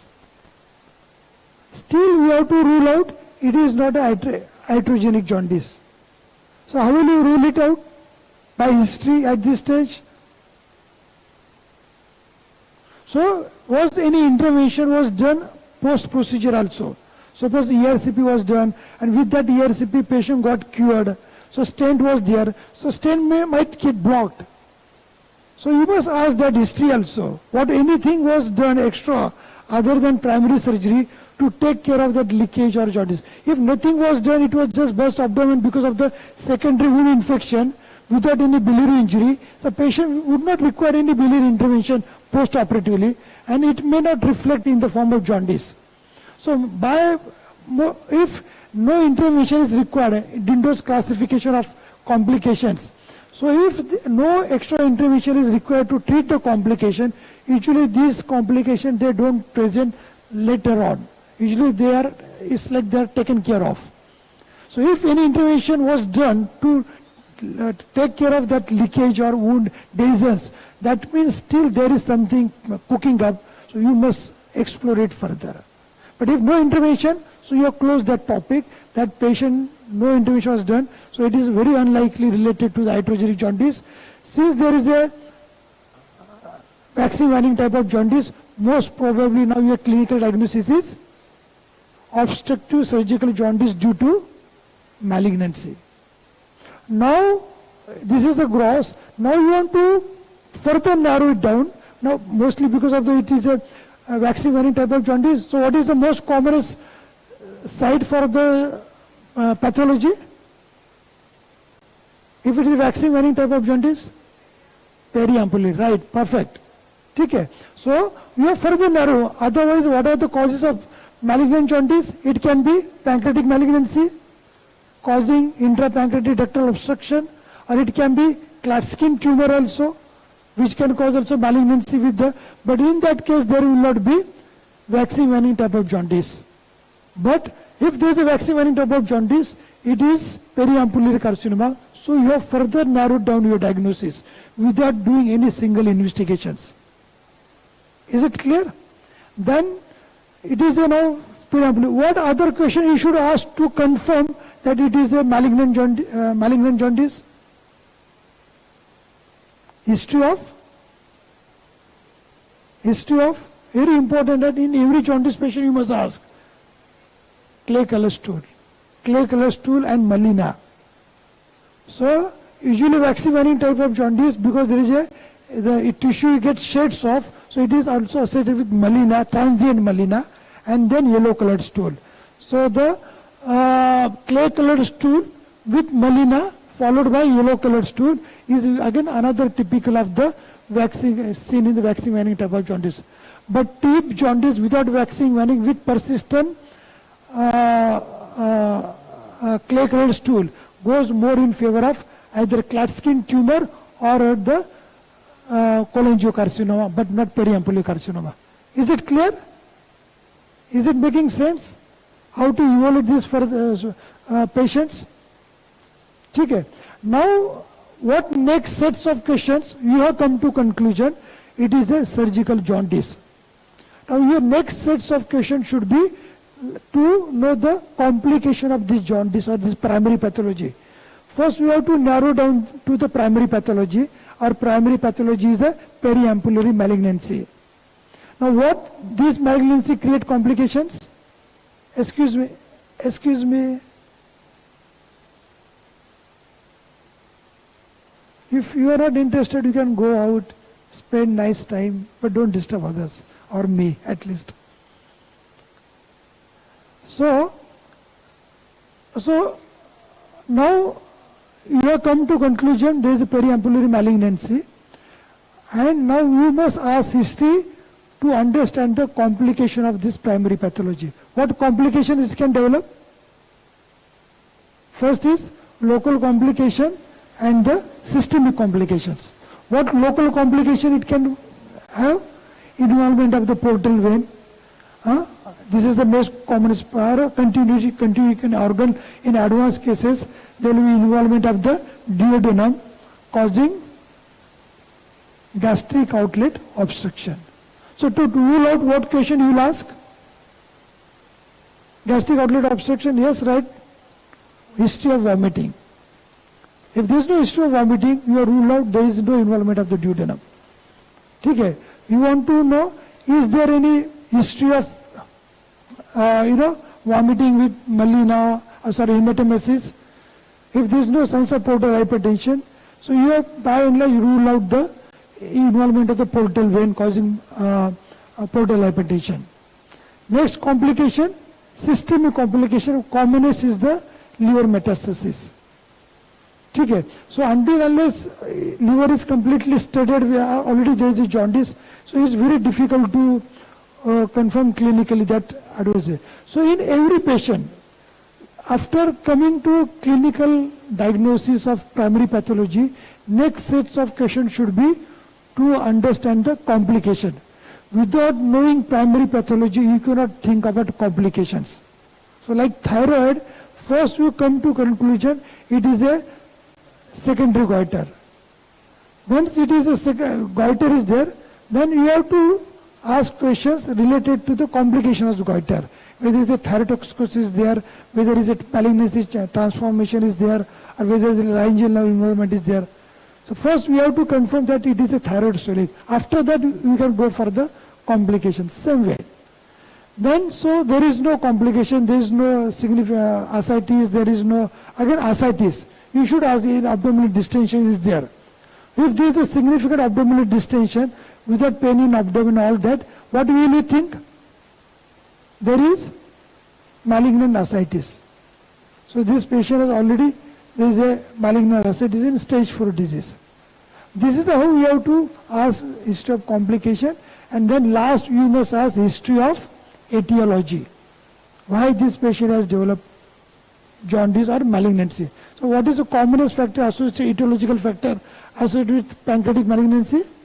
Is history of smoking. So history of smoking or any etiology, you should not ask history of personal history. You should ask in the history of present illness. If patient has presented with jaundice, his diet, with goiter, his diet history should be asked in the history of present illness. Because unless you correct his diet, his goiter otherwise recur again. Likewise, so history of like patients with suspected obstruction, the history of constipation should be asked in the history of present illness, not in history of personal history of bowel habits. Same way, a history of smoking, because it is linked with the malignancy of pancreas, history of smoking should be asked in the history of etiology. So basically, as far again, I am telling you, there is no way is the highway. It's not the what I am teaching, this is the only way. But this is how we teach our students and how we practice. So we divide history into 3 sets. First, sets of question answer to understand the primary pathology. Once we have come to some conclusion, ask history related to the complications of primary pathology. So you just don't have to think what patient is telling. Something we have to go beyond that to understand is there any complication is developing, so that we can treat it at early stage. That third set of questions to understand the etiology of the primary pathology. Once everything is done, then you go for the personal history. Again, that personal, again as a surgeon, I always ask history of jaundice. I prefer to ask history of jaundice in the past history. Why? It may not, jaundice, suppose there is a lipoma over the thigh. The jaundice will not cause lipoma in any way. But for the surgical intervention, history of jaundice, if it is a possibility of hepatitis B or C positive patient, it is important for the surgical management to take care of our OT staff and extra precaution. So in that perspective, history of jaundice has to be asked. Same way, history of allergies and all that. Again, allergy has to be asked each and every patient. History of allergies in the past. Okay. Then rest same personal family history. Now examination. Again, general examination. What is we would like to see if your diagnosis. Now, what is your working diagnosis? Is a surgical jaundice due to periampullary malignancy without any complications. Now, you would like to confirm the diagnosis or get more evidences on examination. So, what is the first evidence that he is a jaundice? What you should look at first? Icterus. So, you look at the icterus. How to look for icterus? Anyone student, stand up and you. How to look for icterus? First.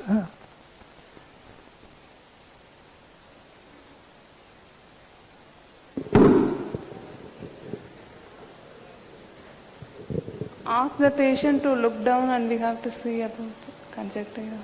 Okay. So this is what we answer in exams. So in exam, how you should sit down, please. How you should answer?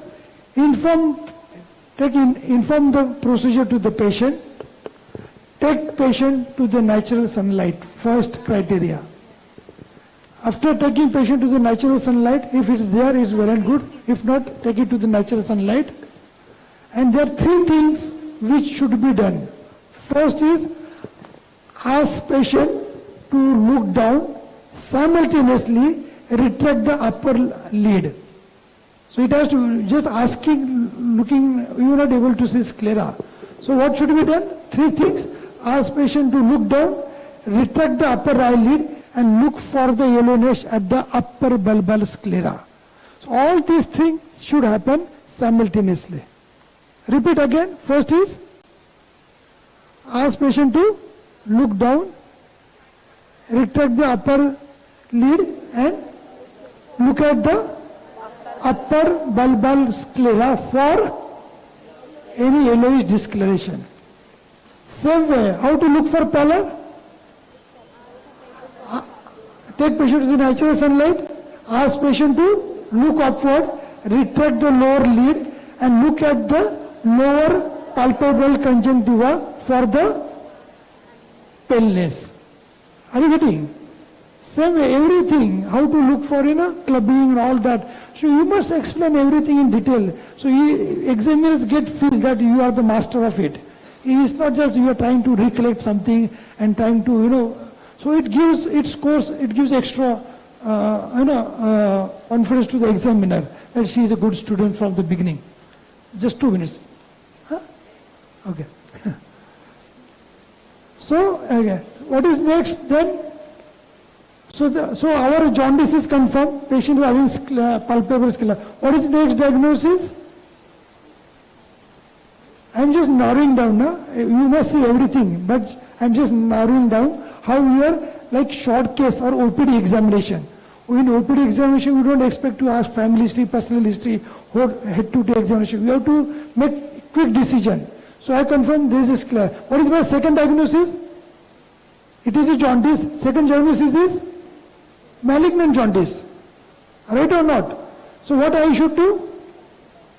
Palpate the right hypochondriac region. If the gallbladder is palpable, what is Kurzweil's law? Anyone, yes. I think I will ask boys. Yes, you. Anyone, volunteer. What is Kurzweil's law? Law?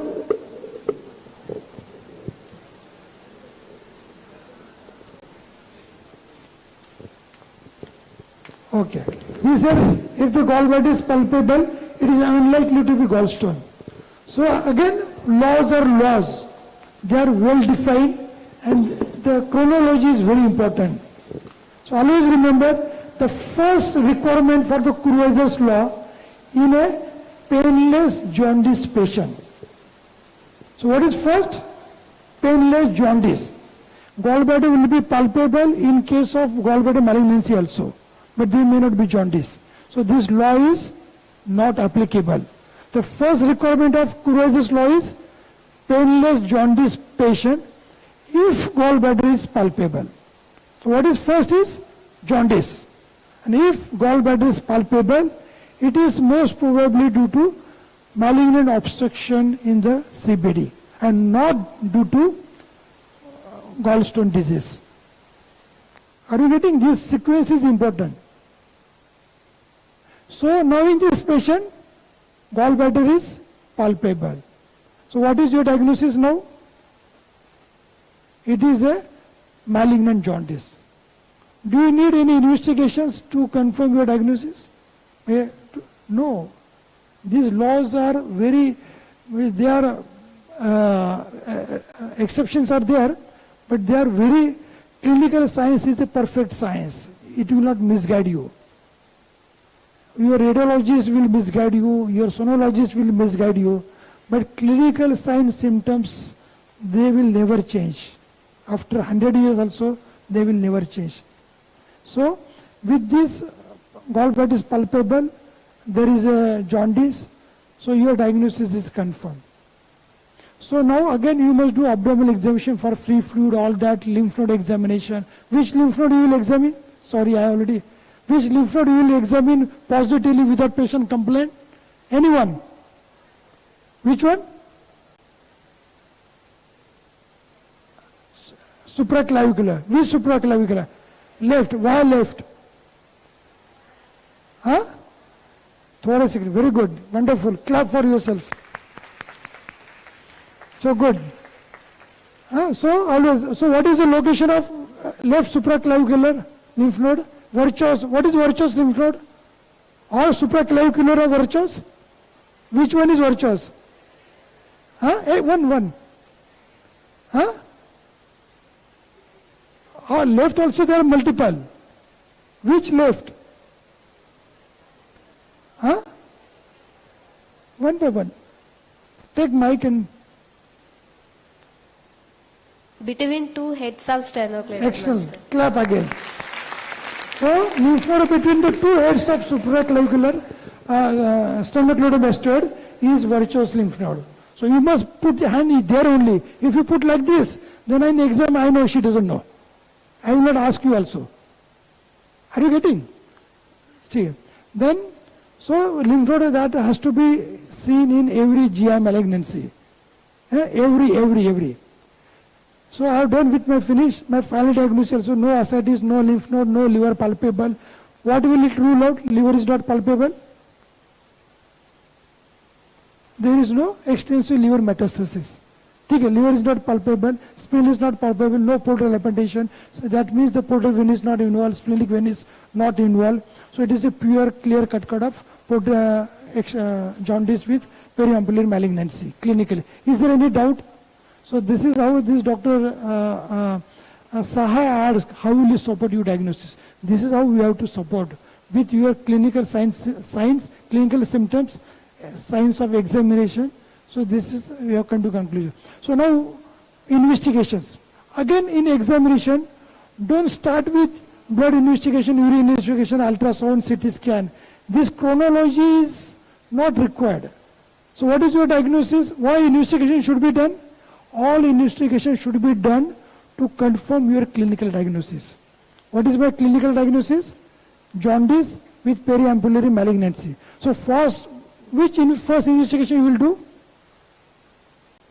Best, bedside, cheapest,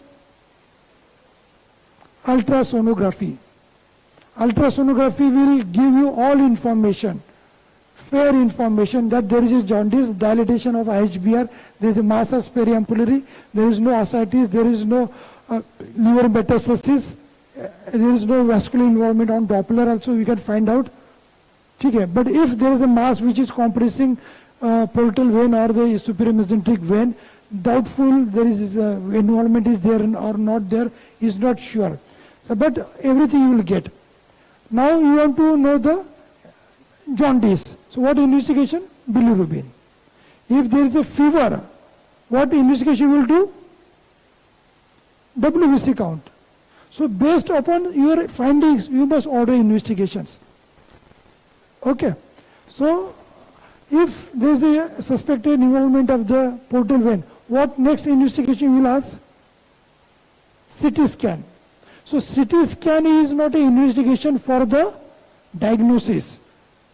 Ultrasonography is an investigation for the diagnosis, and CT scan is an investigation for the assessment of the operability and the metastasis spread and the local spread. So CT scan will give you a fair idea about the local spread, vascular involvement, duodenal involvement, liver metastasis, peritoneal metastasis, everything will be there. If CT scan is normal, only limited growth is there. So what more another investigation, will you go for MRI?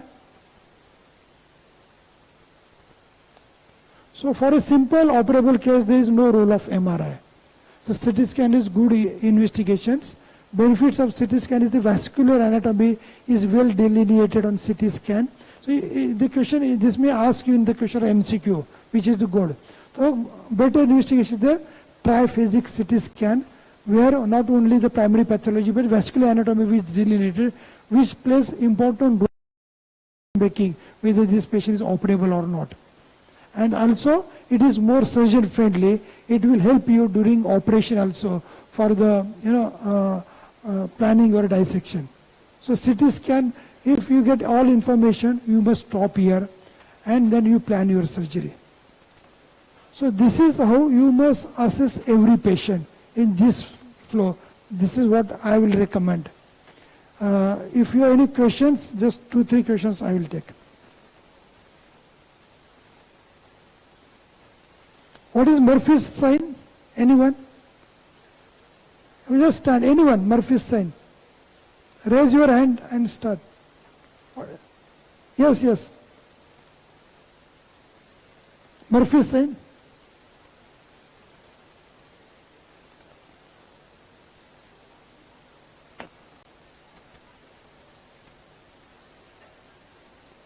No, Mike. Last question. Yes. No.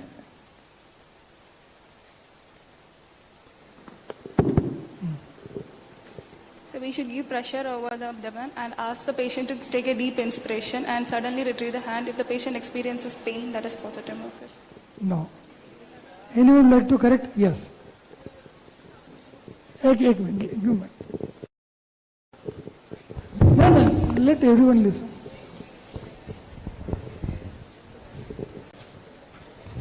Okay.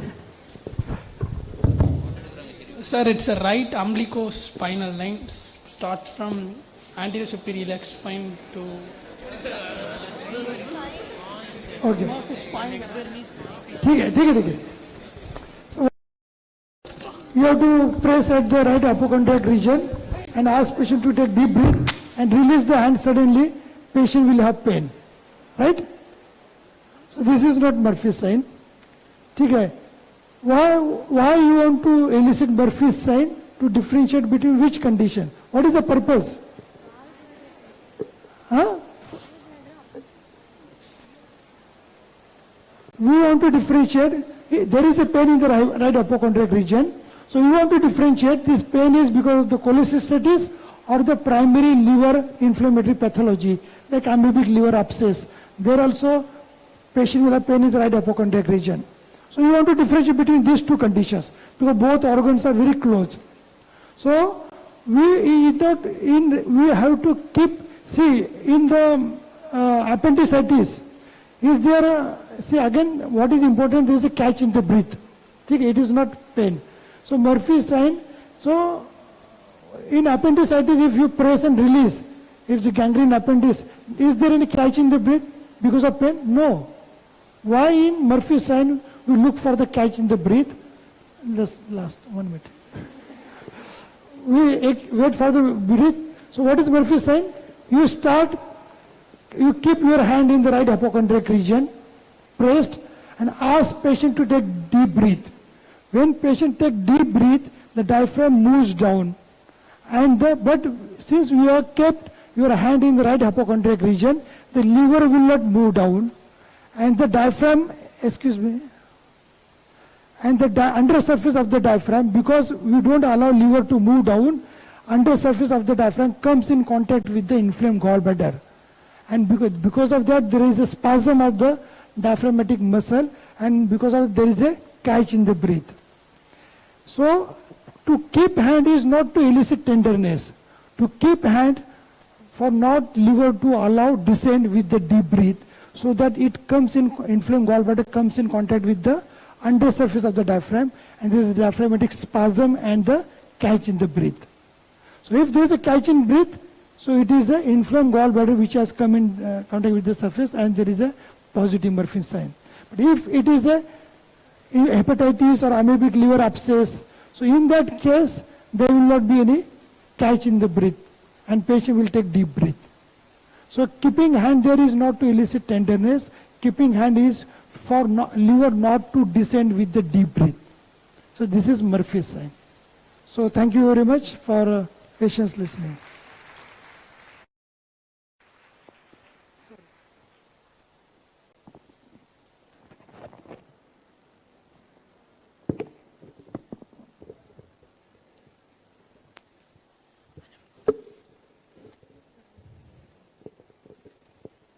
Thank you so much, sir, for giving us an insight into the approach of surgical jaundice.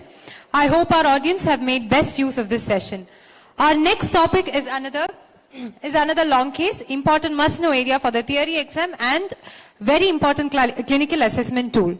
So stay on your toes for this session. Our next topic is approach to gastric outlet obstruction. With the greatest privilege, may I now invite Dr. Chintamani, sir, once again amidst us.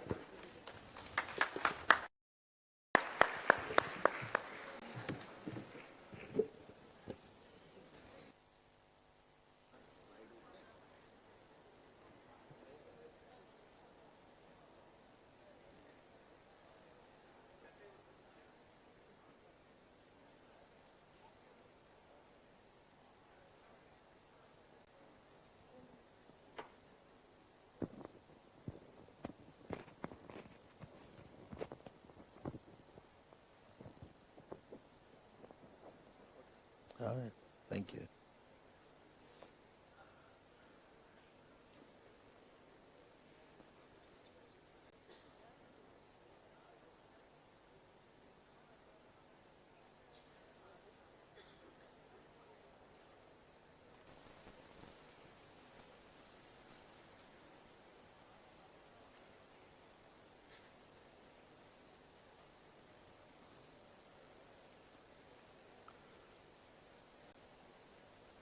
Well, good afternoon. We are back. This is siesta session, so there'll be a tendency to fall asleep, so don't worry about it. We'll stay awake, right? Well, gastric outlet obstruction is not usually discussed in a day-to-day class, but conventionally, as we talked in the morning, it will be one of the long cases, like one that Dr. Praveen just discussed. Obstructive jaundice is a very, very common case. Gastric outlet obstruction may be a case that you get in the exam. So I'll just try to keep it simple and to the point for all of you, because it can be a very large topic like of jaundice. So what do you understand by the term outlet obstruction? I think we can start with the gentleman, the first one. Yes, you acted well, so can you answer this? What do you understand by any outlet obstruction? The mic, you can pass it, microphone, yeah. And don't worry about it, this question is just to initiate discussion. Yes. So, do I need to repeat the question? Yes, sir. Oh.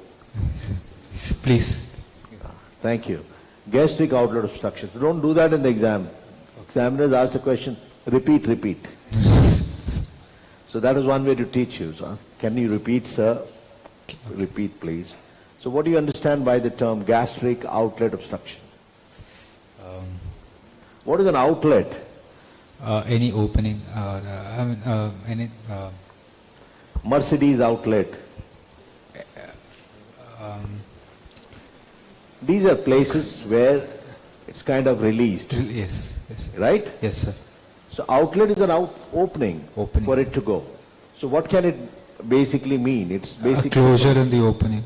No, what could it mean? Gastric outlet obstruction. Obstruction to the outlet. And what is the outlet? Pylorus. Yes, and first part of duodenum. Correct? Yes, sir. So that's what we are going to discuss. No rocket science, so don't worry. Sir. First of all, what do you do in the history? See, make it a habit to have a system or a protocol in your presentation. How does it help? You will invariably be able to speak something or the other in order, like it was discussed when you were asked about investigations. You can't jump to something which you want to talk about. Neither should examiners. And I've been examining for a long time, and I've seen in an obs jaundice case with the reference, what will you do first? So the student would say, I'll do ultrasound first. It has happened, practical experience. So the examiner says, but you've not yet established jaundice, so wouldn't you do LFT first? Okay, sir, I'll do LFT first, because on that day this gentleman is always right. Then you say LFT and ultrasound. Wouldn't you like to do urine test? Somebody was speaking it also. There's no end to how many you can do and what do you do first. And there's nothing like you do first means nothing else do you do. They all are happening simultaneously. So it's a smart way to divide your answer. So I'll do investigations to confirm the diagnosis, to support the diagnosis, to stage a disease if it is cancer, and to treat the patient. What have you done? You have thrown the question back in the examiner's court. Now, which of these you want, so that there is no conflict or confusion. And this I brought out especially in the initial days when I was observing all examiners asking differently. Because ultrasound, you will do ultrasound first. Today, ultrasound is the stethoscope of a surgeon. It's an extension of clinical examination. In most organs, ultrasound is not an investigation. It's clinical. So you understand what I'm saying? So you do an ultrasound rather than putting the patient in knee-elbow position, putting the patient head down, foot up. No, ultrasound, non-invasive, inexpensive, but it has limitations that it is operator dependent. Similarly, therefore, when you're approaching a problem, history, what would you like to specifically ask? Demographic details of the patient as we discussed in the morning. Is it important? Maybe, maybe not. How will it be important, suppose I was to ask somebody here, to know where is the patient from? Because morning there was a bit of a discussion on that. Somebody, yes. We can start with you. It's just for convenience. Don't worry, you got singled out. How does it help to know the patient is from Kanyakumari or from Orissa or from Mumbai or Northeast? Common sense. Don't worry about it. Endemic diseases. Yes, and? You're right, I'm just waiting. There's more to it. Like gastric outlet obstruction, patient has come from Northeast. He's come from an area where cancer stomach is more common. That's the belt where it's common. So you would think of malignancy in your mind. It's not rare to find it there. Patient with gallbladder cancer has come. You suspect it to be from an endemic belt, which is Gangetic, along the river Ganges. So these are relevant questions which you ask. Just for the heck of it, don't ask his address because you're not going there. That details the hospital admission would have taken down. It is important for making a diagnosis, an impression. Sub-Himalayan belt, sub-Nilgiri belt, diseases are common. Nasopharyngeal cancer, common in preserved fish eating in the northeast part of India, Bhutan. And in certain parts of northeast, the preserved meat with salt is the cause of cancer stomach and esophagus. So you know there are connections. Goiter is common in sub-Himalayan belt due to iodine deficiency. I'm just giving an example. So take that detail and take this history of pain, abdomen, onset, duration, progression, intensity, What is the most common cause of gastric outlet obstruction according to you? Yes? You should raise your hand and answer. So some malignancy. Yes, good. Contrary to what you are taught or we learn, the peptic ulcer disease in adults and pyloric stenosis in babies or infants, that's not the most common cause. Malignancy is the most common cause of gastric outlet obstruction. So when you're dealing with this patient, the history would open up, you would already be keeping malignancy in the back of your mind, but the patient should be in the older age group. If this is a newborn baby or a younger age or earlier one, it could be So congenital. congenital idiopathic hypertrophic pyloric stenosis, not very common. So you understand what I'm saying? So don't make it into a run-of-the-mill chart. It should be relevant and focused. What do you think should be the symptoms? Forget what is written there because many things are wrong. Vomiting. Vomiting, very good. Then abdominal pain. Yes, good. Then constipation. Oh, someday it will happen. The If you distension don't of take the anything, abdomen. there will be nothing coming out. But that's not constipation. The distension of the abdomen. Yes, distension. And then loss of appetite. Very good. Next. Discomfort in the abdomen. If there is pain, there is no comfort. So don't make 1 into 3. Yeah? 1 into 2 is still okay. When you're saying any hollow viscous is obstructed, so what is happening? Nothing is passing down. If it doesn't pass down, it has to come back. Before it comes back, it has to try to overcome the obstruction. So when it's trying to overcome the obstruction, what will be the proximal part do? Dilation. Push, push, push, right? This is how it happens. And the term is called polarity, you know that. Where do you hear this term polarity commonly? Obs gynae, right? Yes, sir. The upper segment and lower segment. When the upper segment contracts, the lower segment relaxes. Exactly the same thing happens in the GIT. Where is the pacemaker for peristalsis in the gut? So fundus. Very good. Give her a round of applause. That is why they say don't keep a nasogastric tube for long because there will be prolonged ileus. Fundus. You're very correct. And the peristalsis starts there, it doesn't go anywhere. Starts there, it doesn't go anywhere. So it will come with each bout, peristalsis, hyperperistalsis, hyperperistalsis. What would be the kind of pain you get? Colic. Colicky pain, good. And what are the characteristics of a colicky pain? Morning somebody said pain, so that's why Dr. Praveen was asking, explain this pain. So this is what I'm asking. I'm just expanding on what you've spoken. The colicky pain would be coming in waves. It can be anywhere, any hollow viscous. Ureter, bladder, wherever. Esophagus, stomach, CBD, everywhere. So there is a polarity in the tubular structures because the purpose of the GIT is to empty out. During this process, the absorption has to happen. Digestion has to happen. Therefore, there is a relative difference between the length of organs and the speed at which it goes. Stomach, small bowel is 6 feet. Why do you need 6 meters? Feet? Feet or meters? Some meters. Why do you need that long? So for absorption. So that even if it keeps moving, there is enough surface area. Common sense. So there is obstruction which causes colicky pain. The characteristics of colicky pain are, it comes in waves, waxes and veins. Correct? What would be the associated features? The pain will be intermittent. Waxing and waning is the same thing. You're very good at making 1 to 2 or 3. Right? So it will be intermittent, coming and going, disappearing. Patient is tossing in the bed. It's painful. Patient is tossing, holding on to the tummy.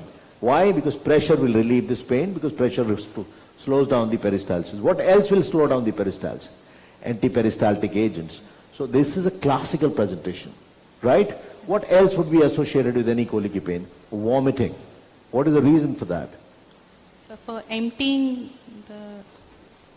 Now suppose there is a ureteric colic. Why should there be vomiting? That is also associated with vomiting. So what is responsible for the movement of the gut? Sympathetic system or parasympathetic? The Parasympathetic. Very good. Parasympathetic means what? Vagus. Correct? So vagal stimulation is happening somewhere. That is how the peristalsis happens. Excessive vagal stimulation. Right? Yes. You've been taught anatomy? You read about it. Vagus, no? So how does it get into the stomach, into the abdomen? Divides into? The trunk divides into two? Anterior. Anterior, that is left and right. Right? And then the left divides again into hepatic branch, which goes to supply the liver, gallbladder, and gives a branch to the pylorus. This pyloric branch goes to take care of the pyloric opening. It continues down as the anterior nerve of Letarget. You read it? Which ends as a crow foot. Posterior comes down, gives a branch to celiac plexus, solar plexus. You know, the anatomical site of murder. Kung fu kick there, bradycardia. What is that reflex called? Gold's reflex. It's taught in physiology. And continues down as posterior nerve of Letarget. These are the two. So if there is excessive vagal stimulation, pylorus is closed. So you'll get pylorospasm even in ureteric colic. So ureteric colic doesn't cause the reverse peristalsis. Is that okay? Yes. How would you characterize the vomiting here? Non-bilious vomiting. Very good, because there's no bile. What else? Projectile, non-projectile. Projectile or non-projectile? When is it projectile and when is it not? Let you answer too much. Somebody behind you. Anybody would like to take on? I'm happy with it. You're answering. No, don't turn around. There are no takers. You answer. So, when is it projectile and when during increase in the intracranial. One is, why? The same reasons. What else? The pyloric stenosis. Pyloric stenosis. But will all gastric outlet obstructions produce projectile vomiting? No, sir. So when is it that it won't be projectile? Yes? The proximal. No, that's okay. Let's move here. Who would like to take it? When do you get a non-projectile vomiting in gastric outlet obstruction? Let me change it. When can you get it? Third. Oh, you want to get up? Yeah. Can you pass on the mic quickly, please? We got to move on. So pyloric stenosis will get. No, pyloric stenosis, she said. You mentioned that. Let's not stick to words. Gastric outlet obstruction. Projectile vomiting, non-projectile. One example projectile is pyloric stenosis, which can be congenital or even acquired.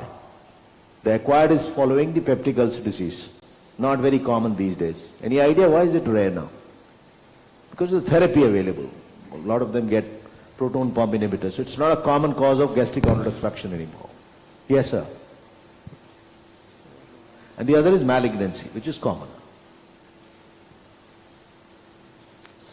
You want to answer that? You don't know? No problem. Now, usually, but not always, like I said in the morning, always is always wrong. So don't say always. Whenever you're answering, say mostly. Mostly in malignancies, it's a non-projectile vomiting. Now, but before you write, listen. Why? There is infiltration of the muscles. When the muscles are infiltrated, they can't contract. The cause for projectile vomiting is stomach is contracting against a closed pylorus, so it will throw. But if the muscle's power is not there, muscle has been infiltrated, it won't happen. So it's not mandatory to get it. Clear? So that is how it will present. So patient will have pain abdomen, projectile vomiting or non-projectile vomiting, and usually the patient will, the contents would be what the patient had eaten some time back. Later on it can even be yesterday's meal which can be there. So it is gradually going to get worse. Why should it get worse gradually? Yes? What will happen if the obstruction is persistent?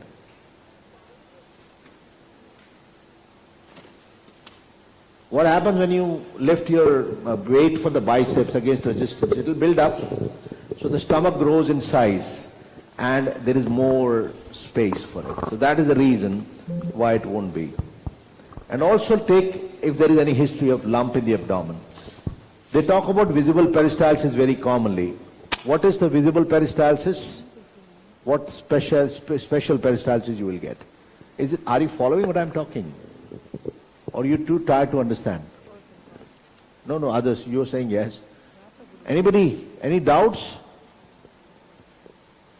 So it is one, pain abdomen, as she rightly said, with projectile or non-projectile vomiting, usually after taking meals. So we call it postprandial vomiting. But the duration can vary, so don't swear by it. You're taught that a couple of hours, 1 hour, because stomach has that much of holding time, but it varies. But you can even pick up the food that was taken yesterday after some time. The visible peristalsis would be happening because the peristaltic wave would move from left to right. So you will be able to see left to right. In which condition it is right to left? Visible intestine. Louder? Speak, stand up and speak. So transverse colon is farther. Is there something, transverse colon is like this hall. Is there something before that? Intestine. There is an ileocecal valve. So ileocecal tuberculosis is usually common. But anything distally also, if the valve is incompetent, can produce it. Now in the history, take history of loss of appetite and weight, history of bowel habits, any constipation. It's a run-of-the-mill stuff prepared by my registrar's slide. Any history of constitutional symptoms. What are constitutional symptoms? They were discussed in the previous case also. Yes, the gentleman here. Sorry, you're the faculty. The one behind you, the lady, yes. What do you understand by constitutional symptoms?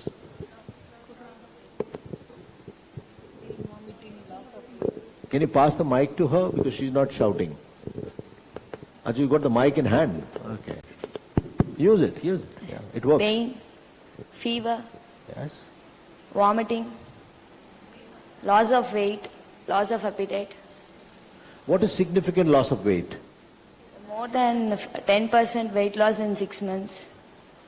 Okay, if it is less, then we don't take it as significant, but if you lose more than 10% in 3 months, would it be significant? What is incomplete about this definition?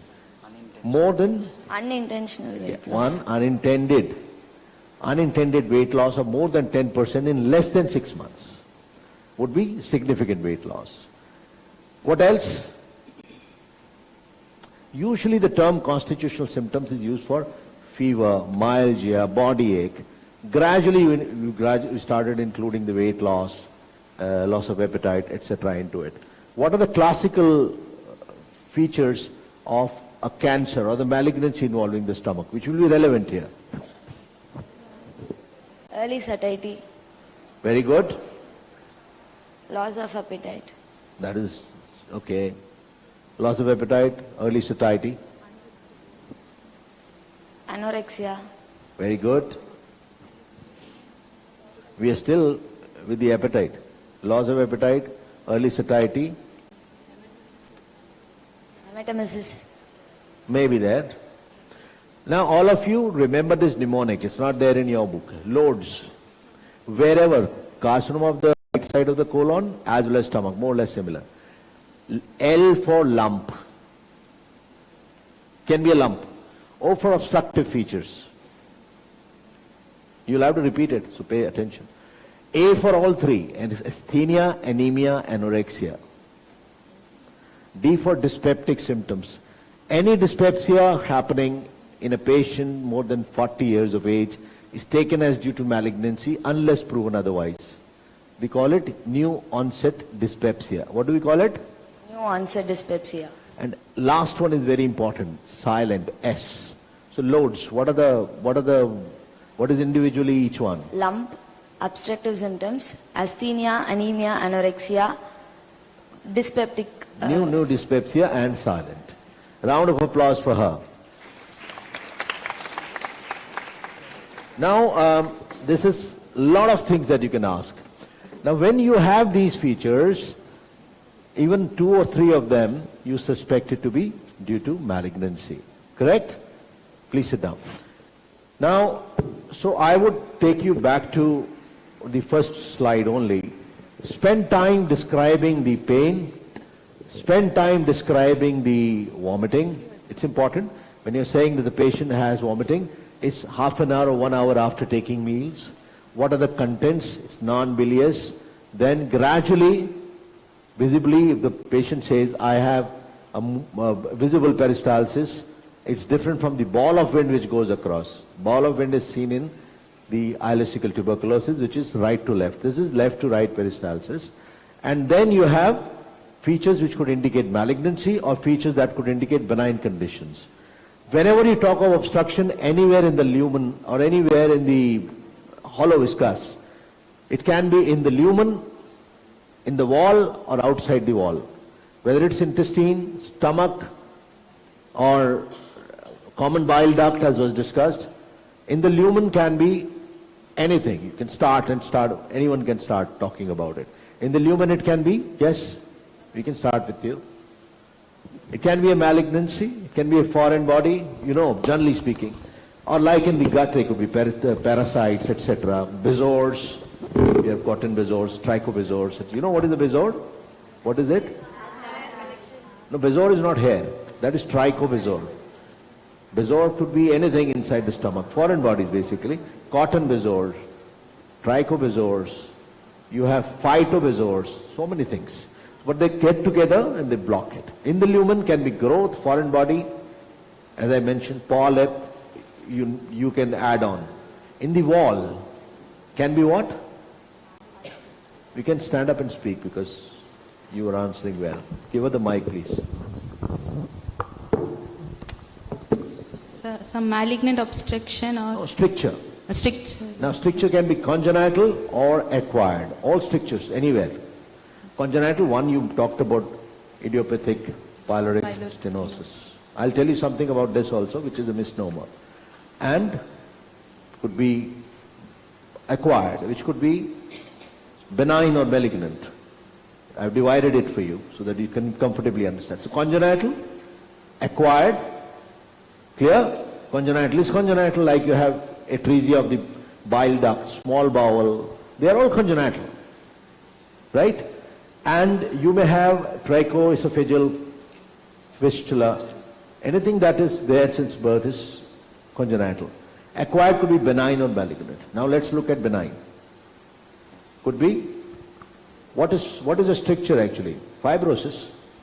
What is the most common reason for fibrosis? Ulceration. Sir, ulceration. No, you've read inflammation, no? In your second prof you're being taught. Inflammation you read, no? Yes. What is the end result of any inflammation? Fibrosis. And inflammation can be caused by infections, trauma, radiation, could be septic, aseptic, I'm not going there. But you will have some kind of an insult to produce this fibrosis. That's a stricture. Now, therefore you can think of anything. So in the wall it can be corrosive strictures. People ingest and they get the corrosive burns, which are common in suicidal mostly, but can be homicidal too. They can produce the narrowing, they can produce the obstruction, that can also present as gastric outlet obstruction. So I wanted you to think like anywhere else also you can use it. The stricture can be benign, which is now post-inflammatory, post-traumatic, iatrogenic. What can be the iatrogenic cause for stricture in the condition that Dr. Praveen was discussing or I am discussing now? Any endoscopic procedure, any insult, trauma to the duct or to the hollow viscous, blood supply is being cut off, stricture results. It's a very important cause. How does peptic ulcer disease produce this? Because of long-standing ulcer. Ulcer, fibrosis, narrowing. How does tuberculosis produce the strictures? Erosion. Ulcer heals, and it's usually ischemic arthritis there. Ischemia leads to fibrosis. Anybody who can answer why fibrous tissue has to replace each time? Why not some other tissue? Any inflammation, any trauma? It is the cheapest tissue in the body, but therefore not the best. It will cause irregular contractions, narrowing, that is the reason. Uncoordinated contraction. A type 3 collagen that I was referring to is due to ischemia, hypoxia. That is why you heard in the morning, tension-free Lichtenstein hernioplasty. Tension free is very important. Not surgeon's tension. Tension of the tissue. What is tension going to do? Pass the mic to her, she's right. Tension will produce those ischemic spots which lead to fibrosis. And that fibrosis is zigzag. We want an organized fibrosis, type 1 we want. That's why mesh.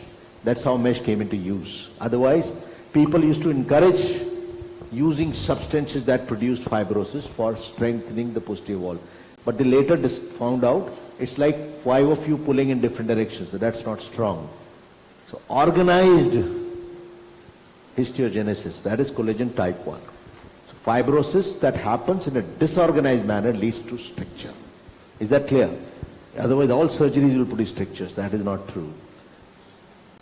So these are the causes in the wall. And of course malignancy, inside as well as in the wall. What can be the causes outside the wall? Anywhere in the body. Any infiltrations? Any growth? Any lump, lymph nodes, and in the case that Dr. Praveen was discussing, periampullary cancer, or whatever is surrounding the periampullary, around the ampulla within 2 centimeters. It's compressing. Head of pancreas compressing. So obstruction from outside. In general, this is the cause for obstruction anywhere. Here, it can be malignancy involving the stomach or outside. So periampullary cancer can also produce gastric outlet obstruction. So the malignant causes are not just from stomach. They can also be from around it. And in fact, it is now well known that they are usually due to causes outside the lumen. Now history is done. I must have missed out a point or two here, but you can ask me. You can sit down. Examination then follows in a regular manner. So you have a patient who is 55-year-old. He comes from northeast. He gives a history of loss of appetite, weight, and pain abdomen, which is colicky. It is associated with vomiting, which follows an hour after taking meal, contains the food products taken before, and patient has been becoming cachexic and losing weight. He's got loss of appetite. On examination, there is a lump felt. I'm filling up all the loads criteria. And patient obviously has dyspepsia. What is coming to your mind? So louder? Smart. If the patient also has gastric outlet obstruction but obstructive jaundice, you're thinking of something outside or it is gone outside? It could have also gone. So think more than read. What you read, think more about it. Otherwise, this is just a laundry list that you remember and you forget the next day because the new list comes. Like you go to the vegetable market to buy things, no? When your parents provide you a laundry list, get these things. You get them, forget about it. You hand it over to the, the shopkeeper, he gives you the matter, you forget it. Next day if somebody says, what all did you buy day for yesterday, you won't remember. In general, if you have a concept, I'll buy a vegetable, I buy a fruit, I'll buy my usual, utensils or my toiletries. So it is a system. Use it everywhere. I'm not talking only about gastric outlet obstruction. I'm talking about any obstruction anywhere. It is the same answer. There is absolutely no difference. Now when you're examining these patients, quickly, in general examination, make it a habit. Divide your general examination into finding out, I teach my undergraduates this, so therefore there is no restriction to it. It's not for postgraduates all the time. I don't think there is any difference. If you understand, then you are as good. Otherwise, there are people who can finish their post-graduation also, may not know about it. Examine the patient in supine position after taking informed consent, like you all learnt it. Examine for performance status. Anybody who knows about performance status? If you don't know, there is no problem. Anybody who knows and would like to answer? You see, performance status is a very simple scoring system to find out the performance of a patient with the disease and the likely performance with the treatment. Can you repeat what I said? You shout, don't worry about the mic.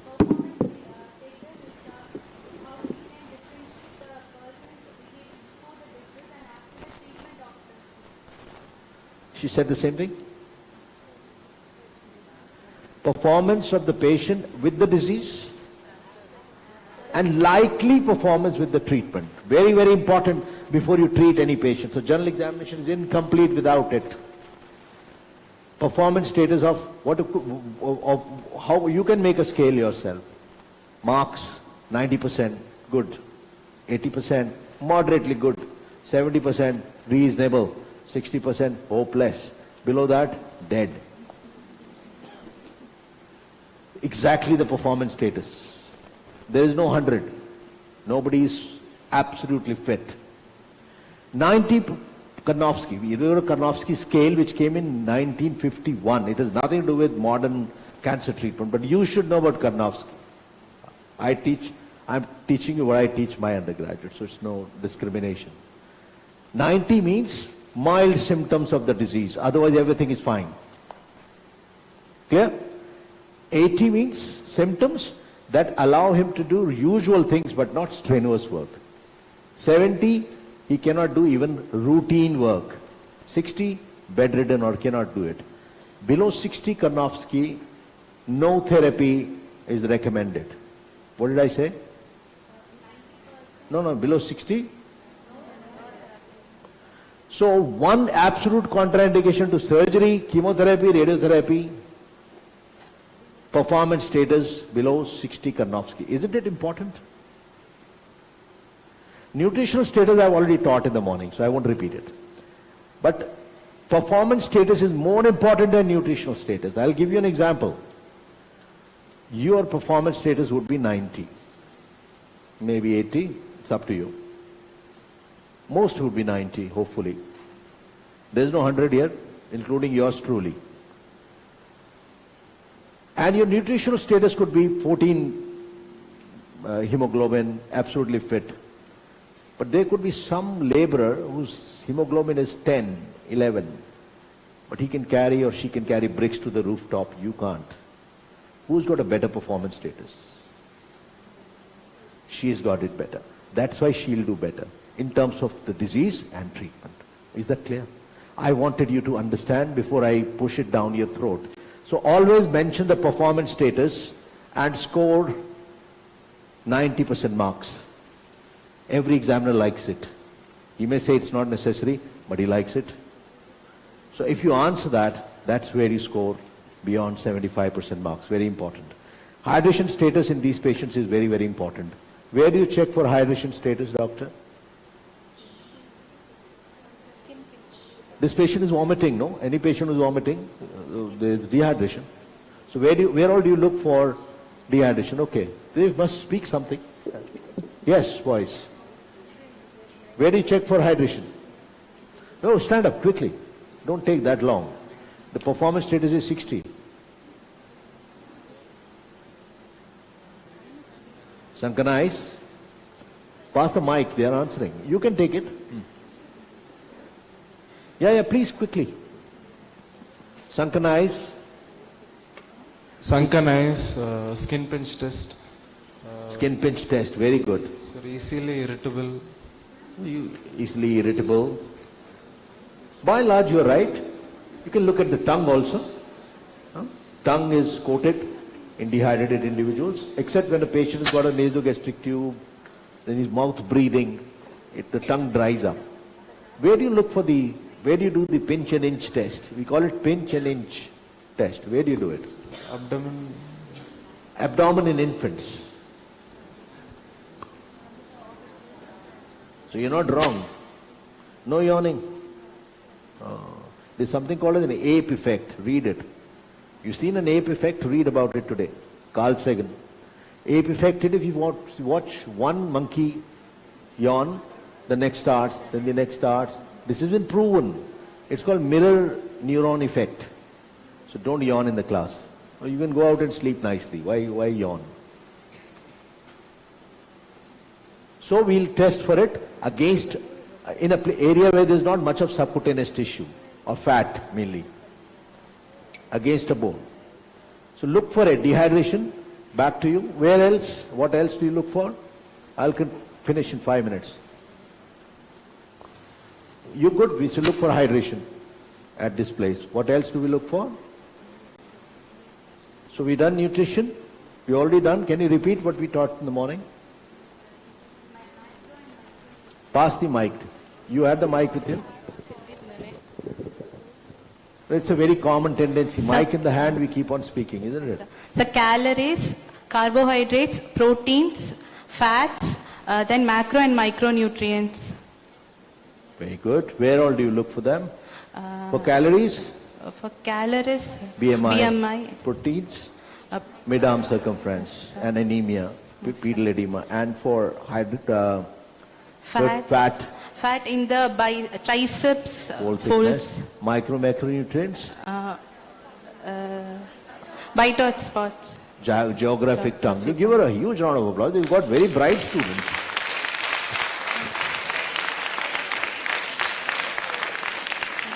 So the retention is 100%. Very good. Thank you. So we'll check for it. I've told you two things. Rest is all garbage.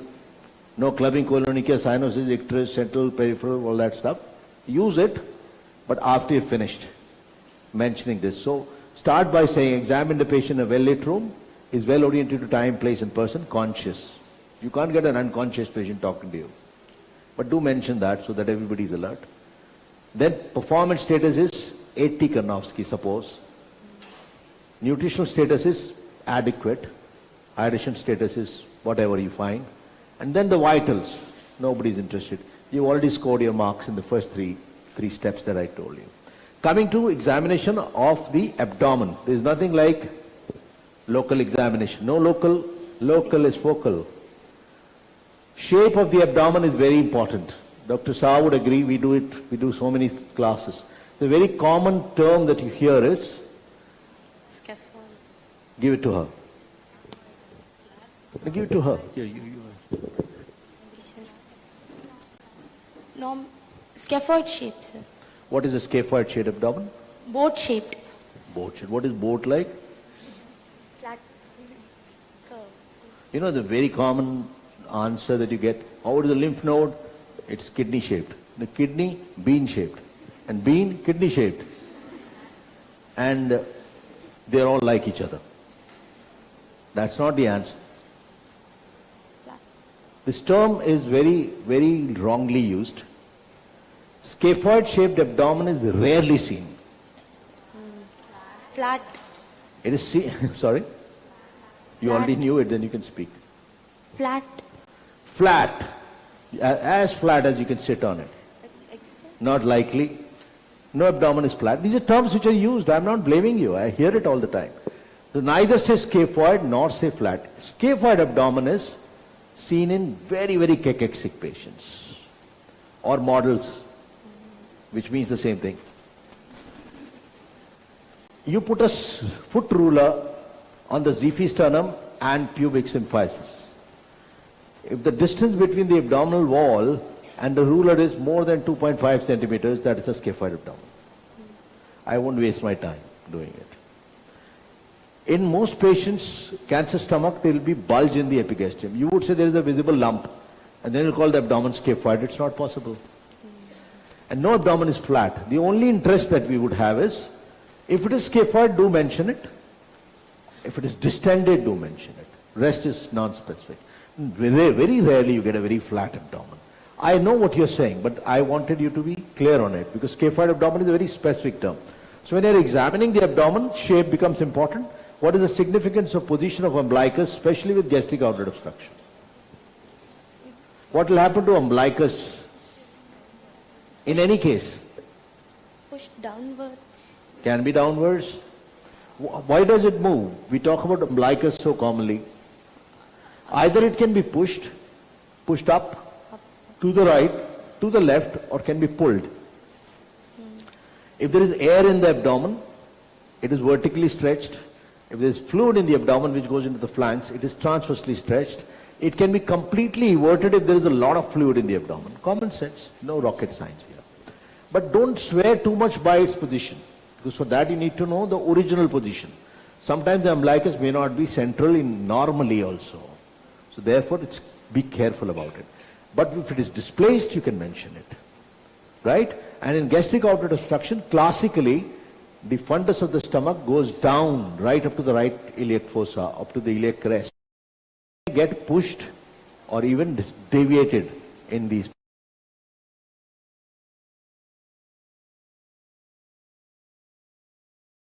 less.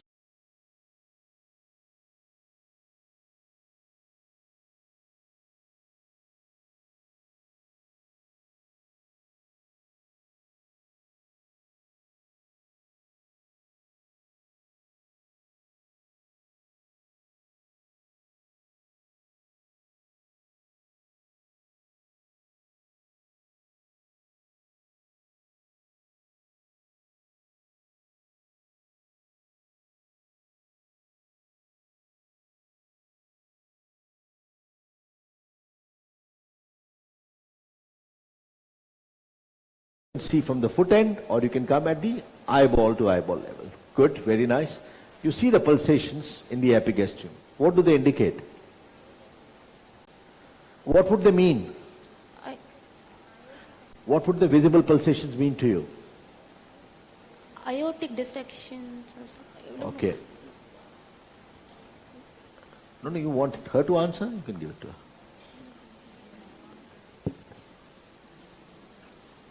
Sir, in case of aortic aneurysm, there will be expansile pulsations. Pulsations, first of all, can be normal. Yes, In a thin individual, don't make everybody a patient of aortic dissection. It's not common. Clear? yes. I wanted that to come out so that I can correct it. The best way to remember something is to first write it and then wipe it. And you remember. What did you wipe? So twice you remember. So pulsations could be transmitted or expensile. Transmitted or expensile. Either you expand or somebody pushes you. So how will you differentiate the two? While keeping the finger on the abdomen, if it's moving laterally, it is... One finger. Yes, 2 fingers. Okay, 2 fingers. If it moves away, it is expensile. If it moves vertically, It's transmitted. transmitted. Any other method which can be very sure? This is very subjective. I don't know, sir. I want you to say something which I want to correct, because that's wrong. It's commonly read. If you read them in the books. Anybody here? Rather than drawing it with your hand in the air, stand up. You know, what you read in your book is you palpate it and put the patient in knee-elbow position. And then find that pulsations have disappeared. If the pulsations have disappeared, then they were transmitted. If they persist, they are expensile. But never ever put a patient, any patient in knee-elbow position. It's an obsolete, cruel test which has disappeared. I have seen a patient collapse. I was in Dr. Saha's institute only for a DNB exam. A patient of obstructive jaundice from a distance I was observing, put in the knee-elbow position, she collapsed and she had to be shifted to ICU. Don't do that. It's a test which was done in ages when it was...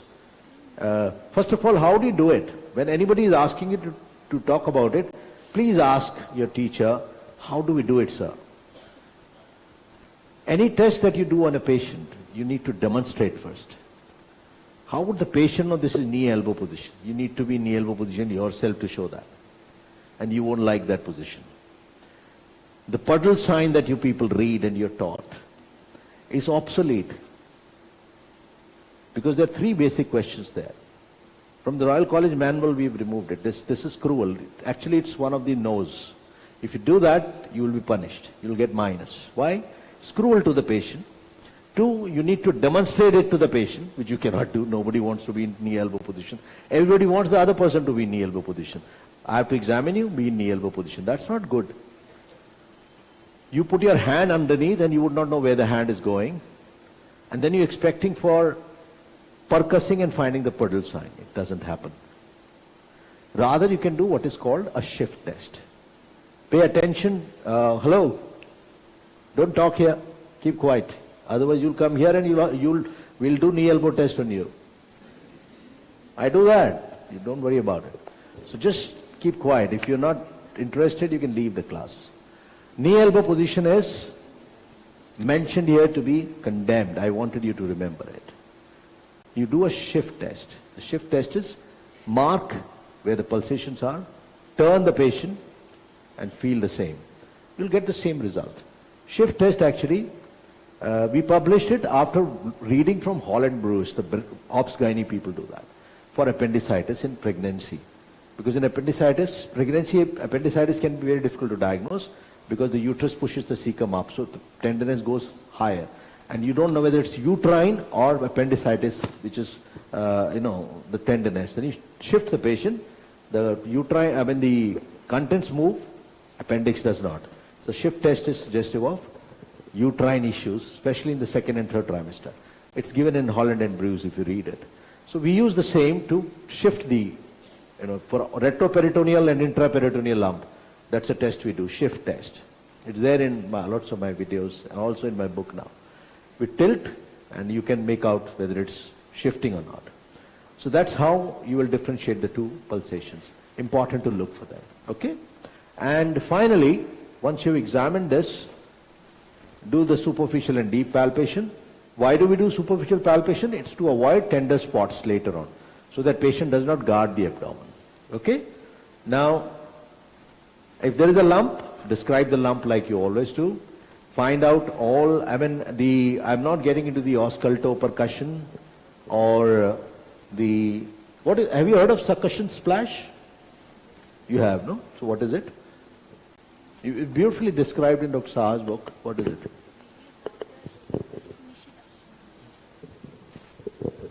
What's your name? Sir, Nishita, sir. Very good, yes. Yes, sir. So in empty stomach. So first the stomach needs to be empty. Very good. So we will give what? We will saline. That's okay. Yes, we will give some saline or water. Yes, sir, saline or water, and then we will keep this. How much do you give? So 200. 200. You can't give 200 ml that slowly. She started with 2 and then gradually she said 100. But that's correct. Okay, I'm with you. Doesn't matter. Next. So then we auscultate. We shake the hell out of the patient Yes. and try to hear for a sound. These are very old tests. We don't need them all the time, but you need to know it because you can't tell the examiner to ask the questions you know. He has to ask what he has to ask. Similarly, the ausculto percussion of the stetho there, you want to find out the boundaries of the stomach. I'm not going to take time there. You can watch my videos also on that, and his book is also there. So you will find that stomach is distended, and the examination of any lump is the same as you would do here. Rule out any other associated, it was beautifully brought out when you talked of the Werkhaus node, and you people answered it very well. Do you know it is not left supraclavicular node? It's a misnomer. Supraclavicular is a part of cervical groups, and cervical groups have a supraclavicular group also. 5A, 5B, and the supraclavicular. This is scalene group of lymph nodes. What? Scalene group of. Yes. It's lying against the scalenus anticus, and that's the scalene triangle in which you feel. And the triangle is formed not by between the two heads, clavicle and the two heads. If you palpate the node, is it directly involved or how is it palpable? Is it hard in consistency always? How does it get involved? In stomach it is very common, that's why I'm asking. How is Werkhaus node involved? You said thoracic duct, but that's an incomplete answer.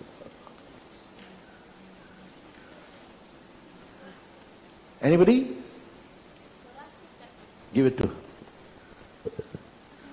No, you take the mic, then you start looking around. You were answering, no? Thoracic duct, sir. No, that I said. So where does it open, the thoracic duct? It burst in the portal on the... See, therefore, please understand. No, don't worry about it. You don't know, that's okay. It's a junction of internal jugular and? Subclavian. Yes, it opens there independently. And this lymph node drains individually. It's not a part of thoracic duct. So the thoracic duct goes and blocks this opening. It balloons by by back pressure. So it may be firm only. It may not be hard all the time. But in scalene triangle you feel it. That's how it gets involved. That's why it is called Werkhaus description is anatomical. But there can be more than one node. The other nodes get involved later on. So it is not a left supraclavicular node, loosely used that way. Scalene triangle is not supraclavicular. It's different. Right? So that's generally about the gastric outlet obstruction, and then, of course, we should do, these are the specific ones, free fluid in abdomen. If on inspection the flanks are full, we can do shifting dullness or fluid thrill. How do you do the shifting dullness and fluid thrill? This is the last slide. So good, he'll show it. But anyway, let them enjoy it. You want to answer that? We will have a video of that. You've seen it being done? If there's more fluid, there's fluid thrill. So don't use the term, there is shifting dullness and fluid thrill absent. Both are usually not present together. The answer is free fluid. Clear? And that would be covered, so I will leave that. Succussion splash we've discussed partly. And auscultopercussion, I think, is by and large non-specific. And no abdominal examination is complete. No abdominal examination is complete unless you've done DRE and, she's speaking, examination of the spine and the Werkhaus note. Don't leave it there. I am not mentioning groin, which will be part of the abdominal and the groin. Why should groin be examined necessarily? You may have a problem of groin manifesting in the abdomen or a problem of abdomen leading to some involvement in the groin. So you should be able to find out. Lastly, DRE, what is it that you're looking for? Why should you do DRE in a gastric outlet obstruction patient?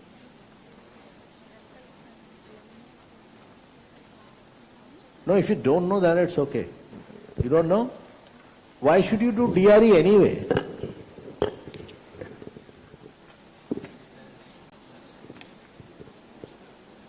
It's a pouch of Douglas. Yes. Pouch of Douglas examination. Pouch of Douglas in a male patient won't be there? You don't have a pouch of Douglas in a male patient.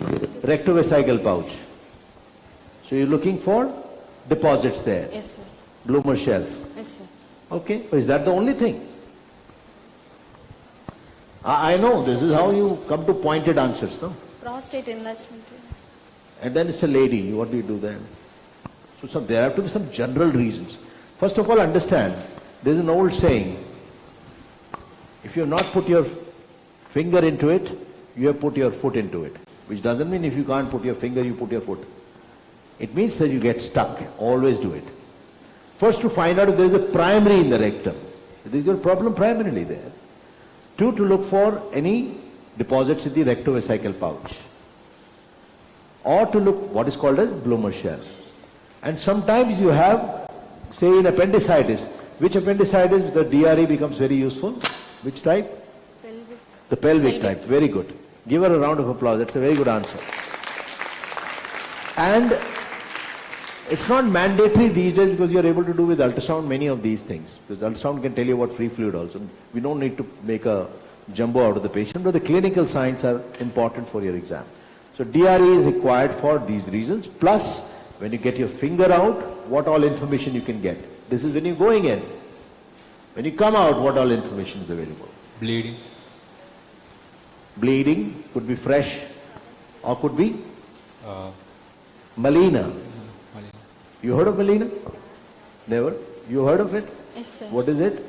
Black tarry stools. Black tarry stools. Are they always due to the lower GIT or upper GIT?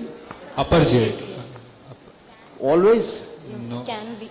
Can be. Okay, so what are the upper GI causes for melena? What are the lower GI? One condition that Dr. Praveen was discussing was ampullary variety of periampullary carcinoma. Not all periampullaries. Periampullaries are ampullary variety, duodenal type, cholangiocarcinoma distal, and the head within 2 centimeters. So all periampullaries don't produce waxing veining. It's the ampullary variety you're referring to. And when they have the waxing veining, what is the associated feature in the stools? Melena. Because that gets sloughed out and the obstruction is relieved. So, one I've told you, upper GI cause. Any other? Cancer stomach can produce it because if the blood is traveling, unlike what you people read, acid hematine making it black and then it's coming down, that's a very, very rare thing. Commonly, it's the bacteria that act on it. So right-sided colonic growths also produce melena. But melena would indicate some malignancy higher up. So when you bring the finger out, fresh bleeding or melena you can see. Anything else you can see. Color of the stool. So a lot of information is there for you to take. So this should not be missed out. Per vaginum is done if the patient gives consent to rule out a gynecological cause in a lady, to look for the same pouch of Douglas Bloomer shelf or associated malignancies, which can also happen. And malignancies do coexist, so therefore you don't just write that off. Last thing, investigations to confirm the diagnosis, to support the diagnosis, to stage the disease, to treat the patient. Will depend upon what condition it is. If it is malignancy, the approach is totally different. What can you do? Anybody would like to answer that quickly? We'll finish in a minute.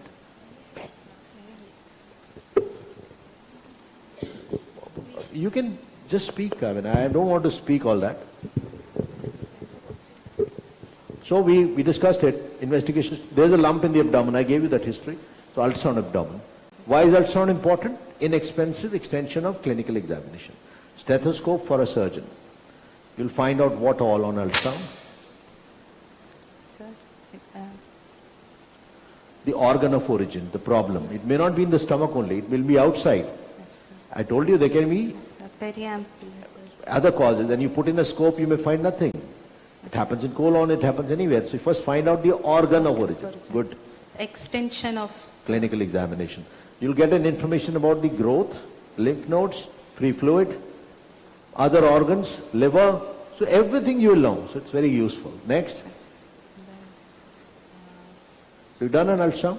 Now, based on that, we'll go for upper GI endoscopy. What would you do first? Barium meal or upper GI endoscopy first? upper GI endoscopy. Why? Why endoscopy before a meal? That's not covered, no? You're not covering that, no? That part. Endoscopy and... we have to see the growth by taking a biopsy. See, endoscopy is invasive. Yes, You are invading.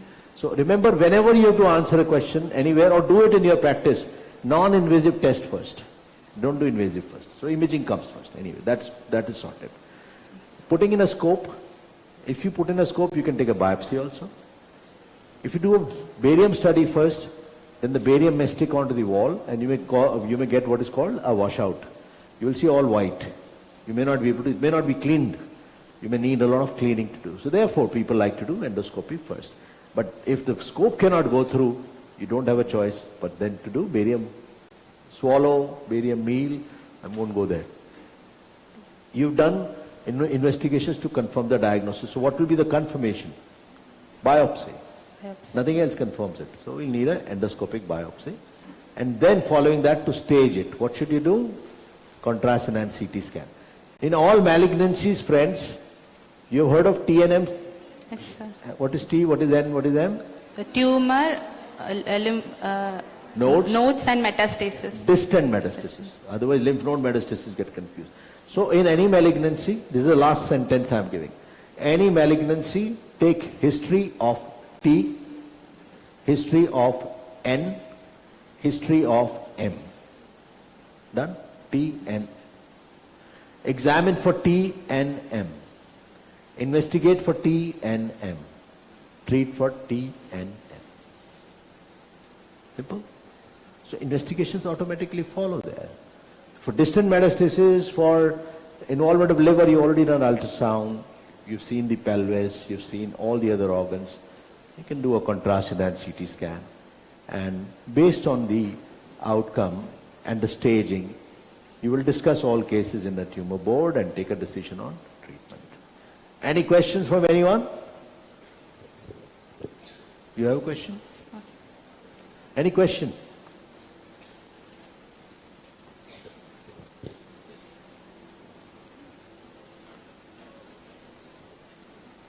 Anybody? If there is none, then thank you. So that's the conclusion of it.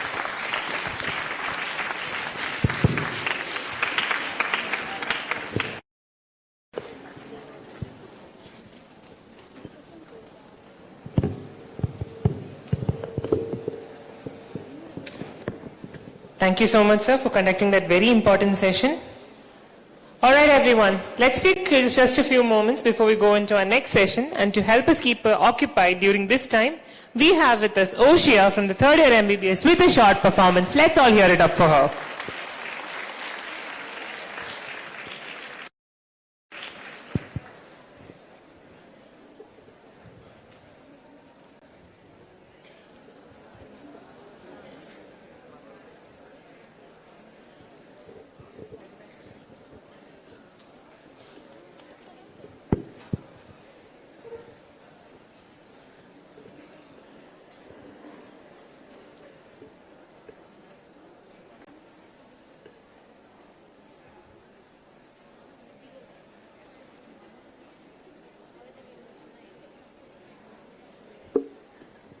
Check, check.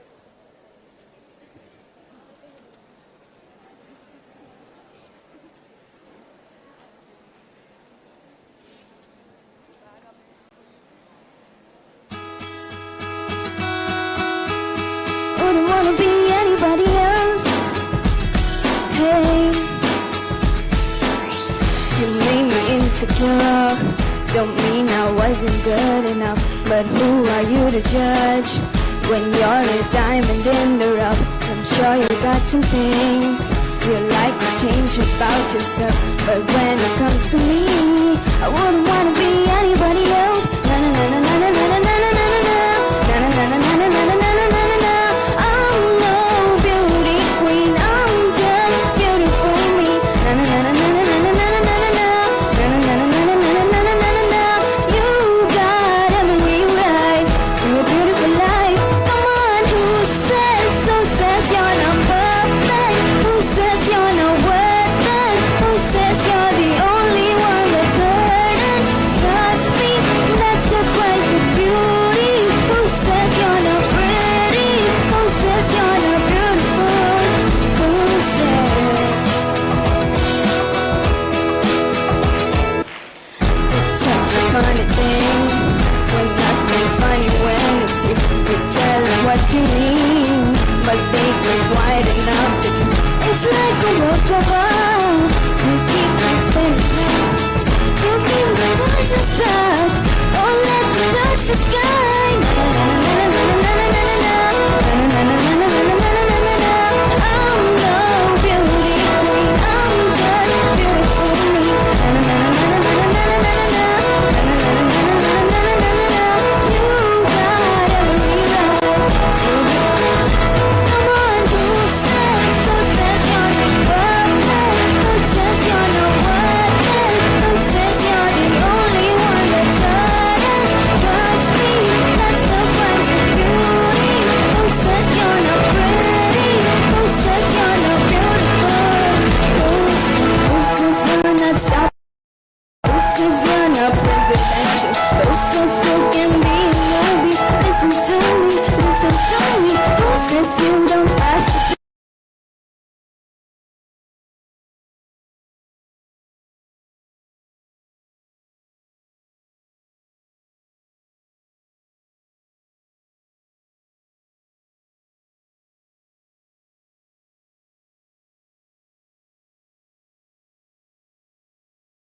That's the price of beauty. Who says you're not pretty? Who says you're not beautiful? Who says? Who says you're not? Who says you're not?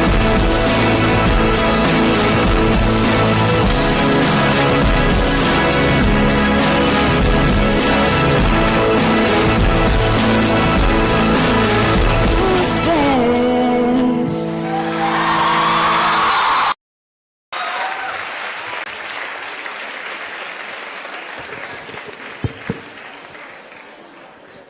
Let's hear it for Oshia once again. Okay, everyone, back to session. Our next session is on the topic approach to right iliac fossa mass.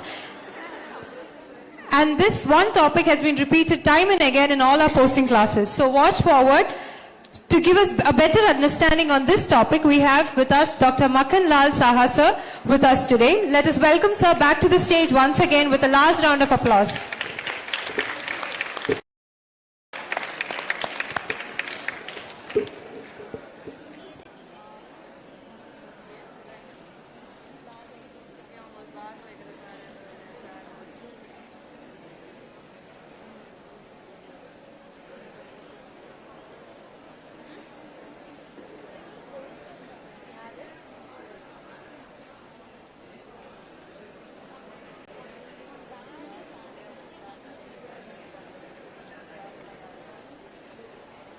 We'll be discussing approach to right liposomas. Before that, I have short video clippings as to just emphasize you how you approach a patient having a abdominal long case. What are the different clinical methods you follow for examining abdomen. So I'll not detail more on the history part. Dr. Chintamani has given an in-depth idea about how do you take a good history in the form of elaborating each of these complaints in the abdomen.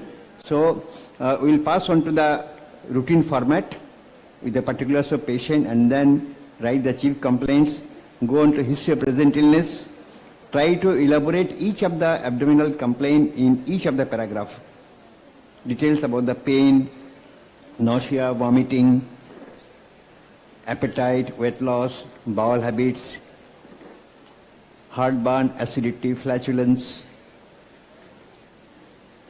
If the patient has a history of jaundice, you should be taking a detailed history about the jaundice. From history, you can make out whether it's a surgical jaundice or not. Lump abdomen, you should ask about the urinary symptoms because in abdomen you may have a urinary case where you need to ask about the urinary symptoms, and then you go to the other systemic symptoms from respiratory, cardiovascular, and neural symptoms, and then the other part of the history. Physical examination will be again a general survey, examination of the abdomen and the system examination.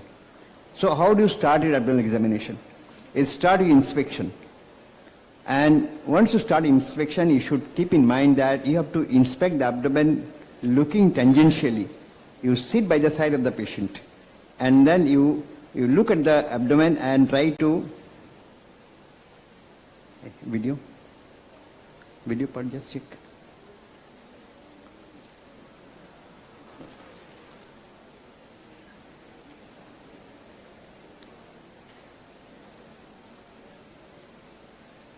Another folder.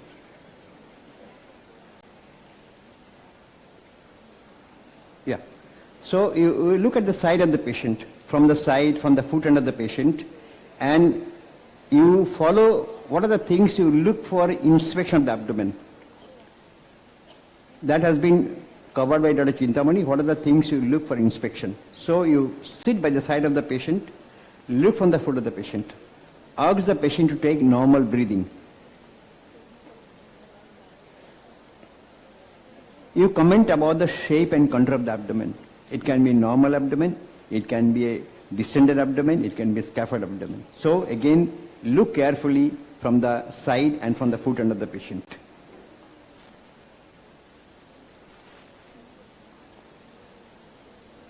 When you come to examine the abdomen in the form of movements in the abdomen, you look for three important movements in the abdomen. The first is the respiratory movement. You ask the patient to take normal breathing. So look at the patient, you ask the patient to take normal breathing. All the quadrants of the abdomen should move equally with respiration. So that is the first movement you look for, that is the respiratory movement. Next is the peristaltic waves. How do you look for peristaltic wave in the abdomen? You ask the patient to take a deep breath, ask the patient to expire, and hold the breath at the end of expiration. And look tangentially. If you find there is a peristaltic wave, you have to describe what is the particular peristaltic wave looking at in the abdomen. So you look at this patient carefully, you will find that this patient, you look tangentially and ask the patient to take a deep breath and expire, you will find that there are some peristaltic waves in the abdomen which are more in the central abdomen. And these waves are coming one after the other. This is a classic step ladder pattern of peristaltic waves which are suggestive of acute small bowel obstruction. So if you describe this peristaltic wave, you describe that there are visible peristaltic waves in the abdomen which is more in the central abdomen and it is coming in step ladder pattern. That is the description. If it is a gastric outer obstruction, you will find there will be peristaltic waves in the abdomen and that peristaltic waves move from left to right. Next is how do you look for pulsation? Dr. Chintamani was discussing. Here again you sit by the side of the patient, ask the patient to take a deep breath, expire at the end of expiration and look tangentially. you can find the pulse in the epigastrium. And then next step you will decide is a transmitted pulsation or a expansal pulsation. So that is what you should do. You ask the patient to take a deep breath, ask the patient to expire, and hold the breath at the end of expiration and look tangentially whether there is any pulsatile valve in the epigastrium.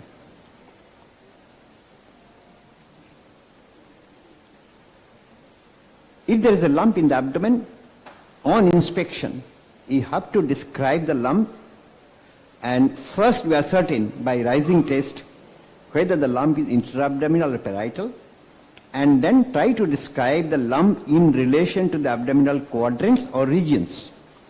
And if you can see the lump clearly, try to visualize the lump and find the shape and size, ascertain the surface, ask the patient to take a deep breath, whether you can make out the margins of the lump or not. So this patient has got a lump in the right upper corner of the abdomen. So I am asking the patient to take a head rising test to say that yes, the lump is getting less prominent on rising, or do a leg rising test to see, comment whether the lump is intra-abdominal or parietal. Don't forget to examine the renal angle area when you are examining the abdomen. Ask the patient to sit and look at the renal angle area. This is an area bounded by 12-3 above and the lateral erector spinae. So look at this renal angle. Normally this angle is depressed, is not full. In kidney enlargement you will find this renal angle area will be full. So look at this area which is just below the 12-3.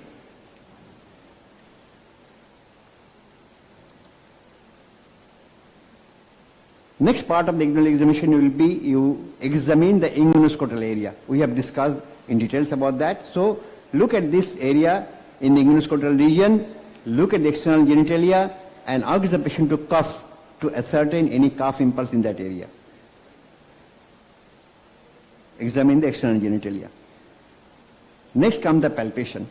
When you come into the palpation of the abdomen, you have to keep in mind that we describe the abdomen either by quadrants or by regions, and one has to have a clear idea what do you mean by quadrants and what do you mean by regions. So what is quadrants? A quadrant is in the abdomen, you draw two lines. This is what I am doing. You draw a vertical line to the umbilicus and draw a horizontal line to the umbilicus. So now you have 4 areas in the abdomen. Each area is right upper quadrant, right lower quadrant, left upper quadrant and left lower quadrant. So this is marked by 2 lines, one vertical line, one horizontal line. Next is the abdominal regions. Often you have an area in the abdomen and you are describing a lump, and you describe lump in the right hypochondriac region. But keep in mind that right hypochondriac in the abdomen is a very small area, thumb size area.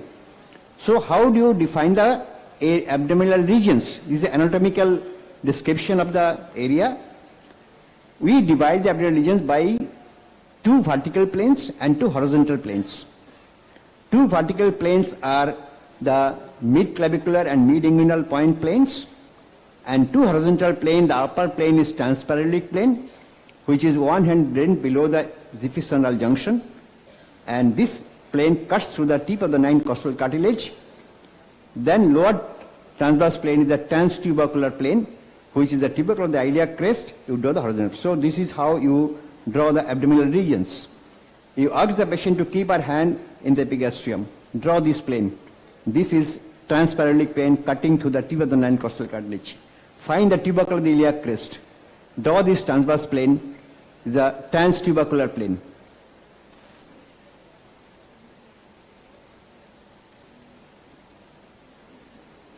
So we have 2 horizontal planes, and now I will find the mid-inguinal point by point midway between the symphysis pubis and the anterior iliac spine.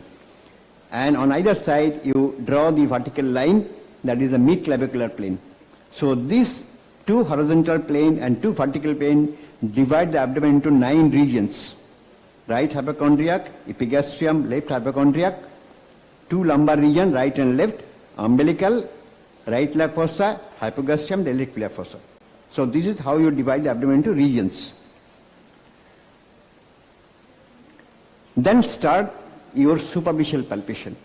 In superficial palpation, you try to assess the temperature of the abdomen This you do as in other places. You use your back of hand to go to each region or quadrant of the abdomen and compare with the chest temperature.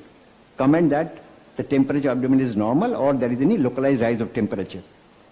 Next is superficial tenderness. How do you assess the superficial tenderness? Dip your hand gently on each of the regions of the abdomen and look at the patient's face whether the patient has any expression of pain.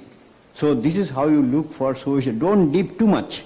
Superficial tenderness, you will dip the hand lightly in each of the region to ascertain for any tenderness. Next is the feel of the abdomen. What is that? When you place your finger on the abdominal wall, you try to dip in, the finger goes easily and you release it, come back. This is the typical abdominal feel we described as soft and elastic. There are some conditions in the abdomen like peritonitis, like hemoperitoneum. When there is peritoneal irritation, there is spasm of the abdominal wall muscle. So you want to yield the abdominal wall, you may find some resistance in that yielding. We describe that as muscle guard. Or in advanced peritonitis, you find that you place your hand in the abdomen, it is feeling like a rigid cardboard. We call that as cardboard rigidity. So how do you do that? You just, like looking for superficial tenderness, you try to dip your hand in the abdominal wall. Normally, this hand goes in easily and come back. This is a typical soft elastic feel in the abdomen. If you have resistance to this, you describe that this is a muscle guard, or you say you cannot yield at all, this is rigidity.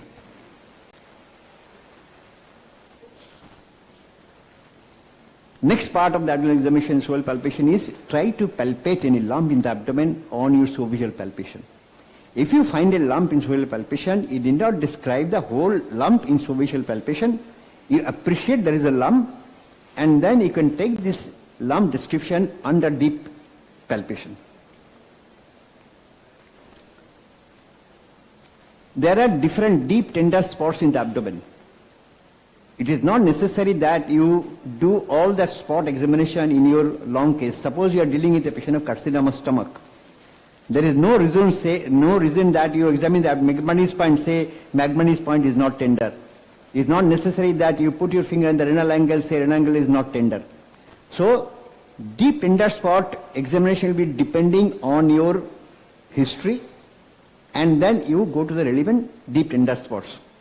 If you have a gallbladder lump being palpable, gallbladder lump is in the hypochondriac region extended to the lumbar region. So there is no reason to say gallbladder point is tender, because in that case gallbladder point is not relevant, because gallbladder is distended, palpable, below the costal margin. You have to describe the gallbladder lump rather than describing the gallbladder point being tender. So this tender spot examination will depend on the underlying disease process, and you know the different points in the abdomen. The gastric point is in the mid-epigastrium. The duodenal point is 1 inch to the right of midline on the transparalytic plane. Gallbladder point is at tip of the 9 costal cartilage in the right hypochondriac region. McManus point is in the right spinoumbilical line, medial 2/3, lateral 1/3 junction. So these are the different points, but you did not examine all the points in all patient. Your examination depends on what you are facing in your examination. I am skipping this. Then come the palpation of organs. We do our routine palpation of liver, spleen and kidneys. Apart from this, if you have a lump in the abdomen, to palpate that. So to palpate liver, keep in mind that a lot of people have a wrong notion of putting your whole finger from midline to the iliac fossa. Ideally, your radial border of the finger should be placed at the lateral border of rectus abdominis, because on the rectus it is difficult to feel the liver. So you start palpating. You see how I am palpating the liver.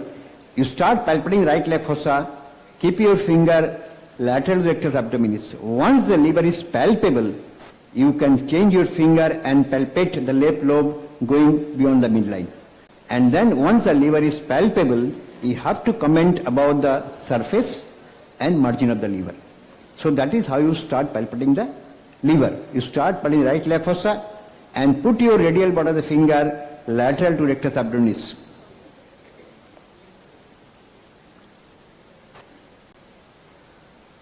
Same with the gallbladder. Gallbladder may be palpable along with the palpable liver, or liver may not be palpable, only the gallbladder is palpable. In this patient, gallbladder was palpable. So how do you start palpating for the gallbladder? It is like liver palpation. You start in the right iliac fossa, go gradually up. If the gallbladder is palpable, you will find some lump will be hitting your finger, and then how to differentiate this lump from the liver lump? Liver lump will have a linear border going from right to the left. If it is a gallbladder lump, you will find this lump has got a lower border, this lump has got a medial border, this lump has got a lateral border, and all these border will be going up to the costal margin. That is how you differentiate between a gallbladder and the liver lump. How to palpate the spleen? You keep your one hand on the left costal margin and start palpating for the right iliac fossa, because the spleen is enlarging towards the right iliac fossa. So start palpating with the radial border of the finger from the right iliac fossa and go towards the left costal margin. So in moderate or large splenomegaly, you can appreciate the splenic enlargement below the left costal margin. If there is a mild splenomegaly, you may not appreciate in this posture. So in that case, turn the patient to the right and palpate close to the costal margin. How do you palpate kidney? Everyone knows it is a bimanual palpation, but where do you keep your posterior hand? Don't put your hand up to the midline, because midline is the spine, next is erector spinae. You feel nothing with that. So you have to mark the area where you have to keep the posterior hand. The area is, you just see, you delineate the 12th rib, you delineate the iliac crest, you delineate the lateral erector spinae. So that is the area. If you see this area carefully, the erector spinae, 12th rib and the iliac crest. This is the area. Your posterior hand should be lying in this place, lateral to erector spinae, above the iliac crest, below the 12th rib. So that is how you palpate the kidney. So I have already marked the area, and I am now putting my posterior hand in that area and trying to palpate bimanually for kidney. So your posterior hand should not be going up to the midline.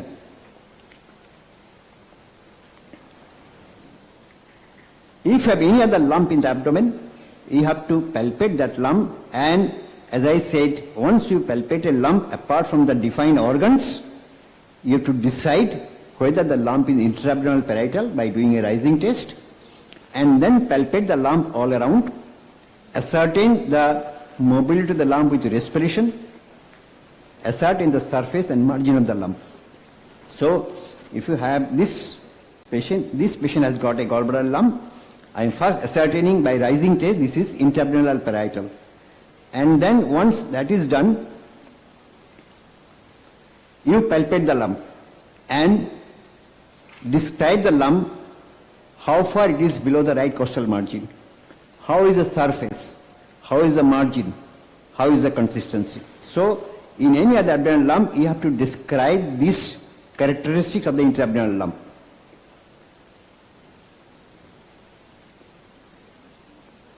And then as part of the abdominal examination, as I said, you have to palpate the immunoscrotal area and ask for the patient to cough to ascertain any cough impulse.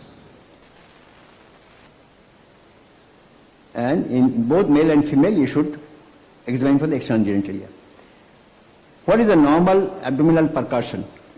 If you percuss the abdominal, the normal load is tympanic. You can hear a tympanic sound. So what you do is, you have to keep in mind that before palpating, you should ensure that bladder is empty and stomach is not distended. So you percuss and listen to the audible sound. Next in the percussion is, there are important tests in the percussion that you have to demonstrate shifting dullness. You will be asked to show this method in examination. A lot of students has wrong notion about the demonstrating shifting dullness. So what is the correct method for demonstrating shifting dullness? Ensure that bladder is empty. You percuss in the midline from xiphisternum to the symphysis pubis. This area is usually resonant. You percuss from midline to either side. If you are percussing on the right side, if you find the part become dull, you mark that point and go up to the flank. Don't turn the patient at this stage. Do the same on the opposite side. Percuss from the midline to the opposite side, mark the point of dullness and percuss up to the flank. Once you have done this, you know the resonant area and the dull area. Now turn the patient to one side and then start percussing from the flank. So this is how you do it. This is the demonstration for shifting dullness. You percuss in the midline, percuss on one side, this is the dull area, keep on percussing up to the flank. So from this point the other side is dull. This is dull from this point, percuss on the other side. So this area is dull on this side, that area is dull on the other side. Now you turn the patient, wait for about 30 seconds and start percussing from the flank. And now you find the dullness has come much earlier on that side. This is what shifting dullness is. So percuss on both sides, mark the dull area and then turn the patient. Fluid thrill. Keep in mind that patient who has got a positive fluid thrill is unlikely to have a positive shifting dullness, because fluid thrill is found when there is tense ascites. If there is tense ascites, shifting dullness cannot be demonstrated. So if you have the patient who has got a very large ascites, in that case don't attempt to demonstrate shifting dullness. If you say fluid thrill is positive, that indicates it's a tense ascites. It need not demonstrate shifting dullness. So how do you demonstrate fluid thrill? You ask the patient to keep his hand in the midline and you tap on one side. You appreciate this impulse on the opposite hand. This is what fluid thrill is.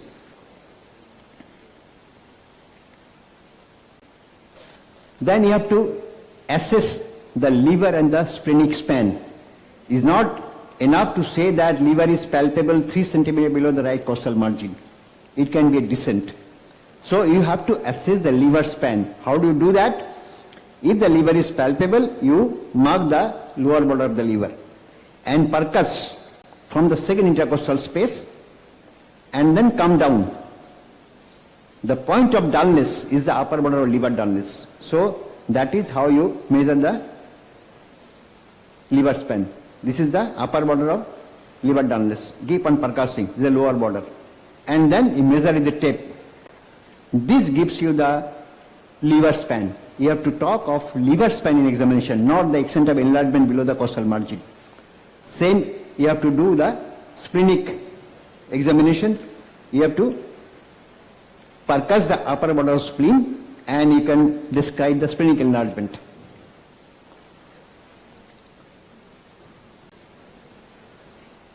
So you percuss in the mid-axillary line on the left side and find the upper border of splenic dullness. Keep percussing and find the lower border of the dullness. And that distance is the splenic span. If there is an abdominal lump, it can be a solid lump. And if you percuss, it can be dull. Or if there is a guard around this lump, it may be resonant. So you have to percuss over the lump. It's a difficult again area. It is described classically that it is a kidney enlargement. Normal renal area is resonant. In kidney enlargement, this area become dull, but it's difficult to appreciate. So there are some examiners who might question about this sign. Auscultation. You place the stethoscope around the umbilicus and listen for at least 1 minute. You will hear creaking sound. 1 to 2 tickles per minute is a normal bowel sound. So if you are not listening to bowel sound for 1 to 2 minutes, you can continue for another 1 minute, and then if you don't find any sound, you say facially sounds are absent. So you have to place a stethoscope around the umbilicus because it is easier to listen to the bowel sound arising from the small gut.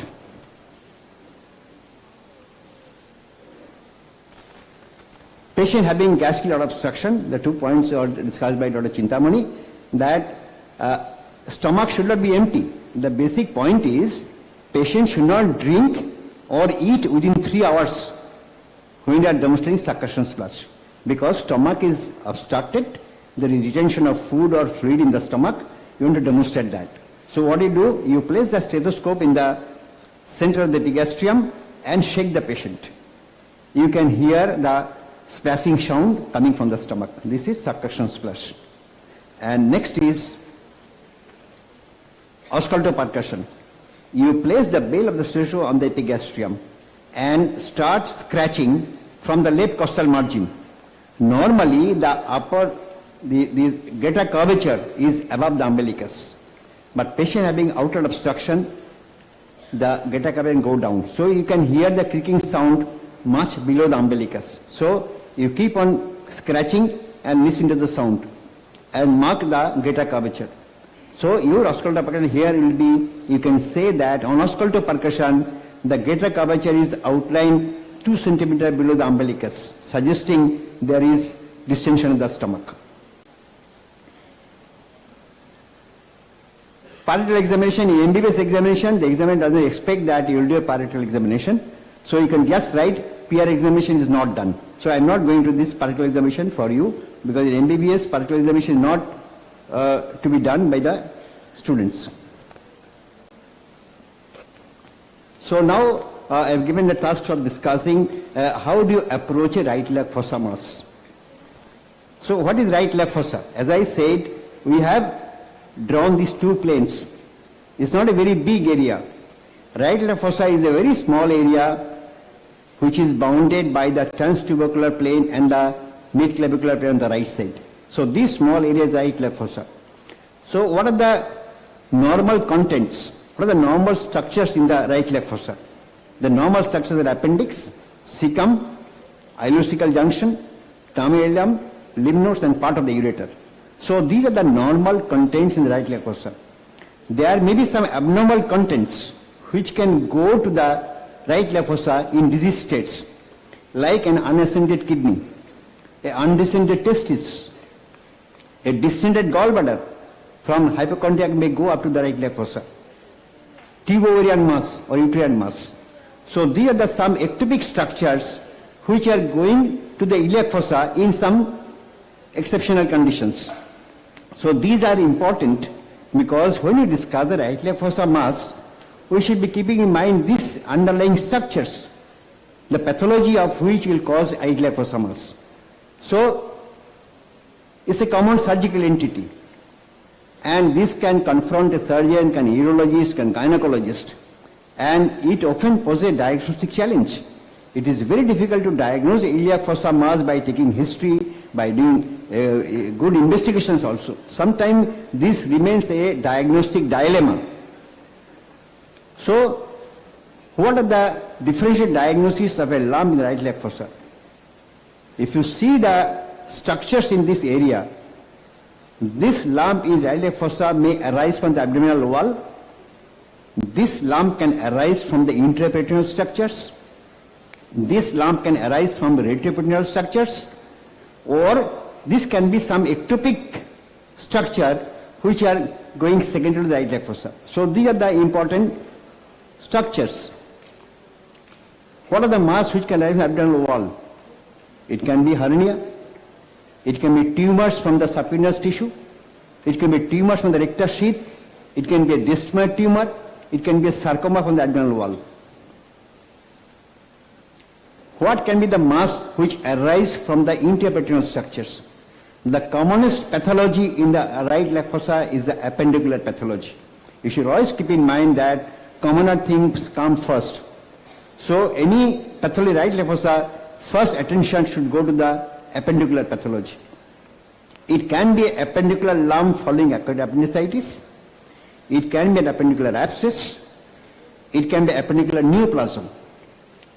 The next second important cause is ileocecal tuberculosis, which can be hyperplastic tuberculosis or ulcerative type of tuberculosis. It can be a carcinoma cecum, particularly elderly patient. It can be some bacterial infection in the form of actinomycosis. Crohn's disease can present with a lump in the right. A mesenteric cyst can project into the right left fossa, or the mesenteric lymphadenopathy can present as right left fossa mass. So these are the important intraperitoneal structures which can present with the lump in the right left fossa. What are the retroperitoneal structures in the right left fossa which can produce this mass? One important is patient has got a Carey spine, and abscess from the spine can point along the psoas sheath to point in the iliac fossa. It can be a mass arranged in the ectopic kidney.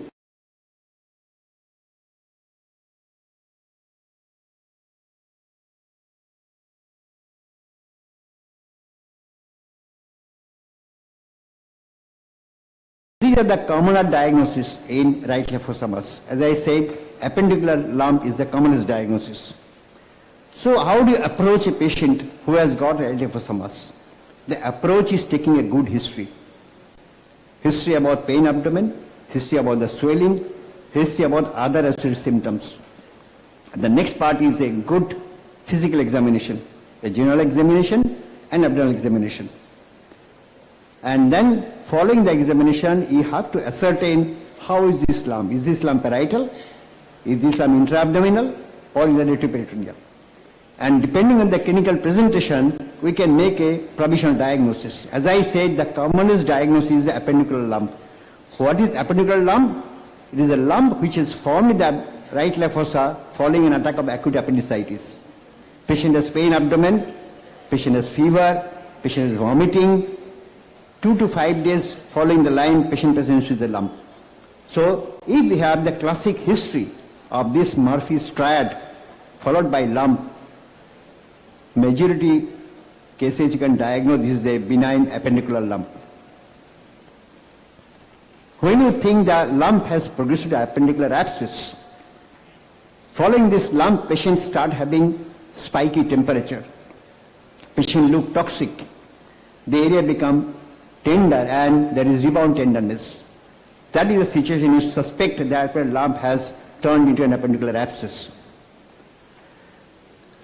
When you suspect patient has got a nupul in the appendix, so there will be no acute pain. Patient may have dull aching pain, patient may have some lump in the abdomen, and this appendicular neoplasm, the commonest nupul in the appendix is a carcinoid tumor, which arises from a Kulczynski cell or Argentine cells. If it is localized to the appendix, it can present as a lump. If this becomes metastatic to the liver, this can produce a syndrome known as carcinoid syndrome, where patient has asthmatic attack, patient has flushing, patient has skin rash. So if the patient has got such associated symptom, one should suspect that patient has got associated liver metastasis. The next common cause I said is ileocecal tuberculosis. This can be hyperplastic tuberculosis, produces a lump in the iliac fossa. Patient may have some considered symptoms, fever, evening rise of temperature, anorexia, weight loss, fatigue, lump in the abdomen, or some symptoms of subacute small bowel obstruction, abdominal distension, borborygmy, distension of abdominal outer meals. It can be an ulcerative tuberculosis where the lump may not be palpable. This is the entity common in the tropical countries where the patient has got chronic amoebiasis, history of chronic diarrhea, mucus diarrhea. It will form a granuloma because of enterohemocytic infection.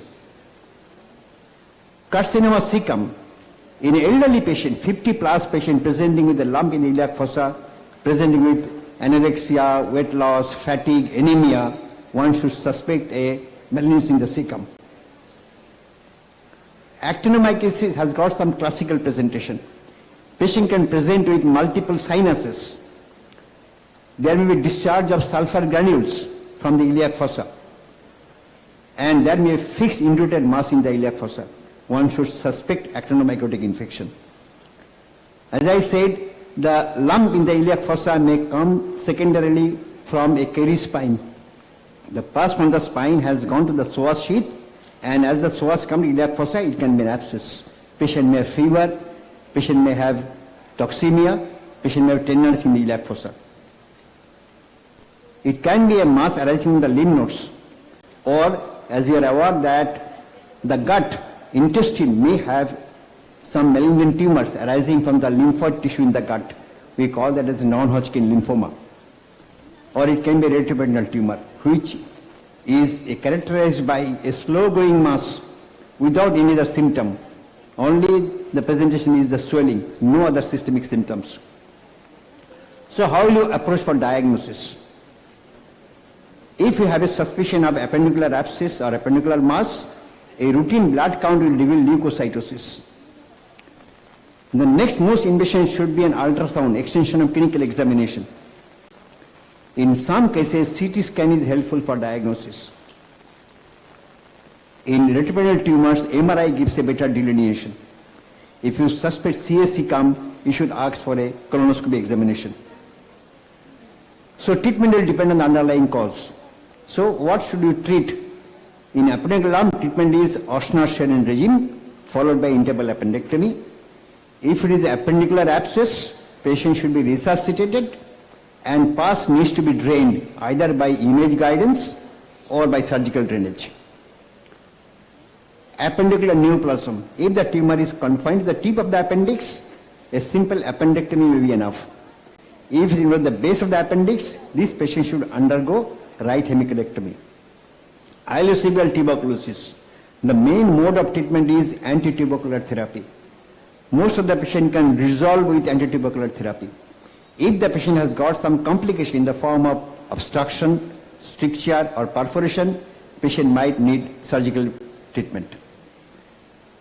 In carcinoma cecum, the mainstay of treatment is surgery. The standard treatment for a mass in iliac fossa treatment is a right radical hemicolectomy. And depending on the tumor T, in patient might need adjuvant chemotherapy. Abdominal actinomycosis is a bacterial infection caused by Actinomyces israeli.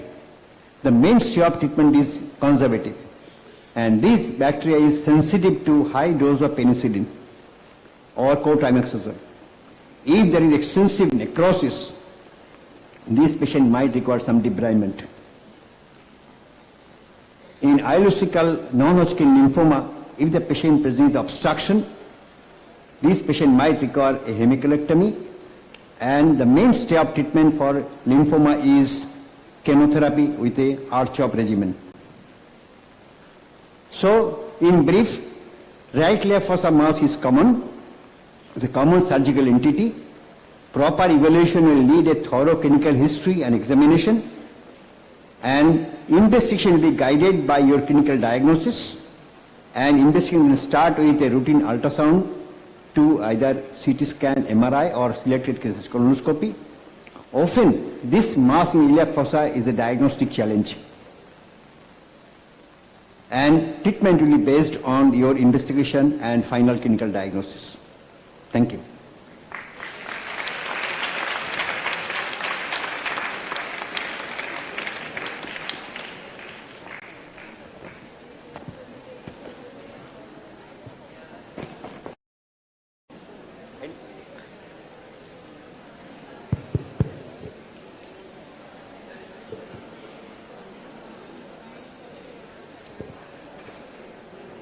Thank you so much, sir, for conducting that much needed session. I hope our UGs and participants have made the best out of it. Okay, UGs, once again, it's time to put you guys to the task.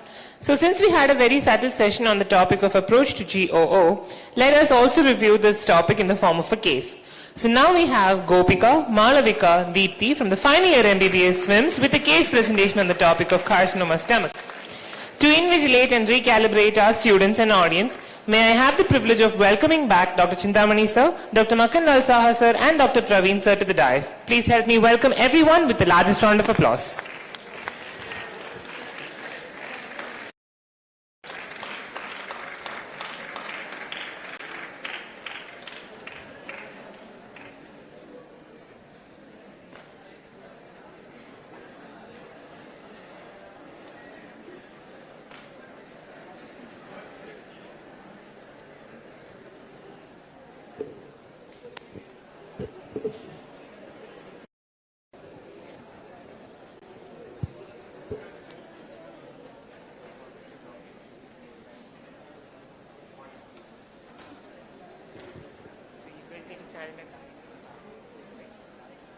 one overlapping the other with an equidistance from each other.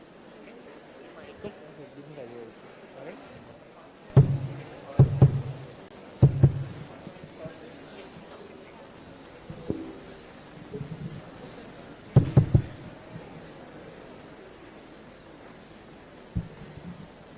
In final exam, you have to appear alone. Who's going first? Yeah. You have to arrange yourself. Who's going to head mic? Right.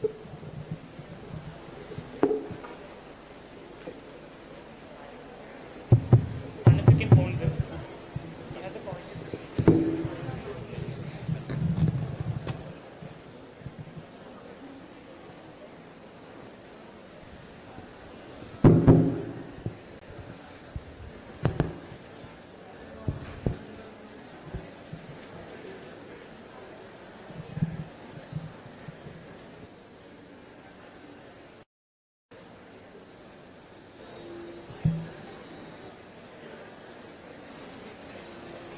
Please start.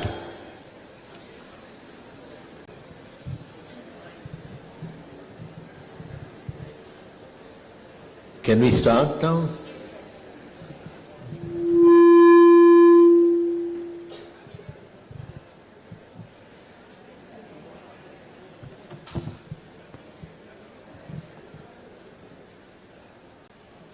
Give her the hand mic. Yes. Please start. Good evening all, respected dignitaries on and off the dais. Myself Gopika and this is my friend Malavika and that is Deepthi. We are from final year MBBS to present a case. So, Mr. Edward, he's a 62-year-old gentleman who's a shopkeeper by occupation, hails from Marthandam, he came with complaints of loss of appetite for past 4 months, vomiting for past 3 months, and black tarry stool with offensive smell for past 3 months. Patient was apparently normal 4 months back, and then he noticed loss of appetite, which was insidious in onset and was progressive. He complains of vomiting following each meal within 30 minutes of the meal for past 3 months, which was non-bilious, non-blood-stained, non-projectile, containing undigested food materials even from the previous meals. History of passage of black tarry stools with offensive smell for past 3 months, which is semi-solid in consistency, no evidence of passage of any clothes or fresh blood. History of significant weight loss present, he lost around 10 kg of weight in past 3 months. History of generalized weakness for past 2 months present. There is no history of any abdominal pain, fever, yellowish discoloration, difficulty in swallowing, ball rolling movement, shortness of breath, cough, bone pain, headache, blurring of vision, diabetes, hypertension, tuberculosis, asthma or epilepsy in the past. Past history, there is no history of peptic ulcer, no history of any previous surgeries. Drug history, patient took over-counter medication for vomiting on and off for past 3 months. Allergic history, no history of any allergies.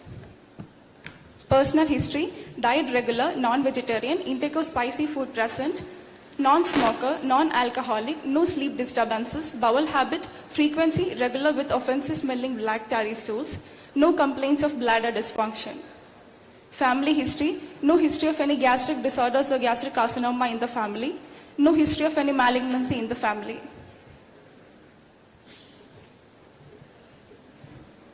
Summary, a 62-year-old gentleman without any comorbidities, present with loss of appetite for past 4 months, vomiting for 3 months, black tarry stools with offensive smell for past 3 months, without any history of abdominal pain. Good.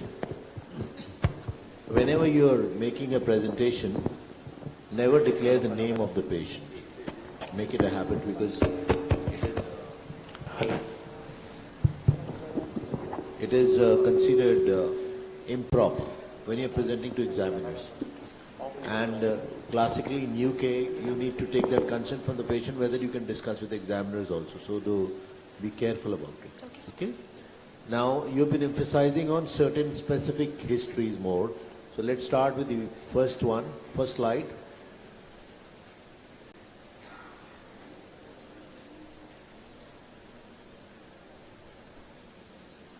Now these are your chief complaints. Next. Now stay there, stay there, stay there. First slide, please. There you are. Like I told you, it's important to be careful in giving all those details unless they are making an impact. Now you used modified Kuppuswamy scale to find out he's a low middle socioeconomic status patient. How does it help you in your history? You will tell me towards the end. Keep that ready. And how is being a shopkeeper make a difference? But that's okay. I'm not upset with that. Address is not really specific. We can't make out. Let's move to the next slide. Now these are important for us, right? His loss of appetite. Is that the first symptom that the patient had? That was the first symptom that the Correct, patient no problem. noticed. 4 months. And any specific relation to that loss of appetite also I'll ask you. So keep that ready. Vomiting for 3 months. Is it every day, every hour, or it's off and on? He complains of vomiting after each meal within 30 So that's minutes called of the meal. postprandial vomiting. Yes, sir. So that needs to be mentioned because this can be non-specific. Okay, sir. Then black tarry stool with offensive smell for 3 months. Yes, sir. So black tarry stool is fine unless he could really smell it. Because many a times before the smell it's flushed. So don't emphasize on it, otherwise sometimes it looks like a tailor-made history. So be prepared to answer that also, right? Next. And this black tarry is also every day, every moment, or off and on? Sir, Every stool was black tarry with offensive smell. Correct? Yes, sir. Now, this looks a busy slide, but we heard what you said. First thing was loss of appetite. And you mentioned here insidious in onset and progressive. So was it special to some foods or it was general? So it is basically more towards the solid food, sir. Towards the solid food? Yes, sir. What was the other food you're talking about? I mean, not too much to the liquid food. So he can drink water and... Any specific observation in gastric cases with the distaste for a particular kind of a food? Yes. If you don't know, there is a distaste for meat, right? Any disease where there is a distaste for smoking or which upsets you? Viral hepatitis, not here. So there are specific questions which are relevant. I'm just trying to give an analogy, not here, okay? Now, vomiting following each feed it's not feed, each meal. Feed is to the babies, right? Yes. Within 30 minutes of meal, since past 3 months, which was non-bilious, non-blood stained, non-projectile, containing undigested food particles, even from the previous meal, right? Something that I discussed in my presentation. The next one is important. So black tarry stools with offensive smell. How did he tell you they are black tarry? What was his description of the tarry stools? Black is okay. Yes, it was a kind of sticky, the patient complains. So you would be calling it black colored sticky meat, because this looks tailor-made otherwise. I know what you are saying, but this is noticed in a very special pan, so you can't make out. Offensive smell, did he report it or you asked? Yes, the patient was reporting kind of bad smell too. No, that's okay. What is the reason for that usually? What imparts the bad smell to the stool in black tarry stool? No, I was asking about the offensive smell first. We'll come to black tarry, we discussed that. I mentioned also that we'll cut it short. But what is the reason for bad smell? Probably the black bacteria flora in that it causes the offensive smell in that stool. Any other disease besides malignancy which can produce awful smelling stools? Anywhere where you get undigested food, even in pancreatitis, obstructive jaundice also, sometimes they have steatorrhea, and undigested food can be acted upon by bacteria, that's what causes foul smell. But you have answered that. Semi-solid in consistency and they're tarry at the same time, so be careful, they can be contradictory. No evidence of passage of clots or fresh blood, that is fine. History of significant weight loss, that's okay. And generalized weakness for the last 2 months, that's also okay. Next. No, here. You said he is vomiting every meal for 3 months and within 30 minutes is vomiting. It's very unlikely history in a CS stomach. You keep in mind that what you are projecting is a gastric outlet obstruction. That does not come suddenly. Patient who has got a carcinoma stomach, if you are asking the question very carefully, you will find that he may complain of some sensation of fullness after meals, number one. And when the vomiting starts, it starts toward the end of the day. He has taken a breakfast, he has taken a lunch, towards evening he vomits. So it's not every time. And your point still is valid, because we are not sure whether we are dealing with cancer stomach right now. It can be yesterday's vomiting also. So naturally he doesn't completely throw out everything. I was going to ask that question earlier, I asked you. If he's throwing everything out, he would vanish by now. Yeah. So he was throwing part of it. Yeah. Which means the obstruction is partial. Are you getting the point? That is why in malignancy it doesn't stop immediately. And second, spasm will produce certain stoppage. Yeah. And second, you said he was vomiting, and you specifically mentioned he has no history of passive hematemesis. And this is primarily a gastric pathology, where you are talking of outlet obstruction, and then he is passing black tarry stool. It is likely that some of the patient may have hematemesis also. So if the examiner asks the patient and find that he has hematemesis, you are gone. So you have to be very specific. Ask the patient. Patient has hematemesis or no hematemesis? She said no hematemesis. It may not be there, Yeah. but it can be there. In which type of gastric cancers there is hematemesis? We'll discuss that. So we'll keep that question for the end. Skinner's types won't produce it. It's when it erodes through it. There's vessels. Basically hematemesis will happen with that. Correct? Next slide. Is it important to know about hematemesis here? Because some blood is there. Because some blood is going. So there is some bleeding. So hematemesis becomes therefore important, because the patient is going to pass, the same blood is going down and chaining. Next. This was usually back. The previous one. Previous one.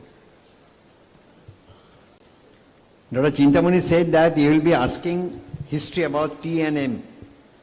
You are asking about something in the T, N and M. Yes, something is there, something is missing. He has specifically said that you should be careful about the neck. So can you ask the patient any question to understand whether he has got a varicose node or not? Sometimes patient can volunteer, he has got a swelling in the neck. You didn't ask. You can ask definitely if the patient gives you a history, but here I wanted you to make it simpler, because you presented very well. You articulate. So no history of this, no history of that, no history. You see, mentioned no history of difficulty in swallowing. You already told this patient takes the meal and throws it out, so it doesn't make sense now. Yes, sir. And what are you trying to rule out? Any neck nodes or masses compressing the esophagus can. Any masses that compressing the neck node masses. No, you're talking about a gastric problem. We're not talking about neck. What's the most common cause, malignant cause of difficulty in swallowing? OG junction obstruction. No, malignancy of the esophagus. Why obstruction? Or any stricture of the esophagus, or anything relating to esophagus. So if this was there, then stomach problem wouldn't have even happened, because dysphagia would have happened before that. So don't just make a list of it. Similarly, as he was just trying to remind you, in terms of TNM, you ask the history of jaundice, discoloration of skin, what do you want to ask, right? But is that more common, or the sclera is more common? Eyes are more common. Yellow discoloration. So that you can, patient may not notice it, that's a different story. Difficulty in swallowing is not relevant here. And basically, if I were you, no history suggestive of distant metastasis, like bone pains, convulsions, giddiness and all that, blah, blah, blah, blah, blah comes here. So that saves time. Headache, blurring of vision is for what? Same thing. So put them all together. No history of diabetes, mellitus, hypertension, no comorbidities like this. Next slide. Now, no history of peptic ulcer disease. How will he give you that history? Sir, I asked for any kind of complaints of pain in abdomen following meals or any kind of other. He has no pain at all? No. It's absolutely painless? Yes. And he's vomiting. Yes. So there is obstruction without pain. Interesting.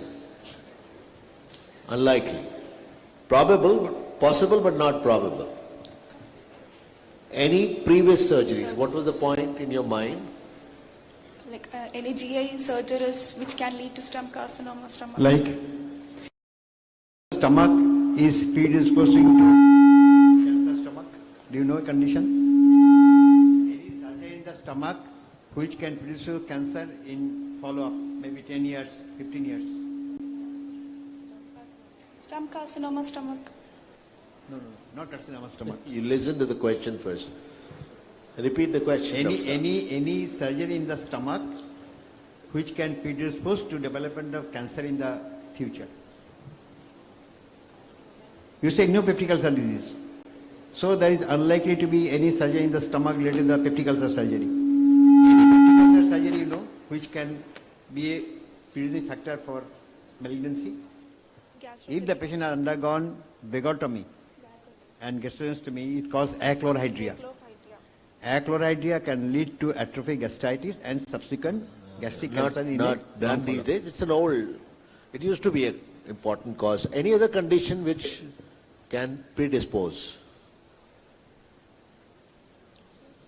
That would have been more relevant. See, anything which is associated with achlorhydria, actually we don't know whether achlorhydria causes cancer or cancer causes achlorhydria. It's a chicken and egg story because there is no secreting cells. So sclerosing, pernicious anemia associated things, TVGJ, that is what he is mentioning, and surgery for polyps. Gastric polyps are precancerous. Any other surgery which predisposes to GI cancer? Commonly done surgery. Bread and butter for private practitioners. They do 5 to 6 in a day. They use a laparoscope for it.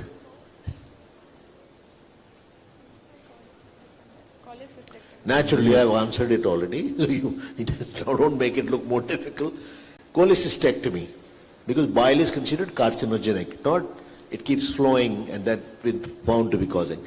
But previous surgeries you got to specify, and peptic ulcer disease is not, patient may not give you the history. All you can find out from the patient is any dyspepsia. I told you about the mnemonic of loads: lump, obstruction, anemia, asthenia, anorexia, dyspepsia of new onset, and silent can be any, it can speak through liver, it can speak through peritoneum, it can speak through the sister Mary Joseph nodule, it can speak through Werkow's node, it can speak through ovarian Kurkenberg's tumor. So cancer stomach can manifest in a silent way. But generally these are the conditions. We move to examination. You have to move on. In personal history, go back, Dr. Praveen mentioned something important. Personal history is important. Now, what is the most important personal history you would like to take? What are the components of personal history? Can we have silence at the back, please? Hello, excuse me, that lady there. Hello? You were supposed to be controlling that noise, no? You're the one who's talking. Please. Thank you. So the components of personal history is diet, bowel habits, bladder habits, sleep like habits, then any kind of habituations. You're right, absolutely. Speech, intellect, bowel habits, bladder habits, addictions. They are specific. You put smoking. What are the precancerous conditions that you're keeping in mind for cancer stomach? Predisposes to proximal gastric cancers are more common. Precancerous lesion in the stomach. Peptic ulcers, atrophic gastritis. Which peptic ulcer is precancerous? Peptic ulcer include gastric ulcer, include duodenal ulcer. Gastric ulcer. Gastric, okay. So all gastric. And most of the time, should I tell you, gastric outlet obstruction is not at pylorus, it's duodenal first part. So it's a myth. It is misunderstood. Therefore, ulcer can be even duodenal, which can produce narrowing and obstruction. So outlet obstruction can happen. But cancer happens with the gastric ulcer or the antral part of it. Clear? Atrophic gastritis, these are predisposing conditions. There are many others, you can read about it. There is also H. pylori connection. You know about it? You know about it. Okay. Let's move to examination.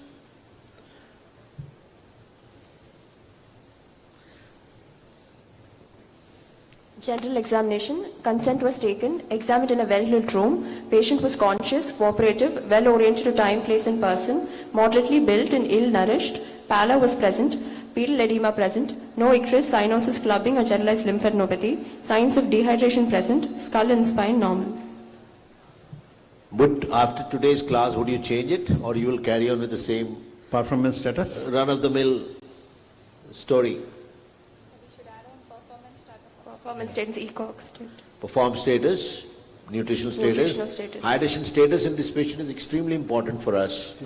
And he's throwing every moment. He's lost 10 kg in 3 months. It will be very important. So if he is moderately built, I am very happy. Then he must have been obese beforehand. Because he's melting away to glory. He cannot be, reasonable. Pallor present, pedal edema present, so absent, X is not come. X is present. This is not the terms that you use. Classically, you people learn that way. There is no pallor or there is pallor. There is nothing like pallor present, icter is absent, so-and-so didn't come for the class, attendance, no. Present, absent, present, absent, present, absent, present, no. Make it a habit. Patient is poorly built, poorly nourished. Performance status would be 70, considering your state, I can tell you. And pallor is of course present. On account of pallor, patient is malnourished. There is no question of any confusion there. Because it's an objective evidence of malnutrition, correct? What can be the cause for pedal edema in this patient? And pedal edema itself is a feature of? Anemia. Pedal edema, the most. Anemia will cause pedal edema? We discussed, no? Malnutrition, protein. Proteins, hypoproteinemia. Yeah. So that itself makes you malnourished. So please try to remember that was spoken. That will help you. How to check for pedal edema? Give her the mic. We just press and hold over the medial malleolus for 30 seconds and then... It's incomplete. You want to complete it? The third one. You all going to pass together, no? In the exam. Hold the medial malleolus for 30 seconds. Where else? Apart from middle malleolus? No, let's stick to that. Dr. Praveen has asked you a very important question. It's an undergraduate question. You can feel it against any bony point which is dependent. So you can't do everywhere else. Clear? So ambulatory patient, he should be lower 1/3 of middle malleolus. So lower 1/3 is important. It can be upper 1/3, but there you will not get edema, especially early edema in ambulatory. Yes, and you need to feel it against the bare bone, right? And that is not complete. 3 parts to it. Use your thumb. How long? She said how long to press? 30. No, 30 seconds. Have you elicited edema every time? How much time it takes? You get 5-6 seconds. So why 30 seconds then? Suppose you do 30 seconds, they must have learned it. So it is 5 to 6 seconds is usually enough. But this is not enough. The reason why they did it is 20 seconds as per copybook, 5 to 20 seconds. But watch it for that duration also. Otherwise I can make a dent anywhere. You can create a pedal edema in everybody here. Press it hard, the depression appears present. No, it has to stay for that long. You take that much time to displace the fluid. And then that much time is taken for it to come back. So that both need to be observed. That's an important question. So ideally you must press till there is a blanching of the nail bed. That much pressure is enough. You should not press too hard also, which will cause pain. How long to press? Is till you get pit or maximum for 20 seconds. Yeah, that's right. If you get pit at 6 seconds, release. We don't take more than 5 to 10 seconds. No. But it should be observed for that period. The mistake is to just press it and forget it. That was why it was asked. Clear? And in a supine patient, where do you look for it? Sacrum. She's good. Right. No cyanosis, where did you look for?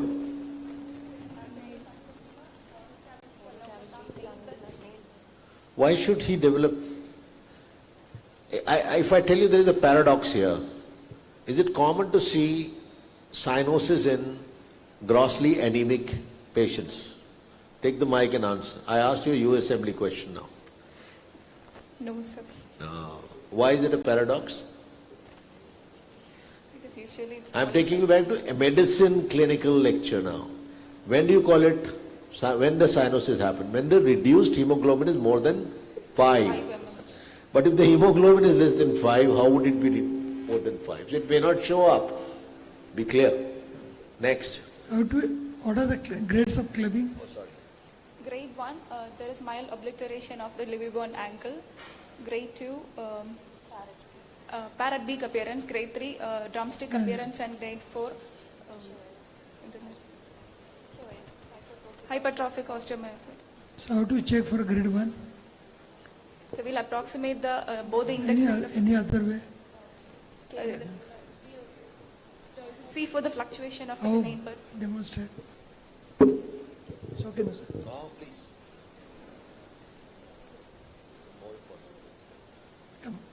Come here, come close. And you can show it from here so that they can see. Do it from here. Yeah.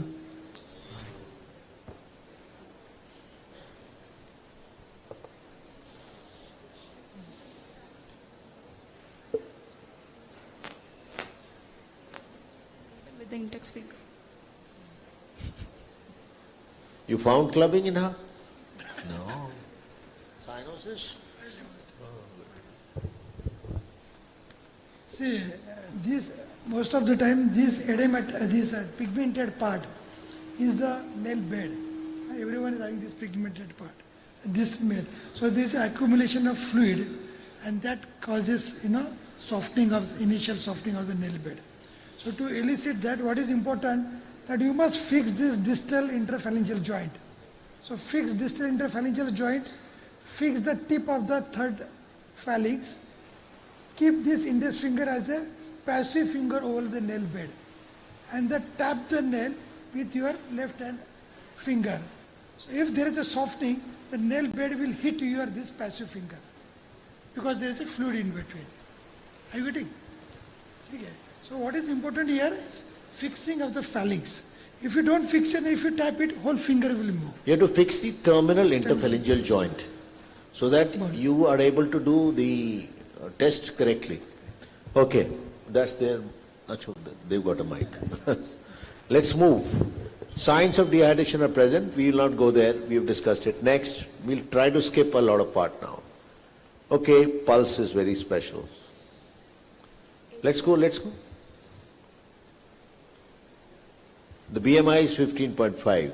So he's big time malnourished. Abdominal examination. I'm glad you didn't write local. You corrected it? Okay, abdomen. Is it a correct BMI?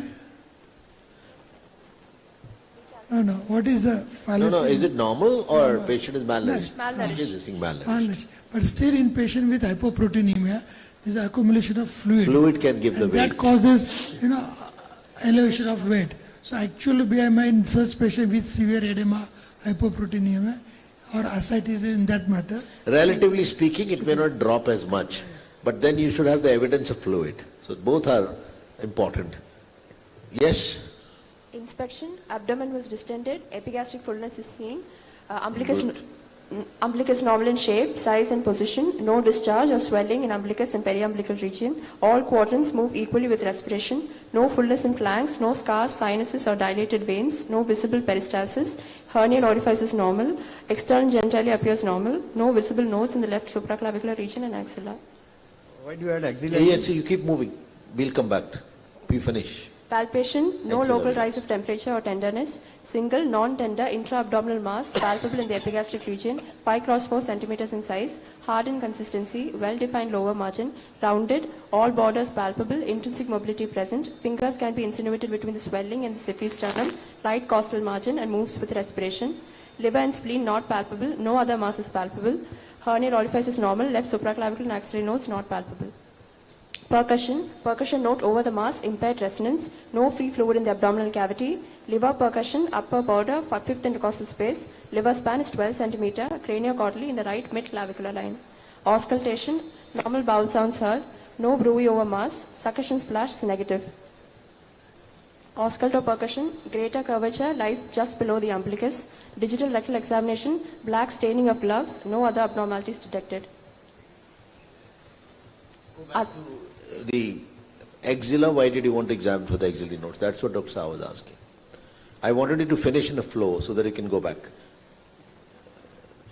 Left supraclavicle axillary nodes. Now, why axillary nodes? Left axillary node, Irish nodes. Oh, okay. For the Irish node, right? Sorry. Not palpable, no? As long as it is not palpable, we don't worry whether it is Scottish or Irish. Okay? So it's not commonly felt. There are so many other causes for it. But in the presence of a lesion, it's relevant. Okay. How does it develop, Irish node, by the way? Retrograde spread. It's a retrograde spread. So it will happen after the work cause node. Yes, sir. So if the work cause is absent, Irish won't be. You can't do MA before BA, no? Right?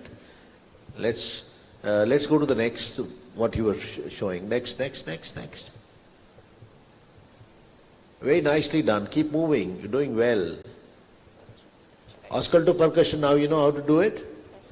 You saw that? And you did it really? And you marked it? You heard something actually? By a senior resident. He could do the same thing, but they were all equally effective or not effective in this. DRE done. Let's move. In MBBS, you can say DRE is not done. They allow you in some cases. Otherwise, must mention that your intent was to do. It's not that you're going to find great deal. Patient has got melena, so it's relevant. But then do mention that I wanted to do, but if you ask me, I'll do it. And then better know it. What was the position for DRE? SIMS position. What is SIMS position? Give me the correct answer. Left lateral. Who is answering? Left lateral recommend position with the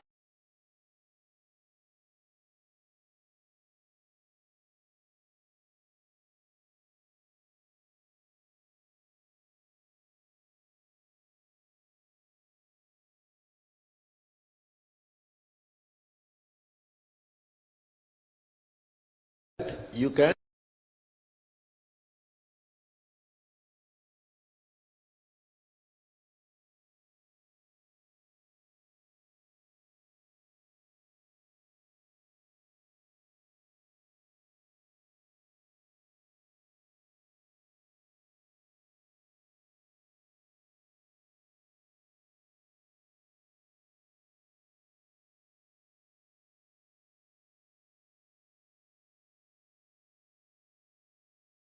But classical SIMS had both hips flexed. So you should know the correct position. Let's move.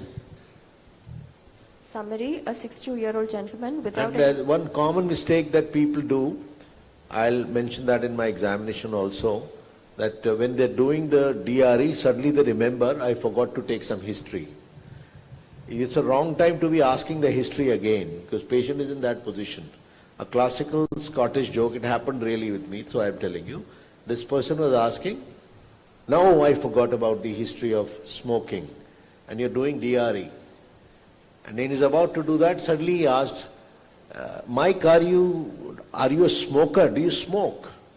So he replied, can you see it coming out of there? It's the wrong time to be asking history. When you're examining, no history. Right? And it happened. And I often quote it in my presentation. So don't take a history with patient in that position, and it happens all the time. Suddenly you remember, oh, that history I forgot. In the exam you're nervous. Oh, do you smoke, by the way? Then that's the wrong time to ask this. Okay? Let's go to summary. 62-year-old gentleman without any comorbidities, presented with loss of appetite for 4 months, vomiting for 3 months, black tarry stools with offensive smell for 3 months, without any history of abdominal pain. On examination, pallor and pedal edema was present. A single, non-tender, intra-abdominal mass, palpable in the epigastric region, measuring 5 × 4 centimeters, hard in consistency with well-defined lower margin. You didn't mention when in the I was going to ask you, but I forgot. Intra-abdominal, is it intraperitoneal also? Yes. Yes, sir. So how did you find that out?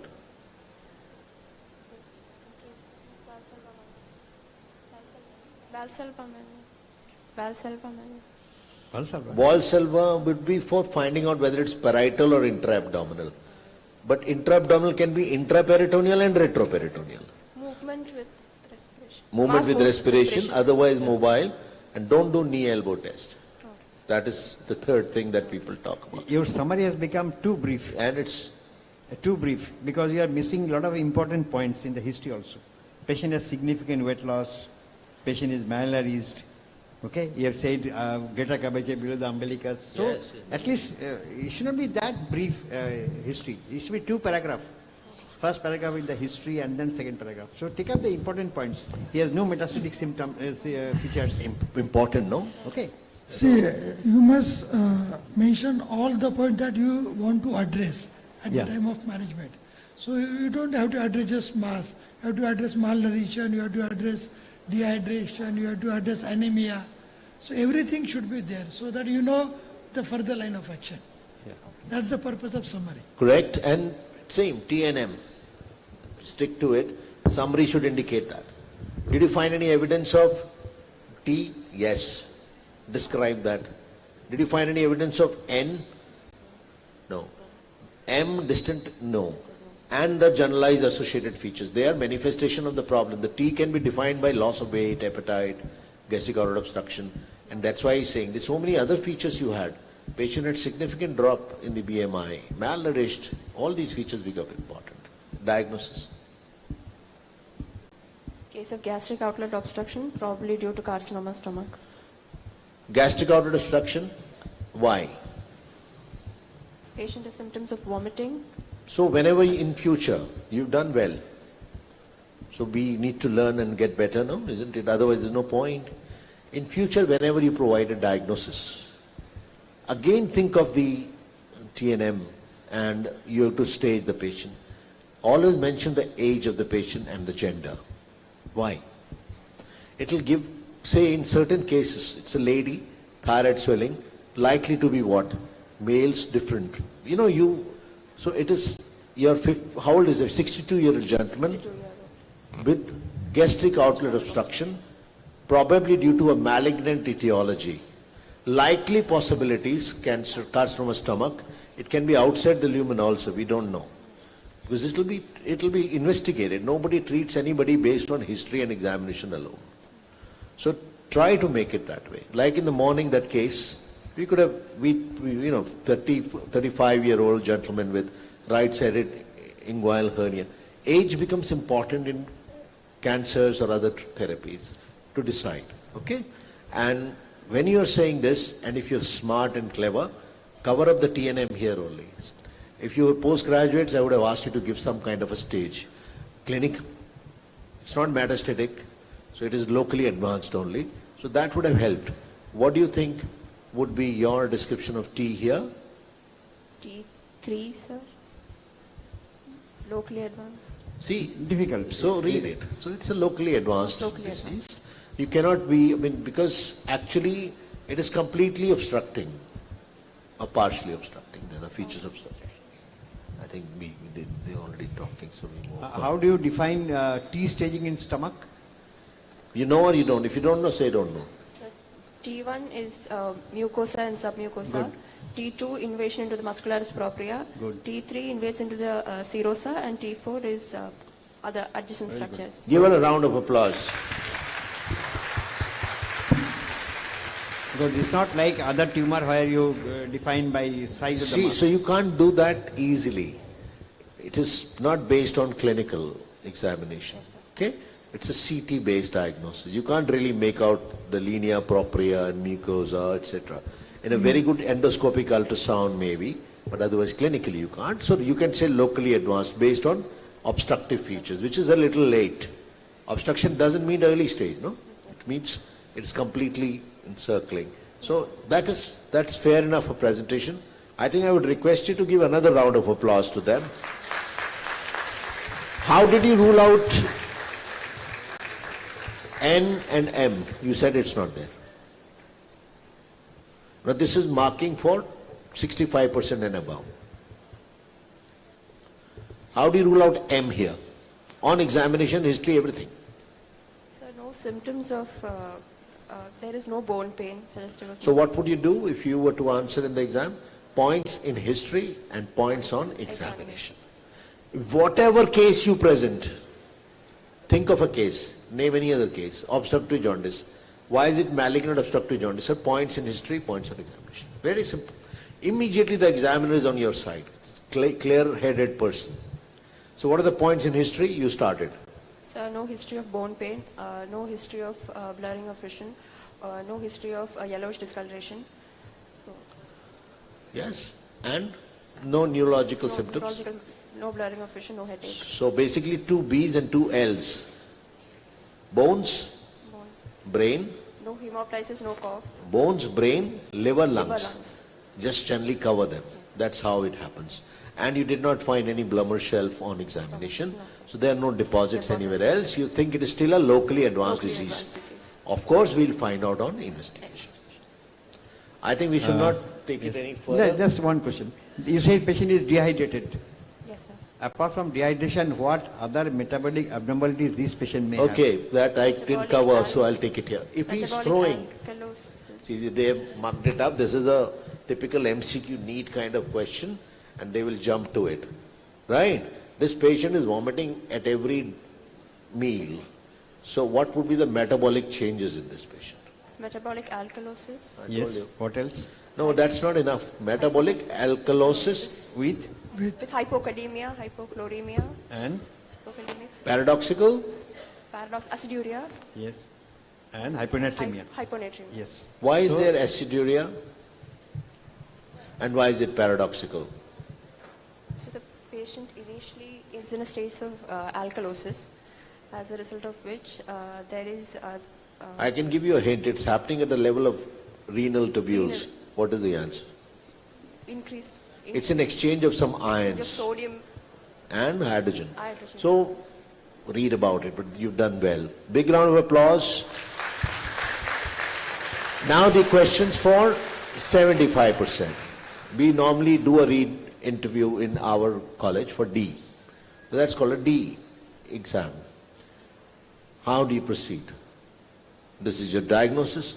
I taught you about investigation, so how would you divide them? Routine investigation. Pass it. Routine is routine. No, not Routine is marked as routine only. USG abdomen. Give it to her. I'm giving you a chance. I What are the- taught what it. are the I steps? taught this. You'll have to repeat. Pass it on. to What her. are the steps of investigation? How did I divide the investigation? Shout. Investigation to confirm the diagnosis. Support the Stage the diagnosis, disease. stage the disease and treat. So what investigations would you do to confirm the diagnosis? The investigation. चलो उनका ultrasound ले लेते हैं. Ultrasound you will do to find out if it is stomach or not. That I taught them. Okay. So you found out the organ, which is an extension of clinical examination. It comes out to be stomach. Now, what would you do next? Will you send the patient to GI endoscopy straight away or need some preparation in this patient? Something to be done? Because he'll come back. If you send him tomorrow from OPD for GI endoscopy, he might come back to you saying that he cannot see anything. Is he saying obstruction? He is vomiting up every feet. Patient has got even yesterday's meal. Yes, sir. And you want to do an So endoscopy. we'll do a gastric lavage.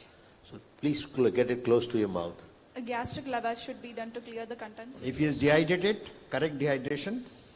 Do a gastric Optimize the patient, clean off the stomach, prepare the patient with consent, inform the endoscopist, keep the theater ready, and you be ready certainly.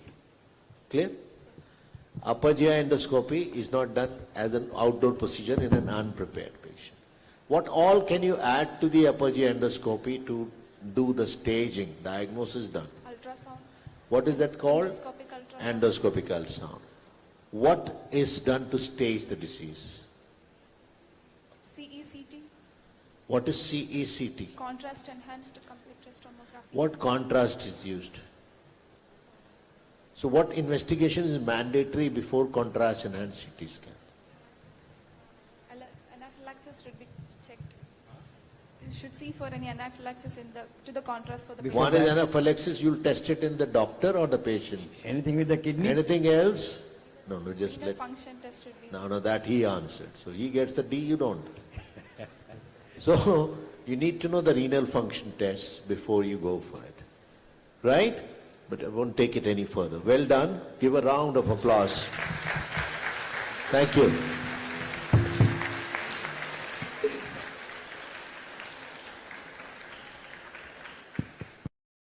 Thank you, Gopika.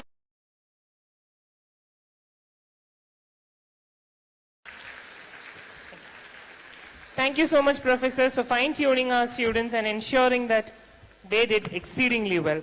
I'm sure they have a lot of learning to do, but now made easy thanks to your sessions and inputs. Thank you all.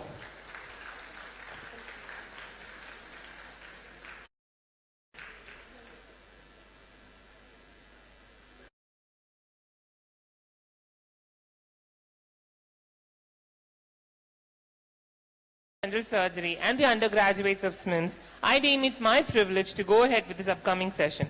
Dr. Praveen Suryavanshi, well-known and renowned professor, a definite star in his field, who took time out of his busy schedule to train our undergraduates and young clinicians to be experts in their exams. Thank you so much, sir. We deem it our privilege to have a part such of eminent talk. Without further delay, may I request the entire Department of General Surgery, SMIMS, to felicitate Dr. Praveen Suryavanshi for taking time out of his busy schedule. Please help me welcome the entire department with the largest round of applause.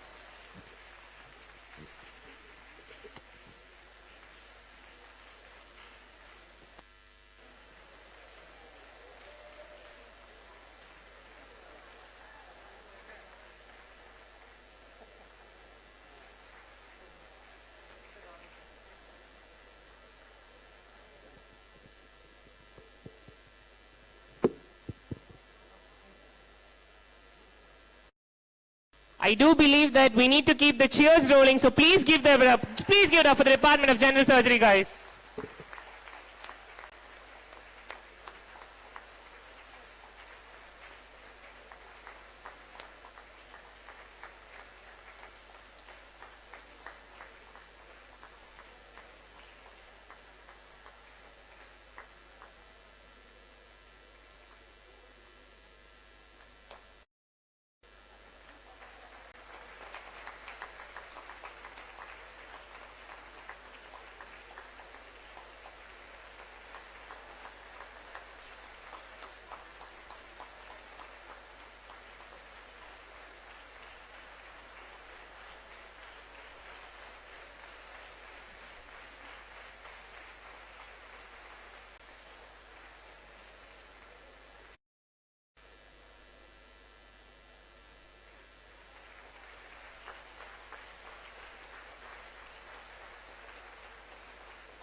Thank you so much, professors, for joining us today. Thank you so much, sir.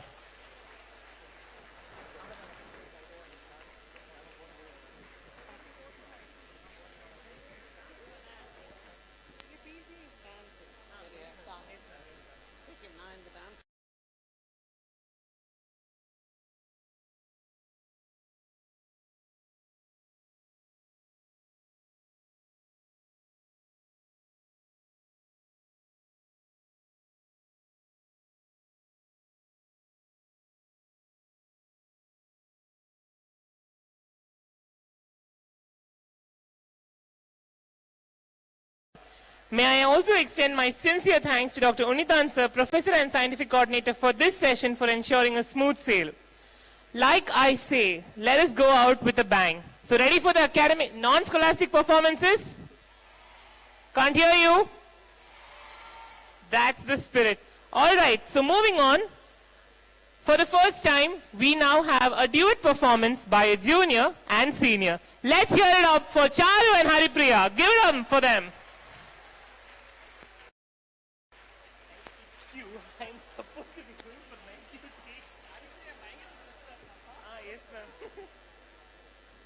This is not the energy we are looking for. Come on, guys. Give it up for them.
అభినయ రాజా గోకులమాల కోటి ప్రకాశ విరగ నరగ శ్రీ రక్షకమాల எத்தனை முறைதான் நீங்கிச்சாவே இத்தவணை என ஆட்கொள்வாயா சுண்டிய வாடலை சுண்டிய வாக்கள வாடிய சிந்தைக்கு ரொம்பத்தா பூதடியாக பணித்திடுவாயா பாவை விரகம் பருகிடுவாயா ஆயர் தம்மாயா நீவா ஆயர் தம்மாயா நீவா ஆயர் தம்மாயா நீவா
ஸ்டேஜ்ல பார்த்தத வச்சு நீங்க நம்மள ஜட்ஜ்மெண்ட் பண்ணாதீங்க. அது வேற மாதிரி, நான் வேற மாதிரி.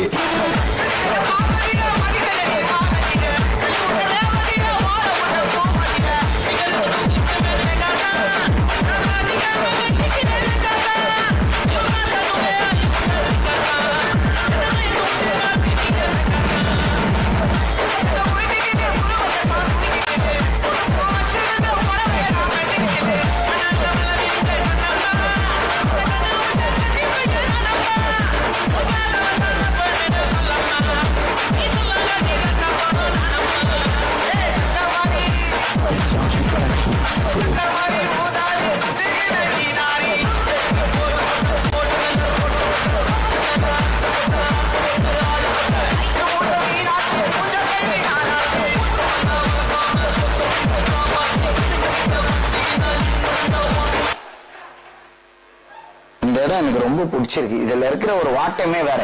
இதுல உட்காடுறோம், கொஞ்சம் டயர்ட் ஆகுதுன்னு இப்படி சாஞ்சு நான் ஊந்துருவேன். ஆனா இங்கல எனக்கு இருக்கிற சௌரியமே வேற. இந்த கிராம இவனை இப்படி நவுத்திட்டு இப்படி உட்காருவேன். எப்படி ராஜா பகவத் மாதிரி இருக்கா? நான் காட்டுற வாட்டத்தை இப்படி உட்காரலாம், இப்படி உட்காரலாம். அப்புறம் இன்னும் கொஞ்சம் கால் வலிச்சா இப்படி உட்காரலாம், இப்படி உட்காரலாம். இந்த சுகம் வருமா உனக்கு அந்த சேர்ல?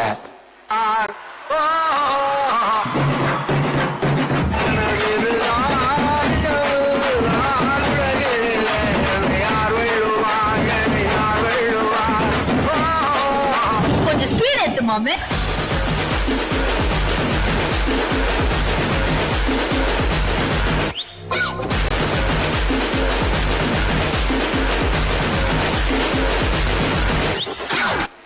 ചേച്ചി എങ്ങനെ? അടിപൊളി, വേറെ level.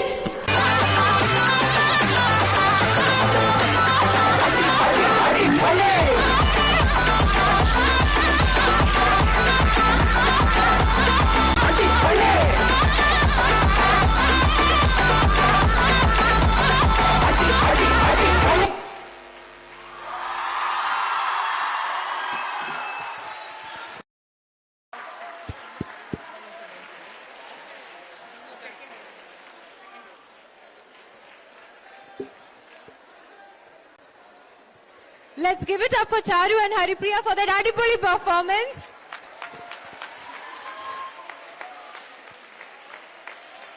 Up next, keeping the fun meter to the next level, let us welcome the girls from the second year SMIMS with a group performance.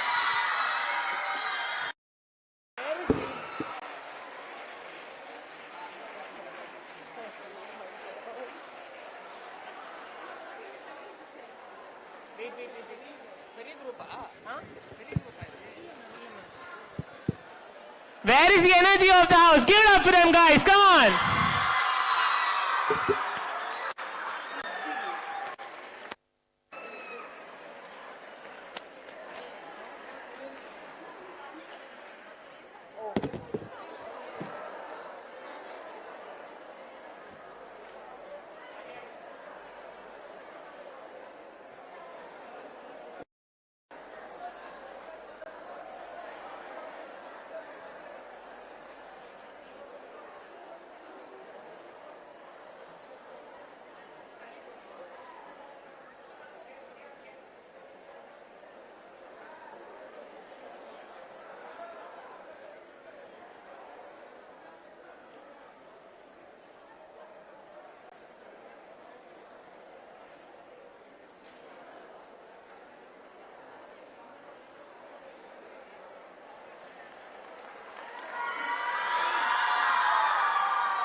Pange? Put the song.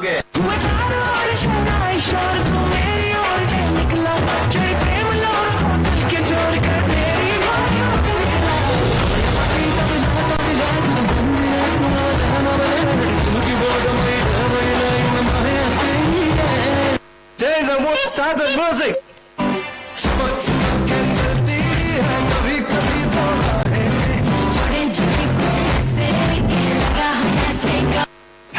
அது என்ன மாயமோ மந்திரமோ தெரியல, சின்ன வயசுல இருந்தே நாங்க 2 பேரும் நல்லவங்களாவே வளர்ந்துட்டோம் இல்லடா.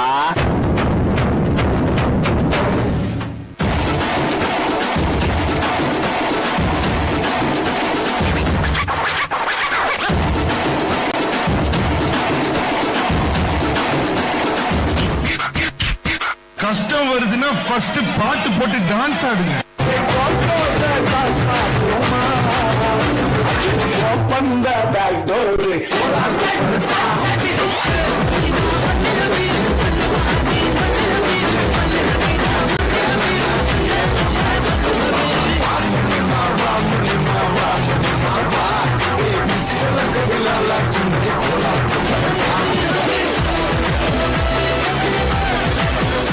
பின்தானே பின் சாஃப்டா இருப்பான்னு நினைக்காதீங்க, நான் கொஞ்சம் ரகடான.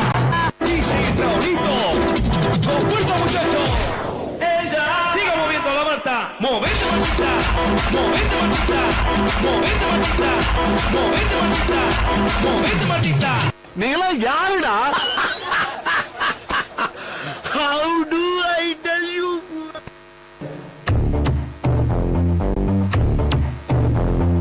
Happily, battery, charge on, all is well. Kumbia, pensioner, sunduru, all is well. Like analum, lusakati madu, babat ko levi vandal, kumilinde lundam lundam paramada hero just like all is well. Topic marinal anagastera, chokaran mada zero like all is well. Sit kattile nidan hero.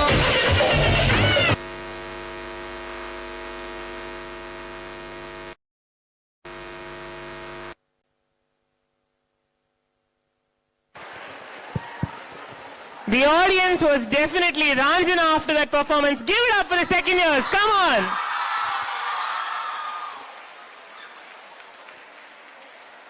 Last but not the least, now it's time to welcome amidst us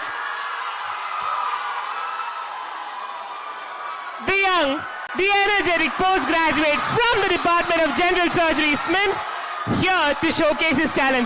Give it up for MJ Shahar!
From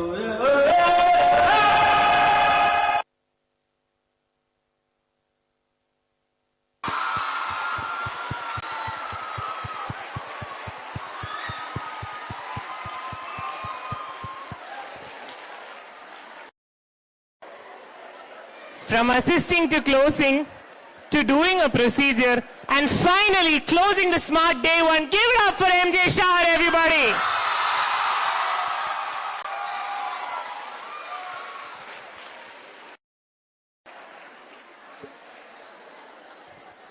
On that note, ladies and gentlemen, we come to the end of the day one of the Sri Mogambika Academic Review and Training Program conducted by the Department of General Surgery, SMIMS. With lots of food for thought and hunger for knowledge, let us all meet here tomorrow, same time, same place. Thank you and good night.